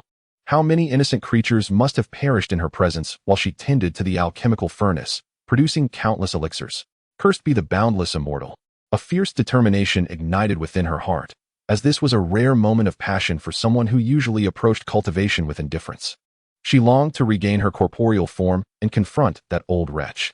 Fortunately, Tong had promised her that he would release the innocent demons. She hoped he would not face any repercussions for it. If he did, she would find every means to express her gratitude. Unbeknownst to Mu Ruanqing, the greatest form of gratitude for Tong would be her own self, yielding herself to him, bearing 2 or 3 children, nurturing a few pets, and living a stable and blissful life. Chapter 52. The Golden Immortal Assembly. As the crowd made their way home, the demon-catching team escorted the captured demons along the path to immortality. A heavy horn sounded, and the Shen bird of the Jade Void Palace descended, circling the floating clouds that carried the convoy. At the forefront stood Nezha, striking a casual pose despite his diminutive stature, exuding an air of authority. The other idle members of the demon-catching team gathered to observe the reincarnated Nezha, with 2 or 3 unremarkable members making derisive comments about his appearance. Could Nezha tolerate such mockery? Certainly not. He promptly snapped off a section of the jade railing and approached the trio, only to be halted by Taizhenren. The White Jade Terrace served as both a place for stargazing and a gathering point for other golden immortals. Countless stars adorned the night sky, shimmering like pearls. Among them, the 6 brightest stars faintly aligned in a straight line, known as the 6 stars in conjunction. Junior brother, do you see that? It is indeed the 6 stars in conjunction, the boundless immortal remarked to Taizhenren, who stood a step behind him. Let me take a look. Indeed, it is the 6 stars in conjunction, a sight that occurs once in a millennium. This White Jade Terrace could transmit images, regardless of the distance, whether 1,000 or 10,000 miles apart. Today, we shall convene the assembly of the 12 golden immortals, the boundless immortal declared, stroking his white beard as he nudged Taizhenren into the last available seat among the 12 golden immortals. Taizhenren feigned reluctance, yet inside, he was elated. Once seated, he could hardly suppress a triumphant grin. As the crane boy sprinkled celestial water, white mist enveloped the area, and soon the images of the 11 golden immortals materialized. The assembly discussed the matters pertaining to the divine proclamation war, while the boundless immortal boasted about the elixirs he had diligently refined. A full cauldron of elixirs drew praise from all present. Observing this, Mu Ruanqing could only find it deeply ironic. Ultimately, the Infinite Sage and the Golden Immortals engaged in a discourse regarding their perspectives on the Dragon Clan. Upon receiving a subtle hint from the Infinite Sage, Luton expressed to the Golden Immortals the notion of waging war against the Dragon Clan. How dare he tarnish the reputation of my kin? A disdainful Ao Bing, residing within Nezha's body, exclaimed. Ao Bing, possessing a gentle temperament and rarely succumbing to anger, held the fate of the Dragon Clan as his Achilles heel, an inviolable truth. Much like Mu Ruanqing's essence, Luton was not the type to engage in treachery. There must be a hidden sorrow behind his actions. Mu Ruanqing sought to console Ao Bing, but her efforts proved futile. Hearing her words, Ao Bing felt anger and grievance, mistakenly believing that Mu Ruanqing favored Luton. Were he in physical form, his eyes would surely blaze with rage. Regrettably, Ao Bing lacked such a corporeal body and could no longer attract Mu Ruanqing's attention through charm. He suppressed his fury and, with a tone of wounded innocence, implored, Ruanqing, you shall stand by the side of the Dragon Clan, will you not? Of course, the Dragon Clan is innocent. And you are one of them, she reassured him. Comforted by her words, Ao Bing felt momentarily appeased, yet he silently vowed to avenge this slight against Luton. A gentleman's vendetta is not forgotten. The time for retribution simply had not yet arrived. Nezha, listening to their exchange, felt an acute discomfort at his inability to participate. He rubbed his ears in frustration. Fortunately, among the Golden Immortals, there remained those of virtuous character who opposed the idea of attacking the Dragon Clan. Senior brother, Jin Jia and Mu Jia are disciples of both myself and the real person Puxian. They have never met. Might we seize this opportunity for them to become acquainted? That would be delightful, came the reply. Nezha suddenly felt a wave of self-consciousness, pondering whether his appearance would disappoint his 2 elder brothers. Retreating to a corner, he conspired secretly with the 2 within him. Though you may not possess striking looks, with dark circles under your eyes and a missing tooth, I think you are truly wonderful. Ao Bing consoled Nezha. Nezha smiled, preparing to produce the sleepy dream pill. That was comforting, but perhaps refrain from such reassurances next time. Mu Ruanqing interjected hastily. Nezha, you are truly remarkable. You possess a chivalrous spirit, a deep sense of justice, and you are quite handsome. Really? He asked, eyes wide with disbelief. Absolutely. Otherwise, why would I have married you? Well, it seems my wife speaks with such eloquence. Ultimately, Nezha refrained from consuming the sleepy dream pill, allowing Ao Bing to take it in his stead. Luton's side story. If it were the Sentinel World, 1, for 1,000 flowers for extra chapters, once upon a time. The illustrious Sentinel duo of the Tianqian star system did not consist of Luton and Mu Ruanqing. The Tianqian star system is a technologically advanced realm, boasting hundreds of stars. The planets are categorized from 1st to 5th class, with 1st class inhabitants either wealthy or possessing formidable strength. The 5th class planets, notorious as wastelands, are rife with war, crime, hunger, and poverty. The indigenous populace of this star system is divided into ordinary individuals and awakened beings, the latter further categorized into guides and sentinels. Guides possess formidable psychic abilities, capable of soothing the emotions of sentinels, essentially acting as mental therapists. They assist sentinels in controlling their senses and provide vital psychological support. Conversely, sentinels typically possess heightened senses and exceptional combat prowess, tasked with fighting and protection, yet their psychic abilities are significantly inferior to those of guides, making them susceptible to sensory overload, which can lead to dissociation or frenzy. Mu Ruanqing is an awakened individual who has differentiated into a Class D sentinel. The lowest tier among them, Tong, a Class D guide, has refrained from providing any mental support to sentinels since his awakening, even rejecting simple, non-physical guidance. The White Tower serves as the governing body for the Guide Sentinel organization, and within it, the formidable first guide, Tong, holds a position of authority. As a manager, his refusal to offer mental guidance not only undermines his leadership role, but also risks corrupting other guides. Consequently, the other administrators of the White Tower urged Tong to either provide support to others or seek out a sentinel of his preference for himself. Tong dismissed their suggestions until he arrived at the garbage star to undertake a task only he could perform, where he encountered a girl in distress, fleeing in all directions. The girl's beauty could only be described as enchanting, her skin as pure as jade, marred only by streaks of vibrant paint. Her bright eyes were ever watchful, and her tightly pressed lips betrayed her anxiety. She rushed towards Tong, drawing closer until, just before their paths crossed, she made a sharp turn, grasping his hand and pulling him to flee together. The softness of her grip sent ripples through Tong's previously tranquil heart, as if a small stone had disturbed the still waters of a serene lake, creating gentle splashes that echoed his rising heartbeat. As he watched Mu Ruanqing clutching his back, he felt an unprecedented sense of fulfillment, a longing to possess her always. Should she resist, he believed he could ensnare her. Are you foolish? Why aren't you running from the space pirates? They kill without a second thought. Mu Ruanqing whispered urgently to him as they hid away in a concealed spot. I am grateful for your rescue. May I know your name? Tong responded with a warm, reassuring smile, hoping to ease her tension. My name is Mu Ruanqing. She replied without suspicion, revealing her identity. However, she sensed a faint, almost imperceptible reaction to her crisis anticipation, though its source eluded her. Dismissing it, she thought nothing of it, for this was the garbage star, where her instincts rang incessantly. Little did she know, this oversight would cost her a lifetime. Thus, the first guide, Tong, encountered his destined love, a Class D sentinel, Mu Ruanqing, whose agility was her only asset. Upon returning to the White Tower with Tong, she felt secure, free from the need to hide, and grateful for the guidance offered to her. However, the two initially struggled to find their rhythm in their tasks, with Mu Ruanqing often returning in disarray to seek Tong's support. One day, her friend Mu Li suggested she pursue rescue missions rather than aggressive ones, urging her to identify her strengths. Realizing her speed could be advantageous, Mu Ruanqing experienced an epiphany. Yet, she wondered why the astute Tong had not offered her this advice. Tong naturally has his own calculations.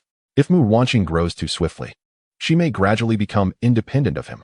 He intends to infiltrate her life like a frog being boiled in warm water, ensuring that before Mu Ruanqing reaches a point of self-sufficiency, he becomes an indispensable part of her existence. On this particular day, Mu Ruanqing rescued the young Marquis from the clutches of space pirates. The young Marquis, infatuated with her, relentlessly sought to control her through his mental prowess. However, his inexperience led to harm within Mu Ruanqing's mental realm. When she was brought to Tong, her face was flushed and she was gasping for breath, yearning to entice her guide for deeper connection. The flames of desire within her were insatiable, manifesting even as an adorable little white rabbit within her spiritual essence. Naturally, Tong embraced Mu Ruanqing, allowing her to straddle him. This piece serves as a side story for Xiao Tianshi, detailing the tale of Ao Guang. If he could traverse back in time to give birth to Ao Bing, by the eastern coast, a graceful and enchanting figure lay unconscious upon the shore. Her brows resembled distant mountains, her lips like delicate cherry blossoms, and her skin akin to refined jade. With a slender waist, she embodied the essence of a breathtaking beauty, captivating enough to sway nations. Even in her slumber, she remained oblivious to the waves lapping at the hem of her gown. The spirited Ao Guang routinely patrolled the shore as part of his daily duties. Indeed, he soon detected a suspicious figure lying on the beach. Swiftly, he approached, confident that his mere presence would be enough to send any intruder fleeing. However, today, he encountered a woman of unparalleled beauty. Though she remained unconscious, he could vividly imagine the allure of her gaze upon awakening. At that moment, Ao Guang's heart raced inexplicably, as if it were trying to leap from his chest to offer itself to her. After a meticulous examination, he concluded that she was merely exhausted and posed no threat to her life. Ao Guang knew he ought not to meddle in such trivial matters. Her elegant attire suggested she was a lady of noble birth, and it was likely that someone would soon come to her aid. Yet, her identity remained dubious, and he feared that bringing her to the Dragon Palace might invite danger. Nonetheless, Ao Guang was undaunted by risks. As a spirited young dragon, he possessed a fearless disposition. Proud yet modest, gazing at the serene beauty of the sleeping woman, he felt an overwhelming urge to caress her cheek. Just as his fingertips were about to make contact, he realized his actions and swiftly retracted his hand, pretending as if nothing had occurred. He knew he should return, yet a voice within urged him to take the woman back to the Dragon Palace. He must. Ultimately, Ao Guang succumbed to his inner conviction. In the opulent and resplendent Dragon Palace, a graceful figure reclined upon the bed in the main hall, gradually opening her eyes to behold Ao Guang. However, to characterize this Ao Guang as merely Ao Guang would be an oversimplification. He appeared somewhat younger, exuding an exuberance of youth, yet lacking the weight of maturity. As he found himself captured by her autumn-like gaze, Ao Guang's heart raced anew. He had never encountered such pure and crystalline eyes, seemingly capable of embracing anyone. No, they could only embrace him. In that moment, Ao Guang realized he had succumbed to love at first sight, his possessiveness stirring within him. Ao Guang, do you know me? Mu Ruanqing suddenly sensed something amiss. This Ao Guang did not recognize her and seemed notably youthful. She glanced at herself, realizing that her form was not her original one, resembling instead that of her recent transformation. Having perused many tales, she recalled that this was referred to as crossing over. The shock in her eyes sparked curiosity. Yet Ao Guang understood that the pursuit of love must be approached with patience and tenderness. May I inquire your name, fair maiden? I am called Mu Ruanqing. Ao Guang subsequently recounted how he had brought her back, deliberately omitting any mention of his prior suspicions. Thus, Mu Ruanqing settled comfortably in the Dragon Palace, which had yet to transform into a hellish realm beneath the sea. On one particular day, Mu Ruanqing lay in the chamber prepared for her, though her slumber was restless, with murmurs escaping her lips. For several days, Ao Guang had clandestinely visited her sleeping quarters, captivated by her serene and tranquil visage. He had long been curious about who she called out to in her dreams, and at last, he discerned the truth. The name she uttered was his own. However, unbeknownst to him, this Ao Guang was distinct from the one she truly sought. In her dreams, Mu Ruanqing envisioned a playful entanglement with Ao Guang, only for him to suddenly split into two, one embodying youthful exuberance, the other representing maturity and steadiness. Abruptly awakening, she found the youthful Ao Guang before her, eager to inquire whether she harbored feelings for him. As she gazed into the eyes of the youthful Ao Guang, feeling the affection reflected therein, an overwhelming sense of irrevocable loss washed over her. Ruanqing, my heart is yours. Will you consent to be my bride? Ao Guang professed his love, believing that true love necessitated lifelong commitment and, naturally, marriage. Hearing the familiar address, Mu Ruanqing hesitated. Should she acquiesce? Was it truly impossible to return to her former life? Noticing her reluctance, Ao Guang pondered why she had intertwined with him in dreams, yet hesitated now. Was she merely captivated by his physical form? Amused by his own musings, he pressed her delicate hand against his chest, urging her to feel his heartbeat, and declared, Ruanqing, I genuinely love you. You are irreplaceable to me. As she met Ao Guang's fervent gaze and felt the rhythm of his heart beneath his armor, Mu Ruanqing surrendered to his kiss, embracing the moment without resistance. This piece is an intriguing tale revolving around the characters of Ao Guang and Mu Ruanqing, set in a parallel universe. What if she were to traverse back in time and give birth to Ao Bing? Since their last entanglement, Ao Guang relocated Mu Ruanqing's belongings to the main hall, and thus they began cohabiting. The two spent their days in affectionate companionship, practicing and patrolling together, and their nights were filled with endless entanglements. On a particular day, Mu Ruanqing felt utterly exhausted and chose not to accompany Ao Guang for training, having never been particularly enthusiastic about it. As she continued her slumber, her habit of speaking in her sleep remained unchanged, allowing the suddenly returned Ao Guang to overhear much. Ao Guang, do not agree, Mu Ruanqing murmured. Yang Xinwen? Ao Guang pondered, baffled. Was that not a celestial being of the Chan school? What relevance did it hold for him? Unable to fathom the meaning, he decided to prepare a meal for Mu Ruanqing instead. He recalled their previous excursions to the mortal realm, where he discovered her fondness for earthly delicacies. For the past few days, Ao Guang had secretly been practicing his culinary skills, yet his endeavors had met with failure. Surely today he would manage to create something palatable? The naive and sweet-hearted Ao Guang mused, casting aside his doubts. When Mu Ruanqing finally awakened, she was greeted by the enticing aroma of food, which stirred an unsettling nostalgia within her, reminding her of her life before her journey through time. As she gazed at the young Ao Guang seated at the edge of her bed, she suddenly glimpsed the visage of the mature Ao Guang through him. The young Ao Guang, unaware of her gaze, felt a surge of anger. Did Mu Ruanqing not care for him? Why should she concern herself with others? Despite his frustration, he could not bear to confront her and left in a huff. Realizing the absence of Ao Guang, Mu Ruanqing was struck by the realization of her actions.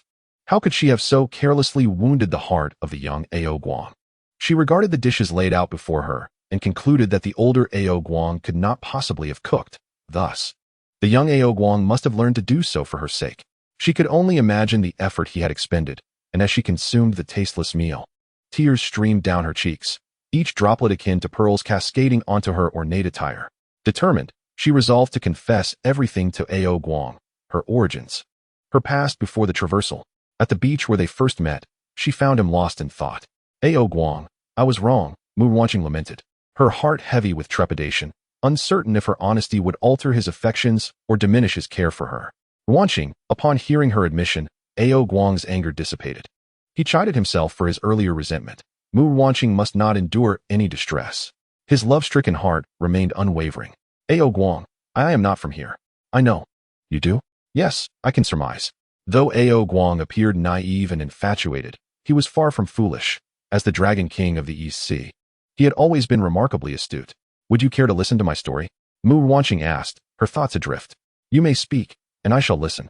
Mu Ruanqing recounted her past to Ao Guang, sharing all the crises they had endured together. A twinge of jealousy stirred within Ao Guang, enveloping his heart with a delicate resentment. Yet, it was undeniable that had he been among those individuals, he too would have been irresistibly drawn to Mu Ruanqing, compelled to act. After all, the anguish of unrequited love for Mu Ruanqing was the most unbearable pain for him. Upon hearing of their crises, Ao Guang silently vowed to avoid similar situations in the future.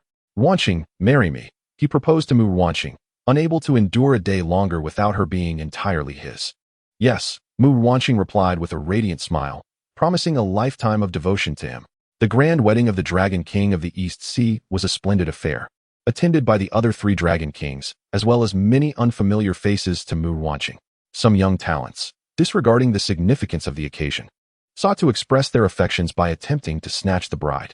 However, before they could approach Mu Ruanqing, Ao Guang intercepted them one by one, intimidating them into retreat. After the wedding, the couple resumed their affectionate closeness. One day, while Mu Ruanqing was enjoying a meal meticulously prepared by Ao Guang, she began to feel nauseated. After examining the food and finding no issues, Ao Guang took her pulse and discovered the astonishing news Mu Ruanqing was expecting. In that moment, he even envisioned names for their children: Ao Jia for the firstborn, Ao Yi for the second, and naturally, Ao Bing for the third. Chapter 53, The Ascension Examination, 2. Nezha returned solemnly to the white jade platform, where he beheld the images of Jin Jia and Mu Jia. He restrained his usual demeanor, presenting himself as a well-behaved and thoughtful child. It was the first time Mu Ruanqing witnessed the mischievous Nezha displaying such politeness, standing upright, and speaking with newfound humility. The meeting of the 3 was exceedingly precious, and they cherished it deeply. The courteous Jin Jia and the cheerful Mu Jia, facing the previously unseen Nezha, found themselves fond of him regardless of any differences in appearance he might have compared to other ordinary children. In a moment of exuberance, Mu Jia scooped Nezha up, tossing him playfully in the air. Jin Jia, observing his joyous second brother and somewhat exuberant third brother, chose not to intervene as they reveled in their play. They inquired about Nezha's parents, their well-being, and his preferences, as well as whether he had any friends. They assured him that he could share any crises he encountered in the future. Nezha answered their questions thoughtfully, though he refrained from disclosing the impending crisis, fearing it would cause them worry. Soon, the time of the 6 stars aligning approached, and the images of Jin Jia and Mu Jia began to fade. In their final embrace, they apologized to Nezha for not having the opportunity to see him, expressing their affection for him. As Nezha watched the images of his 2 brothers slowly dissipate, a solitary tear slipped down his cheek. That tear encapsulated not only his own emotions, but also the sentiments of the 2 within him. Qingqing, Albing, why are you both crying? I am reminded of my 2 elder brothers. Albing, do you have brothers as well? Why have you never mentioned them? Nezha and Mu Ruanqing were quite astonished, each posing questions in succession. Albing hesitated, then shifted the topic, saying, if only my brothers were like this. Then why are you crying, Qingqing? Nezha, perceiving that Albing was reluctant to discuss it, perhaps it was a source of sorrow for him, redirected his inquiry towards Mu Ruanqing. I have both brothers and sisters, as well as younger siblings, but none of them possessed the aptitude for cultivation. When I was still a little rabbit, they, like our parents, departed from me. Do not be disheartened, Qingqing. From now on, my brothers will be your brothers. And Albing too. I believe they would be quite fond of you. Indeed. Nezha, you are truly kind. Thank you, Nezha. The 3 of them once again broke into bright smiles, casting aside their melancholy to embrace the challenges ahead. Thus concluded the first phase of the Immortal Ascension assessment. The second phase was originally intended to take them to the former territory of the Shen Gongbao leopard to capture monsters, thereby forcing him to become an enemy of Nezha. However, due to Mu Ruanqing's foresight, the Shen Gongbao leopard's kin had already vacated their homeland. When the group arrived at the former domain of the Shen Gongbao leopard, not a single monster remained.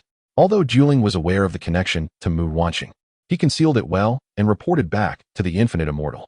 Upon receiving this news, the Infinite Immortal was filled with fury, so much so that he inadvertently pulled out a few strands of his beard in his wrath. They were left with no choice but to employ the second plan, to disguise themselves as the Dragon Clan and destroy Qintang Pass, thus inciting enmity between Nezha and the Dragon Clan to aid in their eradication. The Infinite Immortal's mind was filled with malicious schemes, and Juling, observing the unmasked malice in his eyes, refrained from any excessive reaction, respectfully accepting the next assignment. Indeed, the location for Nezha's second phase of the Immortal Ascension assessment was altered. The Infinite Immortal excelled at manipulating the hearts of those beneath him to do his bidding.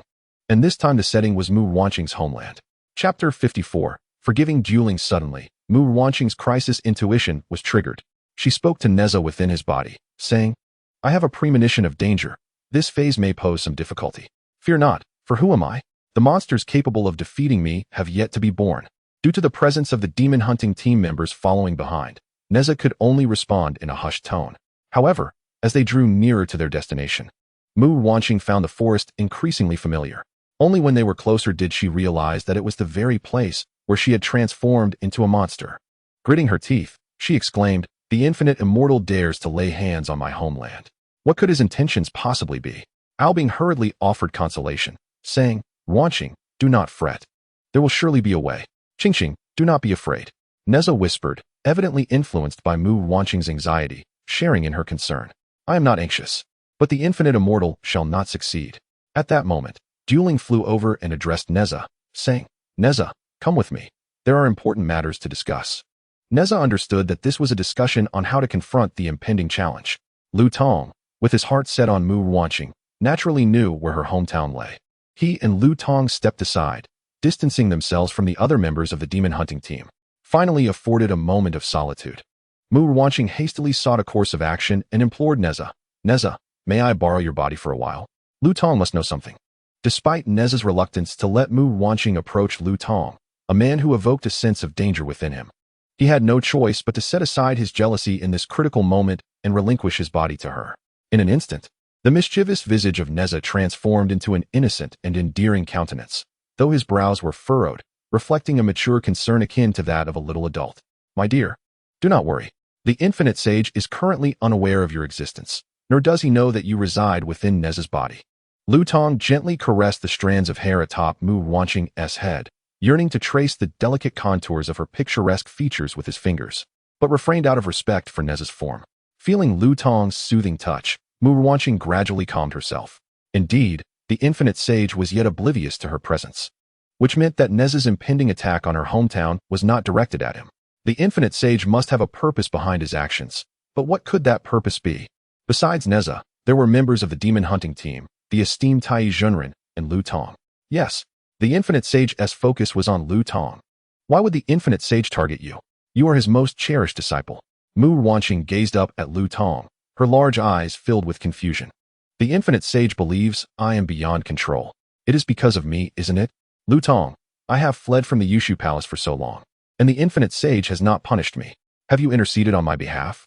Observing Tong's untroubled demeanor, Mu Ruanqing knew that beneath his composed facade lay scars born of her own actions. Her heart softened once more, and all the times Tong had compelled her seemed to dissipate like mist. My dear, I am unharmed, Tong said, though inwardly he was elated. These wounds had not been in vain. To win her heart was worth enduring any pain. May I see your wounds? She inquired. It is not the right time. My dear, Tong replied, reminding himself to exercise patience. Once Mu Ruanqing regained her corporeal form, their reunion would be far more meaningful than it could ever be in this moment, wouldn't it? Lost in his own reverie, Tong found it increasingly difficult to restrain himself in the presence of Mu Ruanqing, who was now inhabiting Nezha's body. This restraint imbued him with an air of chastity, and Mu Ruanqing found herself on the brink of succumbing to it. The main narrative has little left to unfold. My dear readers, I shall resume my daily updates. Who opposes? Who supports? Tong's side story. If Tong could enter dreams. 1. After the confrontation with the Dragon Clan, Tong remained undetected, continuing to serve under the Infinite Sage. However, due to various signs during the battle, the Infinite Sage began to harbor suspicions about him. Even while venturing forth to capture the countless demons that wreak havoc, many members of the demon hunting team accompany him. He remains the captain of the team, yet the members vigilantly observe his every move, fearful of missing even the slightest indication of disturbance. Should Tong exhibit any unusual behavior, it is certain that every member of the demon hunting team would report it to the immortal Wu Yang, who would pull him down from his pedestal. However, Tong remains unconcerned, fully aware of his standing with the immortal Wu Yang. As long as he does not overstep, the immortal would turn a blind eye to his actions. Alas, he suffers the torment of being unable to see Mu Ruanqing again, this longing gnawing at him day and night. One fateful night, Tong discovers the ability to weave dreams and to enter them alongside others. This is a celestial technique for dream weaving. Overjoyed, he immediately constructs a sweet dreamscape, drawing Mu Ruanqing into it. In this dream, she believes in the world he has crafted, sharing the experience with him. Within this fantastical realm, Tong transforms into a magnificent stag, pursued by hunters and struck by an arrow, desperately struggling to escape a dire fate. He collapses in the depths of a lush forest, where the foliage is dense and the roots intricate. Upon awakening, he sees a small rabbit tenderly licking his wounds, wishing for his swift recovery. From that moment on, the majestic stag and the little white rabbit become inseparable friends, frolicking and practicing together, even sharing the same dwelling. The stag, having advanced in his cultivation to become a demon, soon takes on the form of a tall, elegant man, exuding charm and grace. He cradles the little white rabbit in his arms, gently caressing her soft fur. Greetings, fair rabbit. I am Tong. The rabbit, clearly unaccustomed to this appellation, remains silent. Unable to articulate her thoughts, Tong carries the rabbit through the forest, gathering the sweetest wild fruits for her and leading her to the most beautiful vistas. One day, the majestic stag Tong realizes that the rabbit he held is no longer there. Instead, he encounters a woman of striking beauty, with skin as white as snow and lips naturally crimson. She smiles softly at him, her sweet voice resonating in his ears. She introduces herself as Mu Ruanqing, the very rabbit he once held. From that moment on, the two remain inseparable, the stag and the rabbit now in human form, venturing into the earthly markets for amusement. By chance, they encounter a lady on the second floor tossing an embroidered ball in search of a husband. Mu Ruanqing tugs at Tong's sleeve, urging him to join the excitement. When the lady fixes her gaze upon Tong, tossing the intricately woven ball towards him, it is intercepted mid-air by Mu Ruanqing's enchantment, who swiftly leads Tong away. This raucous scene is not one to be joined. Although Mu Ruanqing feels an inexplicable discomfort, she cannot discern the reason behind it. The jealousy she experiences is foreign to her. Her interactions have primarily been with Tong, who has never spoken of the concept of jealousy. Yet, Tong is acutely aware, understanding that Mu Ruanqing is indeed feeling envious. He smirked, and the little bunny began to awaken, almost within his grasp. Dear Tong thought of this with a twinge of longing. Turning around, he caught sight of the dazed Dear Tong, and Mu Ruanqing, feeling vexed, huffed in irritation. If Dear Tong ignores me, then I shall ignore him too. In a flash, Mu Ruanqing vanished from his sight, leaving no trace behind. Ching, please don't hide, Dear Tong called out. After searching for a considerable time without success, he was on the verge of losing his sanity when he remembered that the dream was of his own making. Sensing her presence, he eventually found Mu Ruanqing at a tavern. At this moment, she was already inebriated, and upon glancing at the wine jar on the table, he noted that she had consumed only a small bowl. He registered in his mind that Mu Ruanqing had little tolerance for alcohol. Mu Ruanqing squinted at the figure before her, perceiving him as having two heads, and she shook her head adorably. At last, the white rabbit recognized the person in front of her as the great deer. Why did it take you so long to arrive, Dear Tong? I missed you terribly. I truly did. I like you, she mumbled, her latter words floating lightly in the air, yet Dear Tong heard them distinctly. It was wonderful to know that Mu Ruanqing held affections for him. He gently carried Mu Ruanqing back into the forest, where the full moon hung above, casting a warm, intimate glow that enveloped the two of them. He laid her softly in their cozy little nest and conjured a bowl of sobering soup for her. However, Mu Ruanqing stubbornly refused to drink it, prompting Dear Tong to feed her mouth to mouth. Once the effects of the alcohol wore off, and as she realized what had transpired, Mu Ruanqing's cheeks flushed crimson, the hue creeping to her ears. Ching, I feel the same way about you, Dear Tong confessed. With his response, the seeds of love blossomed within Mu Ruanqing's heart, blooming into a sweet little flower. The petals swayed gently, mirroring the rapid rhythm of her heart at that moment. Seizing the moment before the effects of the alcohol fully dissipated, Dear Tong continued. Ching, shall we be together? Yes. Though Mu Ruanqing was uncertain of what lay ahead, she trusted that Dear Tong would not harm her and felt a flicker of anticipation. Chapter 55. The Enchanted Forest. The group arrived at Mu Ruanqing's hometown, the Enchanted Forest. It was a petite forest, charming in its own right, resembling any ordinary woodland with its lush greenery. Yet, upon closer inspection, one would notice the trees' thick trunks and their gnarled roots, suggesting a complex and deep-rooted network below. Mu Ruanqing, Dear Tong, and Nezha had devised a plan to capture the creatures of the Enchanted Forest with minimal harm, ensuring that no significant casualties would occur. They intended to bring the captured beings back to Yusu Palace, where Dear Tong would secretly release them. This was the only way to protect the little friends of her hometown, and Mu Ruanqing silently expressed her gratitude to Nezha and Dear Tong. She could only wonder what punishment Dear Tong might face for defying the infinite immortal elder. However, recalling the treacherous mechanisms hidden within the enchanted forest of her homeland, Mu Ruanqing cautioned Nezha. Nezha, you must exercise caution. The trees of the enchanted forest are formidable.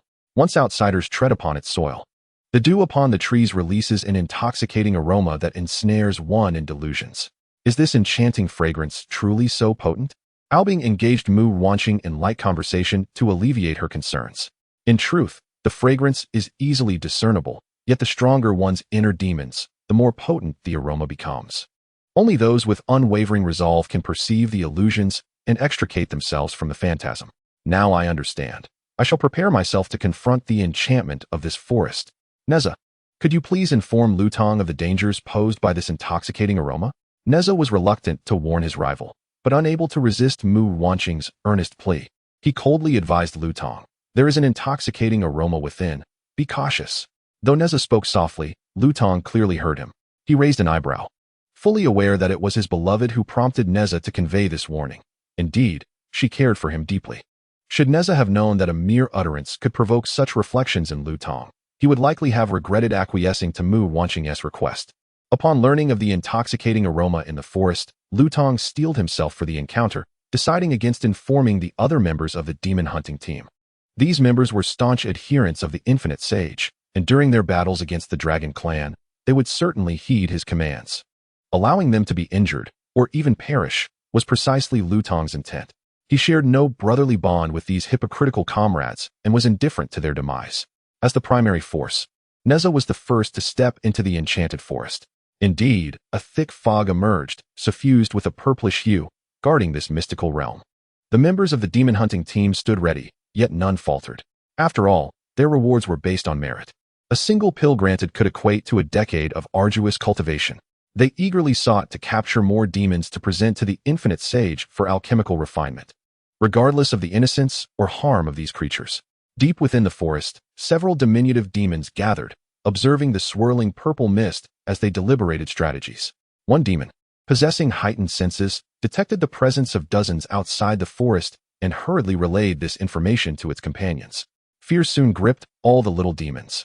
Although they resided within the enchanted forest, they were not uninformed. They were aware that recently, many of their kind had been captured, seemingly by the demon hunting team from the heavens. Now, it appeared to be their turn. What could they do? Do not panic. The enemy has surrounded the forest. It is too late for us to escape. We can only hope that the mist will conceal us, reassured an elder among the little demons. One small demon, feeling desolate, lamented inwardly that it was fortunate his companion had been taken by the celestial elder long ago. That companion was Mu Ruanqing. Chapter 56. Nezha's illusion. As soon as Nezha entered the enchanted forest, he inhaled the purple, intoxicating aroma, which plunged him into a vivid illusion. In this illusion, he found himself at Chintang Pass, under a gloomy sky that seemed to foretell impending misfortune. Within the tumultuous scene, Nezha bore witness to the unfolding devastation as Shen Gongbao led the other 3 dragon kings of the seas to submerge Chintang Pass beneath a torrent of molten lava. The denizens of Chintang Pass struggled desperately for escape, yet ultimately succumbed to the infernal magma of the abyss. Once a haven of peace and prosperity, the land was transformed into a desolate wasteland, its inhabitants carbonized into blackened effigies. Gazing upon the intertwined figures of charred remnants, Nezha could almost envision the despair they must have endured in their final moments. At this juncture, Chintang Pass could aptly be described as a hell on earth. As Nezha traversed the scorched earth in search of Li Jing and Yin Shenyang, he stumbled upon the helmet that Yin Shenyang had donned in battle. He pieced together the grim tale. Yin Shenyang had been gravely injured by the denizens of the ocean depths, ultimately consumed by the encroaching lava. Meanwhile, Shen Gongbao stood behind him, laughing coldly, unabashedly mocking. The magic orb is indeed a harbinger of misfortune, all thanks to you, Nezha. With veins bulging in fury, Nezha found himself consumed by rage, bellowing, Shen Gongbao, I shall end your life. The two engaged in a fierce struggle, but regardless of whether he wielded the mystic silk or the fiery spear, Nezha found himself unable to overcome his adversary. It was as if the stronger he became, the mightier his opponent grew. Nezha, awaken. Suddenly, a sweet voice pierced through the chaos, and as the calls continued, Nezha began to sense something amiss. The people of Chintang Pass had already evacuated. Furthermore, due to Mu Ruanqing's intervention, they had unraveled the deceit of the infinite immortal, leaving Shen Gongbao with no justification for invading Chintang Pass. His parents could utilize the petrified water monsters he had previously subdued to evade the scrutiny of the infinite immortal, thus remaining unscathed by the lava. So where was he? Nezha, you have fallen under the spell of the fragrant mist. Hearing Mu Ruanqing's anxious voice, he finally regained clarity. He was ensnared in an illusion. Having entered the enchanting forest, the homeland of Mu Ruanqing, he had succumbed to its beguiling fragrance. Ignoring Shen Gongbao, who was still engaged with him, Nezha closed his eyes. And upon reopening them, he found himself amidst a forest enveloped in swirling purple mist. Nezha, splendid. You have awakened. Nezha, you are finally awake. Mu Ruanqing and Ao Bing rushed to him, eager to inquire about his well-being and any discomfort he might feel. Nezha, feeling a wave of comfort from Mu Ruanqing's concern, smiled and replied, what could possibly ail me? Having emerged from the illusion, Nezha felt a significant clarity within his mind, his impulsiveness and volatility tempered, perhaps signaling a turn of fate. Meanwhile, on a different front, Tong was cautiously probing into the enchanting forest. He had previously noticed Nezha's entrapment by the fragrant mist, but, deeming it a matter of little peril that would not jeopardize Mu Ruanqing, he chose to remain indifferent. However, it seemed that it was now his turn to enter the realm of illusions. Tong gradually eased his body and mind, slowly inhaling the fragrant purple mist, welcoming the arrival of the illusion. Since he had come, he resolved to embrace it, believing that with his skills, he could surely discern the illusion and reap its benefits. Yet, what Tong did not anticipate was that within the illusion, the ethereal figure of Mu Ruanqing, adorned in a phoenix crown and flowing robes, smiled gently, not at him, Chapter 57. Lu Tong's Illusion in the Illusion. Lu Tong transformed into a fawn, having lost his mother in his early years. A helpless fawn, yearning for nourishment, would struggle to survive in the forest. Whether it faced predation by a fierce bird or starvation due to lack of care, its fate seemed grim. The young deer bleated plaintively, unaware that such cries would attract other predators. Indeed, a young leopard, drawn by the sound, stealthily approached. As the leopard drew near, it opened its gaping maw, poised to strike the fawn's neck. Just as the leopard was about to pounce, a sweet, melodious voice echoed, halting the predator's advance. "Good boy. You can't eat this one. Come home, and I shall prepare something delicious for you." The voice reached Lu Tong's ears like that of a savior, rescuing him from peril. He gave another bleat, hoping to attract the attention of the benevolent Mu Ruanqing. As fate would have it, Mu Ruanqing did notice him and approached to assess his condition. "Poor little dear, do you have a mother?" she inquired tenderly, her tone so gentle that it seemed to lift him into the air. Lu Tong shook his head, indicating that he was indeed motherless. With a heart full of compassion, Mu Ruanqing embraced him and took him home. Thus, Mu Ruanqing, the young leopard, and the fawn began to share a life of mulberry picking and flower planting. Lu Tong thought he could accompany his saintly figure for a lifetime, but then Mu Ruanqing rescued another, a young boy. This boy, with flowing hair and red markings adorning his forehead and cheeks, donned a casual outfit that suggested he was no innocent soul. As the boy visited frequently, Lu Tong learned his name was Nezha, a human youth. His infatuation with Mu Ruanqing was evident to all, including Lu Tong himself. The leopard, too, seemed aware of this budding affection but remained indifferent. Lu Tong sought to confer with the leopard on how to drive Nezha away, yet the leopard remained unresponsive. "Do you wish for Nezha to become our male master?" Lu Tong pressed, knowing that the leopard shared his possessive feelings towards Mu Ruanqing. The leopard, evidently irritated, merely shook his head. "Our lifespans are fleeting. How long can we accompany our master?" The leopard lamented to Lu Tong. Indeed, the brevity of their lives meant they could not remain by Mu Ruanqing's side forever, a sorrowful truth that weighed heavily on Lu Tong. Gazing into the depths of Mu Ruanqing's expressive eyes beneath her long lashes, he felt an added layer of melancholy. This sadness deepened as he witnessed Mu Ruanqing, clad in resplendent wedding attire, being led by Nezha, equally adorned, as they prepared to pay homage to heaven and earth. Lu Tong, reflecting on his fond form, was overwhelmed with grief. Perhaps, if he were stronger, capable of transforming into a spirit, he could remain by his saintly figure's side eternally. Indeed, as long as he cultivates into a demon, he shall possess a lengthy lifespan. No, that is not accurate. He has already transformed into a demon. At this moment, Lu Tong awakens, shifting from the form of a deer into that of a man. He is strikingly handsome, tall and graceful, exuding an alluring charm. He unfastens the weapon bound to his waist, which transforms into a pair of colossal, interconnected antlers. Drawing his bow, Lu Tong aims an arrow at Nezha. Upon being struck, Nezha disintegrates into a mere illusion, while Lu Tong embraces Mu Ruanqing tightly, vowing never to part for all eternity. At last, the illusion shatters, and Mu Ruanqing vanishes from his grasp.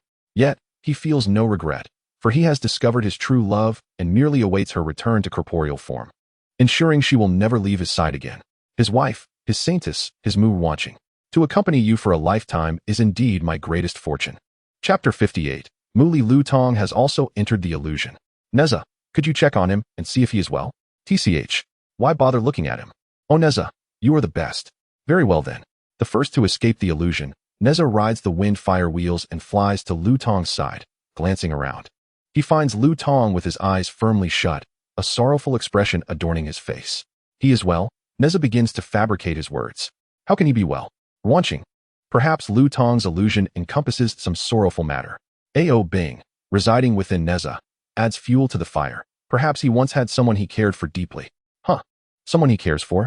I have never heard him mention anyone. Mu Ruanqing expresses her confusion, yet she falls into the trap woven by Ao Bing. Perhaps it is inconvenient for him to speak of it. Some are like moonlight, while others resemble vermilion. Perhaps in Lu Tong's heart, there exists the presence of others.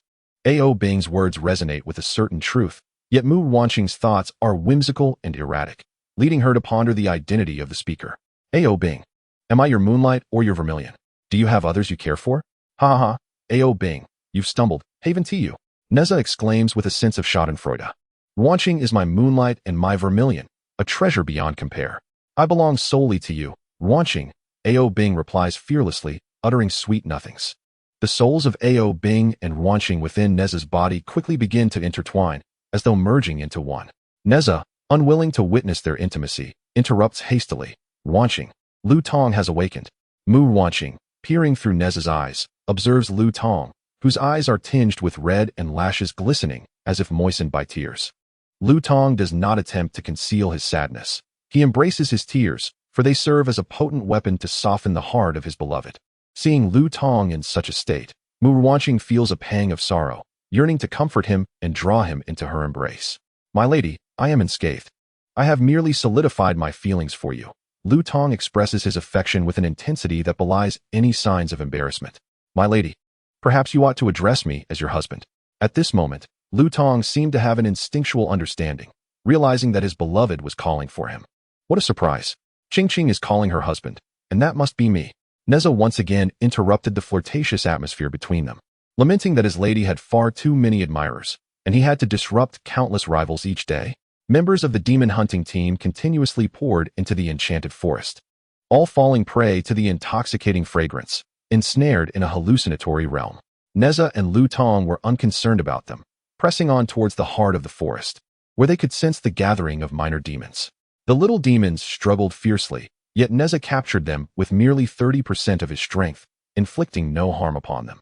Among them was a male fox demon, his enchanting features displaying a pained expression, a familiar face to Mu Ruanqing. Mu Li, a male fox who had successfully transformed into a demon. Mu Li? Mu Ruanqing involuntarily called out, a sound that only Nezha and Ao Bing could hear. However, the fox demon Mu Li seemed to sense something, glancing in Nezha's direction. Ruan, Mu Li whispered, observing Nezha's appearance, which bore no resemblance to Mu Ruanqing, but rather appeared entirely unrelated. Confused, Mu Li wondered why he could sense Mu Ruanqing's presence yet saw someone else. But there was no time to ponder, as some members of the demon hunting team had begun to break free from the illusion, ensnared in nets, ready to be taken back to the Jade Void Palace. Ruan, will I be able to see you if I go to the Jade Void Palace? This was Mu Li's final thought. Mu Li, being a minor supporting character, had not been with Mu Ruanqing.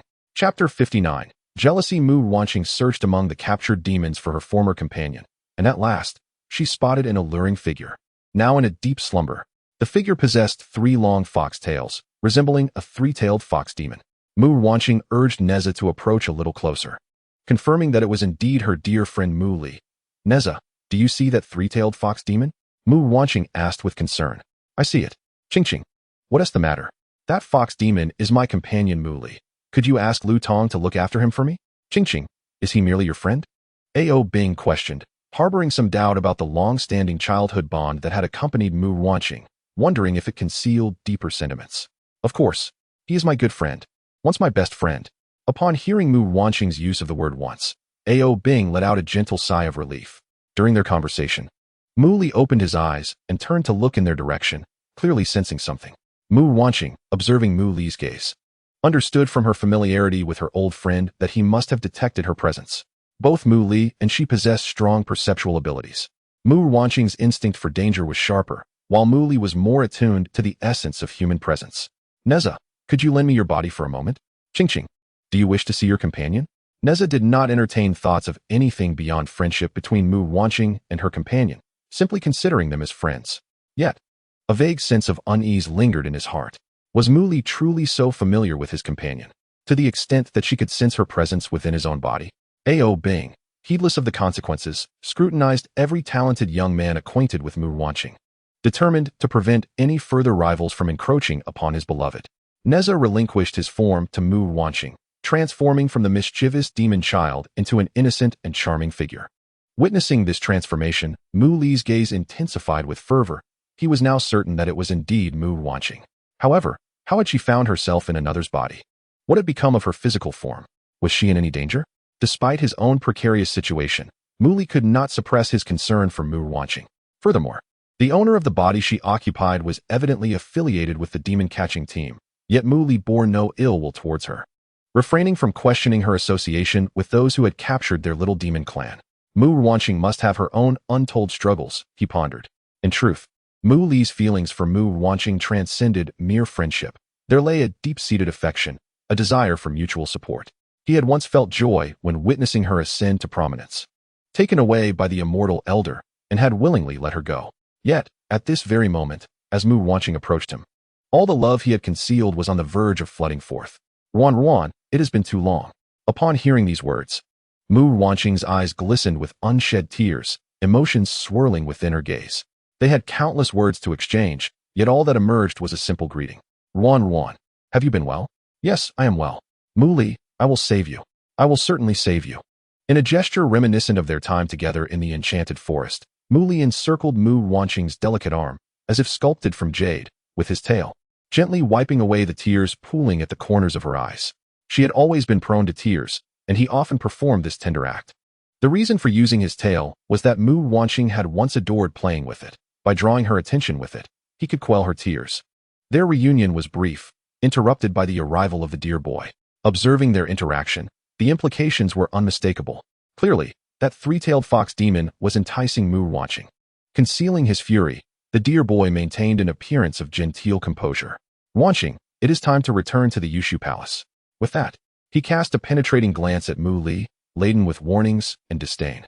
Chapter 60. The fall of Chintang Pass. Having successfully navigated the second trial, Mu Ruanqing and Mu Li made a pact for future encounters. Once all obstacles had been surmounted, she would invite him to reunite. Upon their return to the Yushu Palace, the Crane Boy informed them that the infinite immortal was in seclusion, refining elixirs, and should not be disturbed. Before the third trial commenced, he mentioned a 2-day respite. However, with only 2 days remaining until Mu Ruanqing and Ao Bing's souls would scatter, Nezha adamantly refused to rest, demanding that the third trial begin immediately. He longed to expedite Ao Bing's exit from his own body, wishing to interrupt the tender moments shared between him and Mu Ruanqing. Tong understood that Mu Ruanqing's soul could not be delayed and took the lead in the conversation. Very well, let us resolve this swiftly. The third challenge was at Skull Mountain Stone Cliff. Just then, the boundary beast rushed in, breathless, exclaiming, "A grave incident has occurred at Chintang Pass." Nezha hurried towards Chintang Pass, and upon landing, dashed inside. What met his eyes was a scene akin to the illusion he had witnessed in the enchanted forest. Charred earth lay everywhere, devoid of life. The city walls and houses had been eroded by lava, reduced to mere charcoal. The pitch-black ground and the somber clouds seemed to merge, blurring the line between heaven and earth. Nezha felt no trace of any living beings, yet he pressed on alone, finding no sign of humanity amidst the carbonized remains. Thankfully, they had prepared in advance. His parents, who were now invisible, should have been petrified by the water monster, hiding somewhere. Drawing from the previous experience in the illusionary forest, Nezha remained remarkably composed. He did not suppress his grief and fury, pretending to search desperately for signs of his parents. "Mother, father!" Nezha cried out as he searched the lava-scorched earth, disregarding the pain of his bare feet, seared by the exposed lava. At last, he discovered the helmet worn by Yin Shenyang during battle. In an instant, wails echoed throughout Chintang Pass. "Mother, who could commit such a heinous crime?" At that moment, the infinite immortal arrived, exuding righteousness. "It must be him." Mu Ruanqing sneered coldly. Nezha cursed the old man in his heart, and his humorous words almost made him laugh despite the gravity of the situation. Tong, picking up on the infinite immortal's hint, deliberately pointed out the dragon scale marks on the architecture, voicing his suspicions of the dragon clan. These marks were, in fact, fabricated by the infinite immortal, who vehemently denied any involvement of the dragon clan. Ultimately, the conclusion was drawn that the dragons were indeed responsible. The dragons have committed an unforgivable atrocity. Without needing to convene the Golden Immortal Assembly, we shall immediately summon the demon hunting team to capture them. Upon hearing this, Nezha summoned the wind and fire wheels and set off for Skull Mountain without delay. At Skull Mountain, Stone Cliff was admiring herself in a talking mirror, convinced of her own magnificence, for in the eyes of the mountains, grandeur equated beauty. Unfortunately, the copper mirror held a different aesthetic, believing itself to be more beautiful than Stone Cliff. As the two monsters began to quarrel, Nezha arrived. "I bear you no grudge. Why do you fight so fiercely?" Nezha remained silent, feigning an intensity of rage as if possessed. "Nezha, go for it." "Oh, take it easy. Take it easy." Mu Ruanqing cheered Nezha on while pleading for mercy on behalf of Lady Stone Cliff. Soon, a massive fire lotus enveloped the mountain, transforming Lady Stone Cliff from her imposing form into a petite and adorable figure, marking the conclusion of the challenge. Thus, Nezha had brazenly overcome the third trial, successfully passing the celestial examination. However, after the trials of ascension, Mu Ruanqing became acutely aware of the looming crises. Regrettably, while some perils could be transformed into opportunities, Others could only be faced head-on. Chapter 61. Jade Liquid and Divine Nectar. Nezha had successfully passed the 3 trials of Ascension, and the Infinite Immortal was prepared to recite the Ascension Incantation, officially announcing Nezha's elevation to immortality and his induction into the Jade Void Palace. Suddenly, Mu Ruanqing's premonition of danger echoed incessantly. She hastily warned Nezha, "Nezha, there is something peculiar about this Ascension Incantation." Startled, Nezha had no time to devise a means of refusal before the Infinite Immortal commenced the recitation. The incantation was exceedingly lengthy, and the Infinite Immortal recited it for an extended period. Was I overly anxious during my own ascension? It seems that the incantation was not this long back then, Taiji Jinren remarked, casting a sarcastic glance at the elegant and composed crane boy. Receiving no acknowledgement, Taiji Jinren resigned himself to his own jest. Nezha wore a mask of fury, constantly concealing his true feelings. It was as though the Dragon Clan had genuinely inflicted harm upon Chintang Pass, fueling his hatred towards them, wishing nothing more than to flay their hides and pull their tendons. Once the incantation concluded, the Infinite Immortal presented Nezha with a green jade tablet. As he pressed his staff downwards, a torrent of water surged forth. Nezha's body began to plummet, the water gradually submerging him. With a splash, Nezha and the Infinite Immortal seemed to have entered another realm. Countless transparent fish, symbolizing treasures, swam about in schools. The Jade Void Treasury harbored innumerable treasures, from which one could be selected through the Ascension trials, the Infinite Immortal explained. Jade Liquid and Divine Nectar, Nezha declared without hesitation. The Infinite Immortal appeared astonished by the swiftness of his choice and reiterated that only one item could be chosen. Jade Liquid and Divine Nectar, Nezha reiterated through clenched teeth. Observing his tenacity, the Infinite Immortal contemplated and ultimately bestowed the Jade Liquid and Divine Nectar upon Nezha. I dare say the Infinite Immortal must have included something within the Ascension Incantation. Given this danger, we must take precautions, Mu Ruanqing and Ao Bing murmured within Nezha's body, though they could not unravel the mystery. When Nezha emerged, thousands of members of the demon hunting squad stood in formation, having assembled into hundreds of battalions. They were all positioned before the alchemical furnace, and the Infinite Immortal cast a spell to unravel the Bagua formation, revealing the true visage of the alchemical furnace to the world. The enormous furnace towered higher than the formations of the demon hunting squad, as if it could encompass heaven and earth. This time, I shall personally lead the demon hunting squad to confront the Dragon Clan. Nezha, are you willing to join? I shall first return to Chintang Pass and come swiftly. The water monster, who had been waiting patiently at Chintang Pass, finally caught sight of Nezha's returning figure. Applying the antidote to Li Jing's entire body, he restored him to his human form and subsequently freed Yin Shenyang from her petrified state. The two beheld the charred remains of Chintang Pass, their hearts heavy with sorrow. Fortunately, the common folk had long since evacuated, otherwise, it would have been a hellish nightmare. The two individuals reunited with Nezha, who no longer required disguise. The three embraced tightly. Taiji Jinren poured the celestial nectar over the 7-colored lotus, causing its petals to unfurl and emit a gentle, multicolored glow. Below the 7-colored lotus, a lotus pond manifested as Taiji Jinren harvested lotus roots to shape Mu Ruanqing and Ao Bing. The souls of Mu Ruanqing and Ao Bing emerged from Nezha's body and entered their new forms. At last, they regained corporeal bodies. Mu Ruanqing stretched her limbs, relishing the solid sensation of existence. Ao Bing moved as well, finding his new form just as he remembered, without any adverse reactions. Recalling the Ascension Incantation recited by the Infinite Immortal, Mu Ruanqing felt a flutter of anxiety. She scanned the surroundings, exerting herself to sense any impending danger. Indeed, her precognitive instincts alerted her once more. This time, it was Yin Shenyang. She conjured a plush little rabbit and gifted it to Yin Shenyang, urging her to keep it close. Chapter 62. The Great Battle. In the Dragon Palace, the Infinite Immortal cast a spell, causing the sea to recede and reveal the dilapidated ruins of the Eastern Sea Dragon Palace below. Guang was also aware of Nezha's plan and prepared to play his part. He detached his soul from his dragon form and ascended above the Eastern Sea alone. Who dares to show themselves? Guang's appearance was so strikingly handsome that he seemed to be the only source of light in the realm. I am the Infinite Immortal of the Chan sect. Do you dragon folk acknowledge your crimes? The Infinite Immortal appeared to stand as a paragon of justice, denouncing the Dragon Clan. What crimes have we committed? Guang remained undaunted, asserting their innocence. To fabricate charges is to find excuses without merit. The Celestial Court has commanded your clan to suppress the underwater monsters, yet you colluded to massacre at Chintang Pass. Today, I will act on behalf of heaven. Upon finishing, A colossal apparatus descended from the heavens, a cauldron for alchemy. The infinite immortal chanted incantations, and the cauldron disassembled into numerous segments, each plunging into the depths surrounding the underwater dragon palace, forcefully embedding itself beneath the magma of the infernal depths. Soon, the alchemical cauldron enveloped the entire underwater hell and the ruins of the dragon palace above. Not far away, Nezha had arrived, followed closely by Mu Ruanqing and Ao Bing. Ruanqing, how could you have come? It is far too dangerous. Ao Guang sought to shield Mu Ruanqing, but she charged towards the infinite immortal alongside Nezha and Ao Bing. As if anticipating Nezha's betrayal, the infinite immortal immediately retaliated. The three executed their maneuvers with remarkable synergy, engaging the infinite immortal in a fierce exchange. Finally, Shen Gongbao emerged. His gaze fixated on Mu Ruanqing, concern etched across his face. Ao Guang returned to his corporeal form and joined Shen Gongbao to assist. The infinite immortal summoned 3 underwater dragon kings with whom he had dealings, shifting the odds to 5 against 4.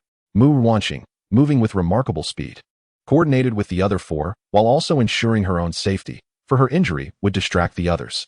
The Deer Boy and Crane Boy also joined the fray, facing off against Li Jing and Yin Shenyang. However, the Deer Boy, acting as an undercover agent, did not exert his full strength, while the Crane Boy was compelled to fight, focusing solely on protection. Tai Jinren arrived on the battlefield, safeguarding Yin Shenyang and Li Jing.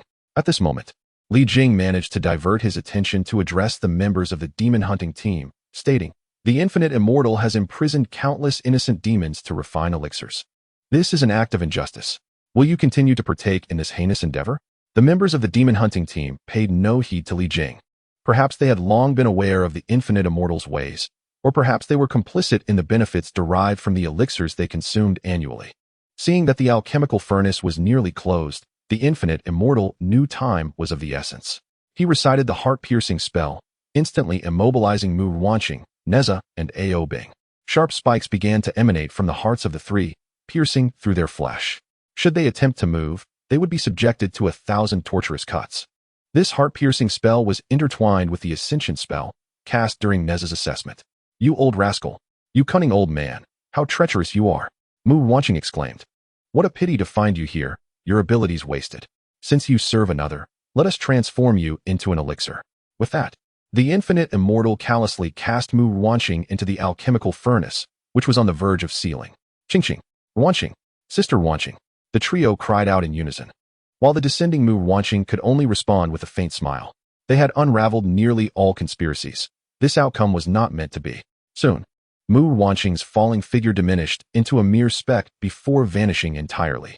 Nezha and the others felt their hearts wrench in agony, yet before they could react, the infinite immortal sent Nezha and Ao Bing down to accompany Mu Ruanqing. Yin Shenyang and Li Jing attempted to assault him, but were ensnared by branches and cast down as well. As for Shen Gongbao and Ao Guang, they leapt down out of concern. Chapter 63, True Feelings. 1. The infinite immortal seized the opportunity to tighten the alchemical furnace, ensuring a perfect seal, then sat atop the furnace, chanting incantations to activate it. Lu Tong watched the chanting infinite immortal, a fierce glint emerging in his eyes, yearning to turn the infinite immortal into a sieve.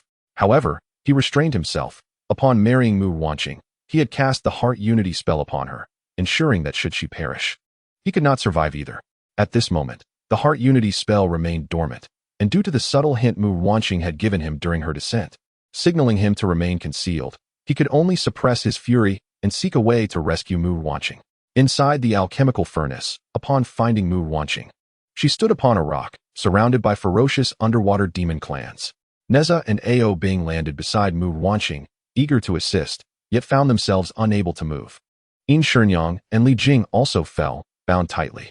Just as a demon was about to open its gaping maw to devour Mu Ruanqing, Shen Gongbao and Ao Guang descended, causing the underwater demons intent on consuming Mu Ruanqing to scatter in fear. "How did you end up here?" "We were thrown down." "And you, Shen Gongbao? How did you and Ao Guang also end up here?" "Humph. Still not worried about you. I am as well. Are you all foolish?" Mu Ruanqing's eyes brimmed with tears once more. She understood the horror of the alchemical furnace. Once someone entered, there was no return. The demons she had previously let escape had not yet approached the furnace. "I am not foolish, Ruanqing. I wish to share your trials," Ao Guang declared, though what he truly longed to express was a desire to share life and death. Yet, He did not believe they would perish. He yearned to embrace Mu Ruanqing, but was pricked by the thorns upon her. "Ao Guang, get up! Get up!" Mu Ruanqing cried out in anguish, while Ao Guang, enduring the pain of being pierced, refused to release her. Ao Bing, witnessing this poignant scene, shed tears as he understood that his father also wished to hold him, regardless of the risk of being pierced. Slowly, Ao Guang rose, his towering figure enveloping Mu Ruanqing as if cradling a small child. Meanwhile, Shen Gongbao untied the branches binding Li Jing and Yin Shenyang. Ao Guang plunged his long blade into a crevice of the great pillar, unlocking the chains that bound the underwater demon clan and granting them freedom. At the brink of life and death, if any grievances remain, feel free to resolve them. Countless underwater demons exchanged glances, their newfound liberty arriving just before their demise. At this moment, Tai Jinren finally believed Mu Ruanqing's words and attempted to persuade Wuyang Xianwang. Wuyang Xianwang, with a facade of righteousness, claimed it was all for the sake of the teaching, following which he silenced Tai Jinren with a peach. Upon reciting the incantation, countless black skulls upon the walls of the alchemical furnace belched forth the true fire of samadhi, scorching the interior. Some demons were already roasted, exchanging their bodies as if they were mere snacks. Suddenly, several overheated crab demons transformed into elixirs, causing the other demons to scatter in panic. Stay calm. Channel your energy to protect yourselves. Hold on as long as you can, Ao Guang urged, suppressing his heartache. All the demons, along with Yin Shenyang and others, sat down to channel their energy for protection. Yin Shenyang, having sustained minimal injuries, managed to endure a little longer, but ultimately collapsed into Li Jing's embrace. "Mother, what is wrong? You and father must hold on," Nezha cried, tears flooding down his face. "Nezha, do not worry about us. Focus on safeguarding your spirit." Yin Shenyang replied weakly, "I feel little from this fire. How about you, Qingqing?" "I am all right," Mu Ruanqing responded, though she felt unwell but could still endure. Shen Gongbao regarded Mu Ruanqing pensively, but refrained from voicing any truths that might pierce her heart. Chapter 64. True Feelings. 2. You lad are fortunate. If I am not mistaken, the flames of the demon orb are the same as those in this alchemical furnace. Both are the true fire of samadhi. This furnace cannot harm you, Ao Guang said to Nezha. At that moment, Wuyang Xianwang suddenly appeared above, looking down upon the struggling crowd with disdain. "It is my oversight." Ao Guang swung his blade, cleaving towards him, but Wuyang Xianwang's figure split in two and reformed. "Useless. This is merely his avatar. A trick often employed by that old scoundrel." Mu Ruanqing was pierced by the heart-piercing spell, rendering her immobile. Otherwise, she would have certainly known that the infinite immortal could not be harmed, and would have struck him fiercely. "Mu Ruanqing, why betray me? Would it not be better to remain in the Jade Void Palace?" The infinite immortal regarded the suffering Mu Ruanqing with disdain. "Huh, am I to be your gatekeeper?" She retorted coldly, her contempt evident. Observing her unrepentant demeanor, the infinite immortal recited the heart-piercing spell once more. Instantly, more sharp thorns erupted from her body, piercing through her skin to reveal their lethal edges. A cry of anguish escaped Mu Ruanqing, nearly causing her to faint from the pain. "This is the fate of those who betray me." The typically squinting eyes of the infinite immortal widened, revealing a savage and eerie intensity. "Release her. If you have any grievances, direct them at me," Nezha shouted fiercely at the infinite immortal. "You treacherous old man." Shen Gongbao, in a fit of urgency, chastised him without his usual stutter. The infinite immortal paid no heed to Shen Gongbao, instead contemplating how to deal with the obstinate Nezha. After careful consideration, he devised a scheme. The demon pill is indeed formidable, as hard as rock. "Nezha, if you consume this, I shall spare your parents." A grotesque purple-black pill materialized in the infinite immortal's hand as he extended it toward Nezha. "Nezha, do not trust him." Mu Ruanqing, fully aware of the infinite immortal's nature, knew this pill would surely cost Nezha his life. Once Nezha was dead, he would not spare Yin Shenyang and Li Jing either. The infinite immortal had countless torturous methods at his disposal. Nezha glanced at the weakened Yin Shenyang, then at Mu Ruanqing, and a gentle expression graced his face, softening the shadows beneath his eyes. He turned to the infinite immortal and articulated clearly, "I will swallow it. You will spare them." Here, them referred to everyone. The infinite immortal, unable to contain his eagerness for Nezha to consume the fatal pill, hastily agreed. Nezha opened his mouth, ready to accept the pill and embrace his impending demise. "No," Mu Ruanqing cried out, her voice torn and laced with the metallic taste of blood. Ao Bing felt a pang of sorrow. If he could save his father and Mu Ruanqing, he would do the same. Just as the pill was about to enter Nezha's mouth, A hand snatched it away and cast it into the magma. It was Yin Shenyang. You would sacrifice a child to hold his parents hostage. What kind of immortal are you?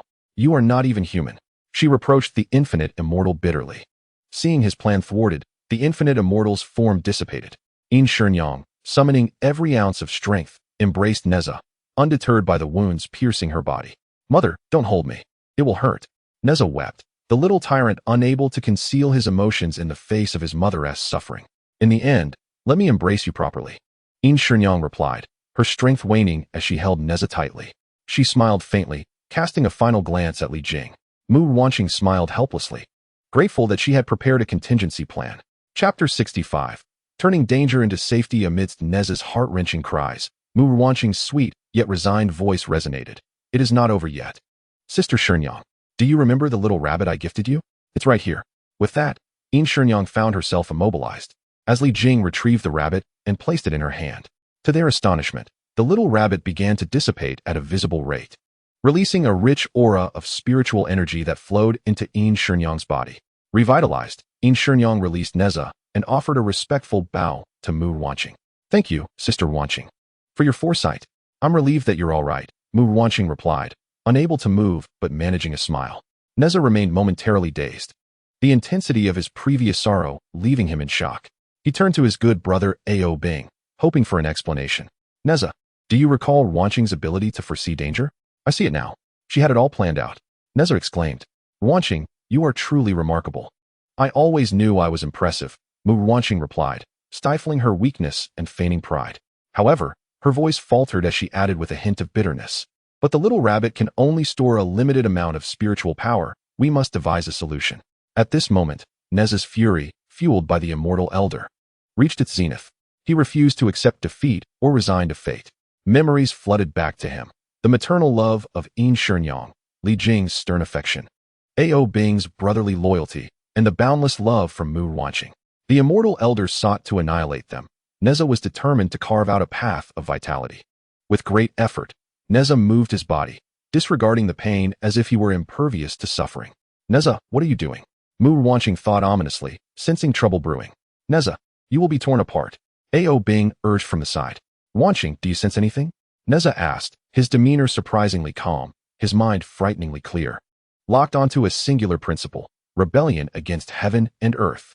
I do not, Mu Ruanqing realized, understanding that if there were true danger, she would have sensed it. She was astonished that Nezha had discovered a new application for her ability, something she had overlooked for years. Upon hearing Mu Ruanqing's response, Nezha persisted with his previous actions. With an anguished cry, Nezha's body was riven by countless sharp thorns, tearing him asunder. Yin Shenyang could hardly bear to watch. Her beloved son was suffering so. The fragments of his body, made of lotus powder, were drawn back together by the true fire of samadhi within the alchemical furnace. The reassembled parts gradually returned to their rightful places, and soon, the youthful, rebellious, and extraordinarily handsome Nezha reappeared before everyone. It is the true fire of samadhi, Mu Ruanqing exclaimed, uncovering the secret. Indeed, it is the true fire of samadhi that has restored Nezha's incomplete form, Ao Guang added with palpable excitement. Continuing, he grasped both Mu Ruanqing's hand and Ao Bing's, igniting the sharp thorns upon them until they were entirely consumed. Together, we shattered this alchemical furnace. Excellent. Just as Tong prepared to launch a surprise attack on the infinite immortal, willing to risk everything to rescue Mu Ruanqing, the lid of the furnace shifted slightly. This is dire. They are attempting to breach the furnace. Inside the furnace, the three soared to the apex, concentrating their strength in an effort to rupture the vessel. Ao Guang, Shen Gongbao, Li Jing, Yin Shenyang, along with numerous sea demons, clung to the colossal pillar and began to exert their powers. Chapter 66. Clouds parting and fog dissipating. End of text. Sensing the gap forming between the lid and the body of the furnace, the infinite immortal cast a spell to suppress it. He floated in midair, and his wooden staff sprouted numerous robust roots that coiled around the furnace. Pressing down on the lid, Nezha, Ao Bing, and Mu Ruanqing instantly felt an overwhelming pressure, forcing them to bend at the waist. Mu Ruanqing gritted her teeth in determination. With a formidable adversary before her, she could not relent. The roots continued to spread, gradually enveloping the entire furnace. Above them, a thick trunk emerged, branching out into many terrifyingly bare limbs. Tong should have promptly reacted, summoning the demon hunting team for assistance. However, It was only upon receiving a signal from the infinite immortal that he commanded the team to spring into action. Tens of thousands of demon hunters surged forth like a torrent, neatly alighting upon the branches. From a distance, the massive branches resembled a colossal ginkgo tree. The hunters began to channel their energies, exerting downward pressure. Mu Ruanqing persisted valiantly, and Nezha and Ao Bing showed no signs of relaxation. Ao Guang, Shen Gongbao, Investiture, and Li Jing, alongside numerous sea demons, also exerted their strength, with some demons succumbing to the alchemical process. Yet, none of them harbored even the slightest thought of surrender. "Break it for me." With Nezha's rallying cry, the unified forces from the depths of the sea triumphed over the infinite immortal, bursting forth from the furnace. The furnace, unable to withstand the dual immense forces, shattered into fragments. The demon hunters wisely dispersed, relinquishing their fixation. The destruction of the furnace pained the infinite immortal deeply. Lamenting the foundations of his teachings, the two armies faced off, general against general, king against king. Enraged, the infinite immortal transformed, his physique swelling tremendously. Countless roots extending from behind him, manipulated into a colossal head. Mu Ruanqing and her companions were engulfed within, while Nezha and Ao Bing unleashed their martial prowess. With Mu Ruanqing seamlessly coordinating with them at incredible speed, engaging in a fierce battle. Ultimately, Nezha manifested 6 arms, defiantly standing atop the dragon-formed Ao Bing, pummeling the infinite immortal until he was bruised and battered. Meanwhile, Mu Ruanqing swiftly delivered a fierce stab from behind the infinite immortal. The infinite sage observed that he was outmatched by the three and, clutching his waist, spoke to them in a conciliatory tone. "I shall grant you another opportunity to become disciples of my celestial teachings. Though I am a demon, what of it? You pride yourselves on being beacons of righteousness, yet engage in nefarious deeds. How despicable! I shall no longer be a mere gatekeeper." Despite being battered to the roots, the infinite sage still sought to brainwash the trio. Allying with the powerful is the path to salvation. If there is no road ahead, I shall carve one. If the heavens do not accept me, I shall reshape this universe. If the world is unjust, how can I relish my existence here? At that moment, the hearts of the three became intertwined, and they struck the infinite sage until he revealed his true form, the divine needle of the sea. The infinite sage fled, followed by the members of the demon hunting team scattering in disarray. The victory of the oceanic demon clans, as well as the triumph of Nezha and Ao Bing, was also a victory for Mu Ruanqing.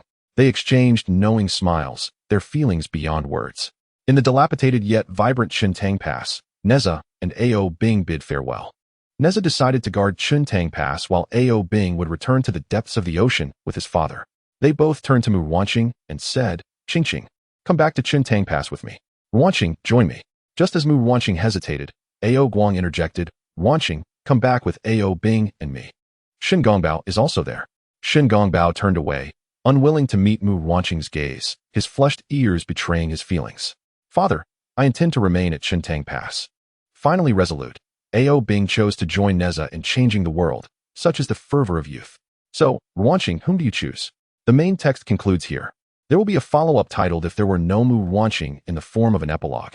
A new book, Cinematic Adventures, The Enchanting Journey of the Little Fox, has been launched. It is a crossover cinematic narrative, currently experiencing a surge in updates. If there is anything you wish to see, feel free to leave a comment on the new book. I hope to continue accompanying you all. In the epilogue of If There Were No Mu Ruanqing.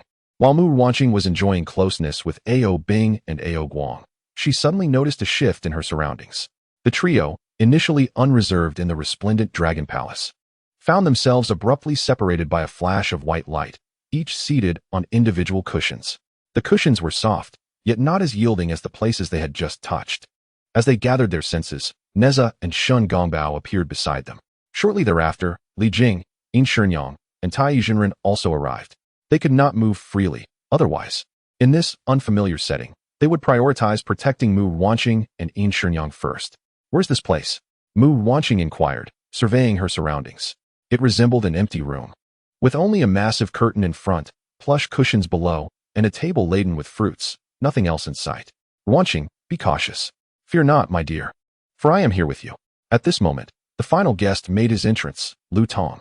Seated at the back, he leaned toward Mu Ruanqing and gently reassured her. "My lady, have no worries. Your husband is by your side." Mu Ruanqing nodded to the others, indicating her lack of fear, just as they contemplated using force to break through the confines of the room. Suddenly, a mechanical voice resonated through the air. Welcome to the multiverse viewing room, where we shall present the visual spectacle of Nezha, the Devil's Child. During the screening, feel free to discuss among yourselves, but do not leave. Please adhere to the viewing regulations. Viewing? What does that imply? Are we mere images? Do not heed this monster's nonsense. Watch as I shatter it. Jar, do not act impulsively. What does it mean to speak half a thought? Let us observe for now. It does not harm to watch. My lady, rest assured, I remain by your side. Above the clouds, as the voice of Tai Junren gradually filled the space, the comical visage of the Hunyuan Pearl appeared. Following this was the sight of Tai Junren riding a pig, accompanied by the poised figure of Shen Gongbao, who sought to subdue the Hunyuan Pearl. Shen Gongbao cracked his whip while Tai Junren flicked his dust. The three engaged in a chaotic scuffle. Ultimately, the Hunyuan Pearl was refined into a spiritual orb and a demonic pearl by the primordial heavenly venerable. That Hunyuan Pearl bears quite a resemblance to Nezha, huh? Young master, how can you be so ugly? Nezha, do not take it to heart. Even if you may be deemed unattractive, I have always regarded you as remarkable. Ao Bing, do you see how I appear now? Am I still ugly? Observing Nezha's now handsome visage, Ao Bing merely smiled in silence. Nezha was no longer the devilish child he once was, and thus the humor in that regard had diminished. In Shenyang gazed at the trio of young men, who were playfully stretching their necks to draw closer, yet remained distant, and she couldn't help but marvel at the beauty of youth. Li Jing, sensing In Shenyang's sentiment, embraced her. Indeed, it was only Li Jing and In Shenyang who sat closely together. The primordial heavenly venerable cast a heavenly tribulation spell upon the demonic pearl, which, 3 years later, would summon heavenly thunder to obliterate it. The spiritual orb would be reborn in the destined child of Li Jing and entrusted to Tai Junren for nurturing. The primordial heavenly venerable also promised Tai Junren the last spot among the 12 golden immortals. Shen Gongbao, filled with resentment, could only lower his head in silence. Mu Ruanqing perceived Shen Gongbao's discontent as he watched the unfolding spectacle, a jealousy towards Tai Junren that had ignited long ago finally erupting. I truly do not understand why the venerable bestowed this task upon you. Is it not due to my keen intellect and striking charm? Tai Junren, oblivious to Shen Gongbao's ire, narcissistically proclaimed. Had they not been forced into their seats, the two might have come to blows. If there were no world of Mu Ruanqing viewing experience, too, Mu Ruanqing, sensing the tension between the two, jested to distract Shen Gongbao's attention. Dare I utter a blasphemous thought? Do you not feel that the primordial heavenly venerable has bestowed his brilliance upon his disciple? Mu Ruanqing's melodious voice resonated in every ear present. The disciple in question naturally referred to the venerable and ageless Wuliang Xianwan. Lu Tong was the first to react. Bursting into laughter, having encountered the celestial master himself, he pondered why he had not considered this aspect before. His wife was indeed utterly adorable. This soon led to a chorus of hearty laughter, with In Shenyang collapsing into Li Jing's embrace in fits of giggles. Shen Gongbao chuckled in bemusement.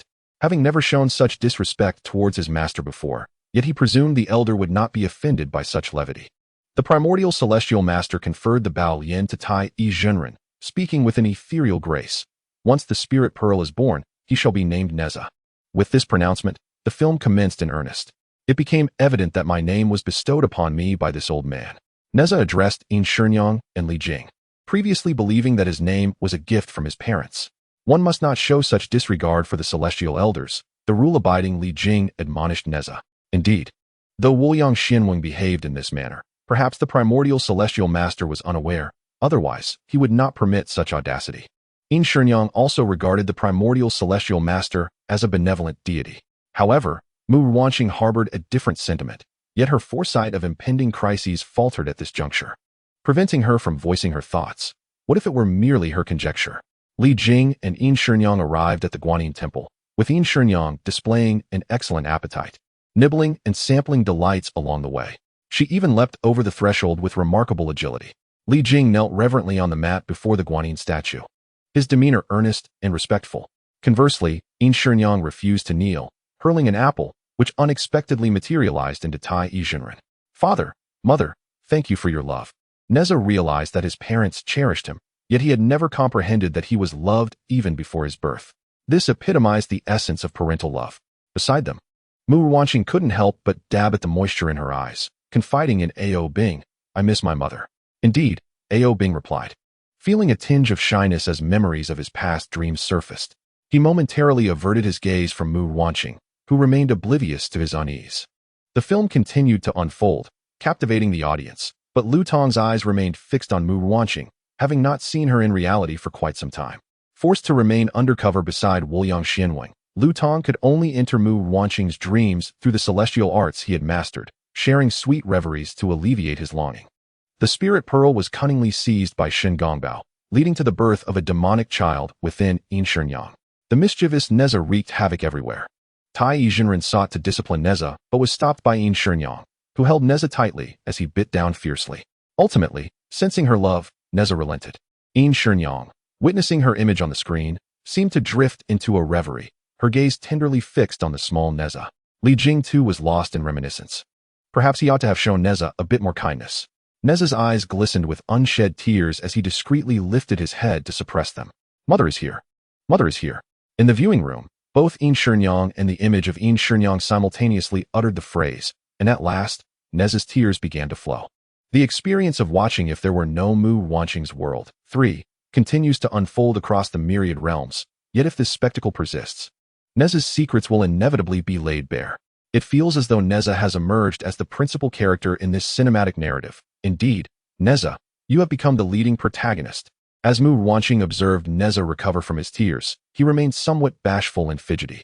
To alleviate Nezha's discomfort, she jested playfully. Nezha, neither Ruanqing nor I have made an appearance yet. Ao Bing remarked with a hint of jealousy, not out of envy towards Nezha, but rather a yearning to see Mu Ruanqing. Others, aside from Tai Yizhenren, also awaited Mu Ruanqing's arrival, for she was the one who salvaged them from the impending crisis. Let us jump directly to the scene where Mu Ruanqing appears, commanded Ao Guang to the myriad images. System error, operation failed. Then let us skip to my growth phase, Nezha asserted, believing that maturing would bring him closer to Mu Ruanqing's appearance. Skipped Nezha's infancy. Landing at the age of 3. Why am I 3 years old? Well, at that age, Ruanqing should have appeared as well. Nezha covered his forehead with his hand.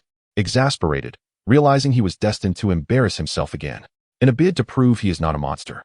Nezha resolves to capture the water monster that has taken a little girl, aiming to earn the townsfolk's approval. He wreaks havoc along the way, tracking the water monster to the seaside, where Ao Bing makes his entrance. Their initial encounter leads to a brief yet thrilling clash, and from that moment, they become each other's sole friends, playing shuttlecock under the setting sun. But where has Qingqing gone? Ruanqing, do you remember? It was we who subdued the water monster together. Of course I remember, Ao Bing, but I am not present in this image. The crowd was puzzled. Yet the imagery continued without pause. Due to the water monster's escape, Ao Bing also vanishes. Nezha is mistakenly perceived by the townspeople as the culprit who abducted the little girl, and they viciously attack him. Nezha resists but succumbs to despair until the arrival of Li Jing and Investiture. As Investiture witnessed this scene, she longed to embrace Nezha in comfort, yet was constrained in her position.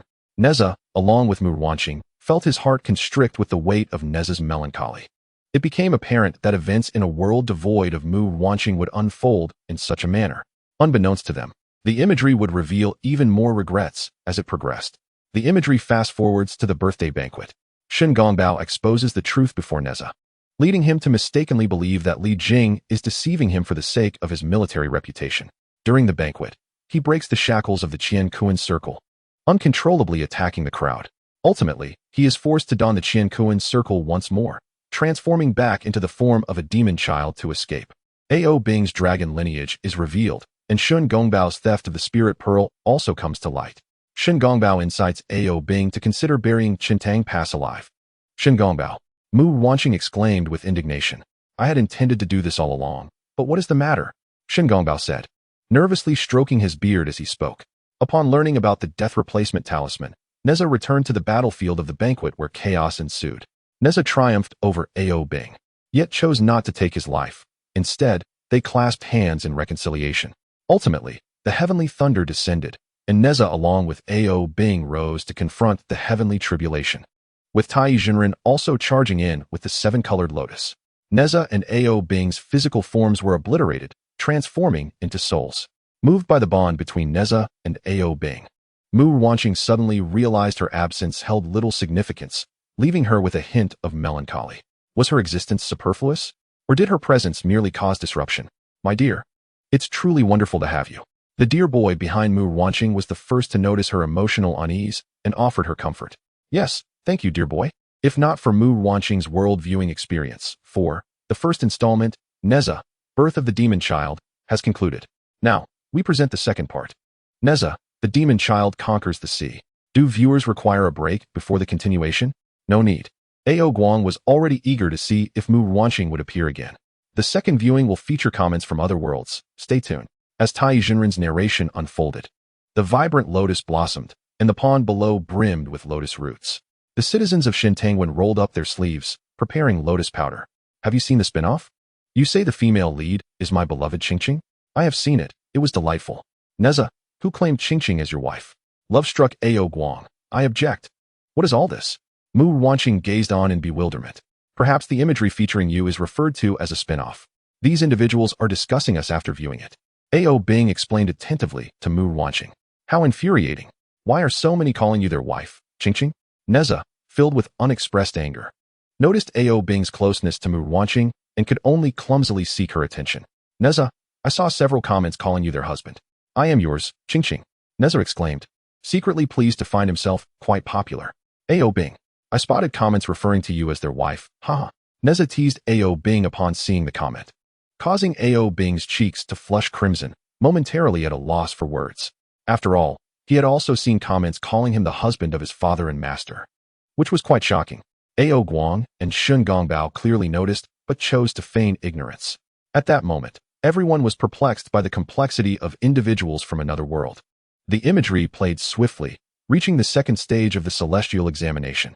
Nezha had navigated the first stage of the celestial examination without peril. The location for the second stage was the territory of Shen Gongbao. Bing and the others were unaware of this. As Nezha engaged in a vigorous battle with Shen Jingdao, Bing froze Shen Jingdao's arm, prompting Shen Jingdao to sever it himself.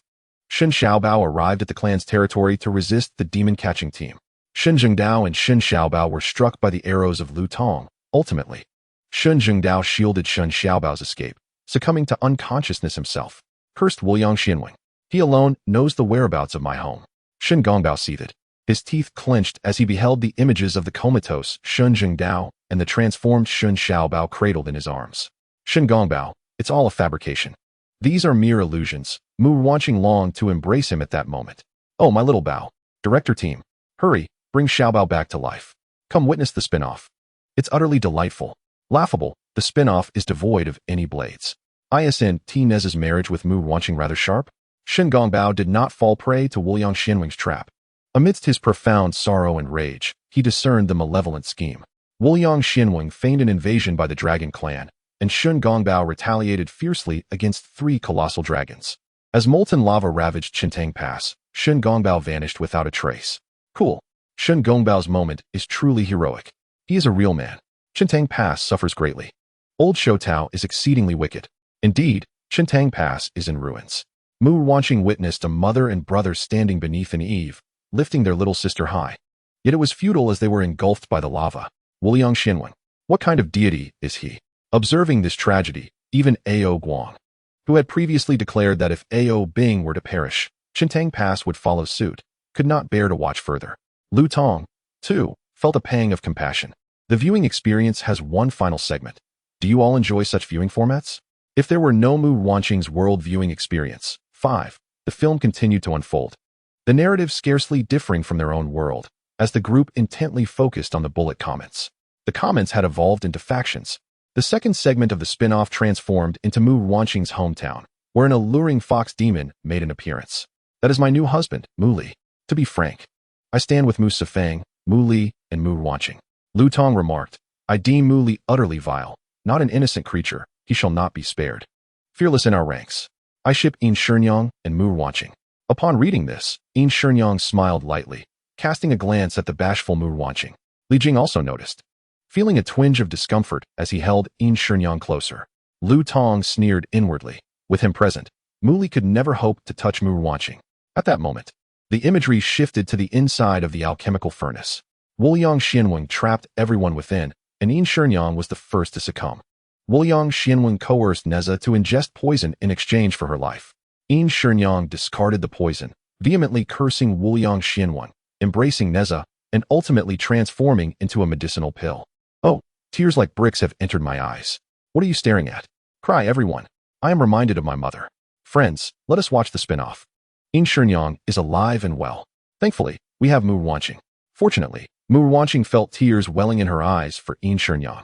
Even at the cost of her own life, she would exert her utmost strength to protect Nezha. Nezha fixated on the image of the elixir that transformed from Shenyang, silently vowing to safeguard her, to protect his mother. Dear friends, cherish the ones before you. At that moment, a golden barrage floated by, a testament to the countless praises from the viewers. Indeed, cherish those around you. The previously sorrowful Mu Ruanqing broke into a smile. Together, they shattered the alchemical furnace. United we stand, our collective strength igniting the flames. Charge forth. As the barrage echoed with cries of encouragement, the underwater demon clan clashed with the demon-catching team. The screen filled with intense and breathtaking battles. Nezha and Ao Bing's side drove the Wuliang immortal away in disarray, claiming victory. Ultimately, Nezha and Ao Bing prepared to transform this world, for they were still too young, unaware of the vastness of the heavens and the earth. The image lingered on the defiant Nezha and the composed Ao Bing, then faded to black, leaving behind a flurry of comments. At that moment, the handsome visage of Wu Yinzu appeared on the screen. Are there any Easter eggs? I've heard there might be, so don't rush off. The third group photo. 9999 the 10th group photo. 99 The audience awaited in silence as the screen illuminated once more. The Wuliang immortal had imprisoned Shen Gongbao, who, battered and bruised, struggled with facial recognition, forced to re-enter his details. Mocked by the gatekeeper, the Wuliang immortal sentenced him to a decade of slumber. Alongside Shen Gongbao was Shen Jingdao, missing an arm, who threatened Shen Gongbao to serve him in the Battle of the Gods. Upon emerging, having applied salve to heal somewhat, he found the door unlatched. The deer boy and crane boy, unable to bear it, gave him a thorough beating. Ha ha ha, have you seen that live stream of the Wuliang immortal with a bruised face? It's hilarious. The old peach of longevity deserves it. Suddenly, I found it in my heart to forgive the crane boy and deer boy. What is happening to me? Mu Ruanqing turned to see the deer boy's expectant gaze. Their eyes met, both brimming with mirth. As the imagery concluded, the audience was free from spatial constraints. They embraced each other in pairs, while Tai Jinren stood alone amidst the crowd, nervously rubbing his hands, suggesting, should I also find someone? The grouped individuals voiced their disapproval. The viewing of the side story has come to an end. Ao Bing's side story. What if one's beloved transforms into a master? The great battle paused, and everyone took the time to recuperate. After the reconstruction of Chintang Pass, tender green shoots emerged from the branches, the wild grass cleared away to cultivate fertile land, and golden sunlight streamed down, breaking through the once impenetrable clouds to illuminate the earth. The grass grew lush, and the orioles sang, creating a scene of tranquility and harmony. The exquisite maiden, graced by fragmented golden light, gently furrowed her brow. A soft breeze swept by, as if attempting to smooth her troubled expression. Unable to bear the sorrow of such a transcendent beauty, a tall, elegant young man, possessing an air of cool grace, took notice of the girl's troubled demeanor. Ruanqing, what troubles you? Ao Bing inquired with genuine concern, though he had already surmised the reason. He yearned to hear her confide in him, relishing her dependence upon him. I miss my hometown. Since our last parting, I wonder how it has fared, Mu Ruanqing replied with a faint smile, which, though delicate, still bore traces of melancholy. Didn't Timu Li mention that everything back home was well? Ao Bing hesitated to bring up this uninvited rival, dreading that mentioning him too often might stir feelings in Mu Ruanqing for him as well. It wasn't a lack of trust in her, but rather the myriad temptations surrounding Ruanqing. Such a remarkable girl would naturally attract suitors. Ao Bing resolved to sever any potential threats that might approach Mu Ruanqing, with Mu Li being the most prominent among her admirers. I remember his words, but I fear he spoke them out of concern for me. I wish to return and see, she continued. Then I shall accompany you, Ruanqing. Very well, let us return home. At last, Mu Ruanqing laughed lightly, her melodious laughter soaring like a lark in the sky. The enchanted forest differed greatly from Mu Ruanqing's previous encounter. Many sturdy trees had been uprooted and taken away, likely by the immortal elder seeking to study the purple intoxicating fragrance. The remaining trees, sensing the presence of intruders, stood tall in defiance, guarding the forest. Ao Bing, I shall lead you through. Remember, do not let go of my hand. Otherwise, we may fall victim to the intoxicating fragrance, Mu Ruanqing cautioned, delicately grasping Ao Bing's slightly larger hand with her slender fingers. The warm touch felt like holding a piece of warm jade, flooding Ao Bing's mind with playful thoughts. As they ventured into the enchanted forest, The dewdrops upon the leaves exuded a purple allure. Enveloped in mist, the two could scarcely discern one another's forms. As they walked, the soft sensation in his hand suddenly vanished, startling A.O. Bing. He looked down to find that Mu Ruanqing's hand had indeed disappeared along with its owner. Ruanqing, Ruanqing, he called out, his urgent cries drawing him deeper into the intoxicating fragrance.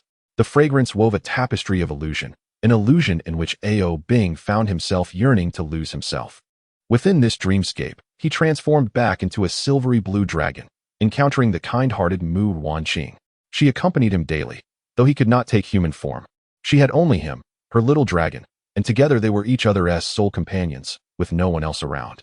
A.O. Bing felt immensely content as he roamed with Mu Ruanqing, practicing together as if they were the only two beings in existence.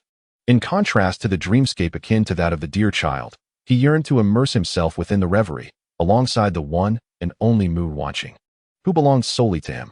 Yet, the reality of Mu Ruanqing roused him from slumber, compelling A.O. Bing to embrace the reality beyond his dreams. Although the dream lasted but a fleeting moment, its sweetness resonated profoundly within his heart.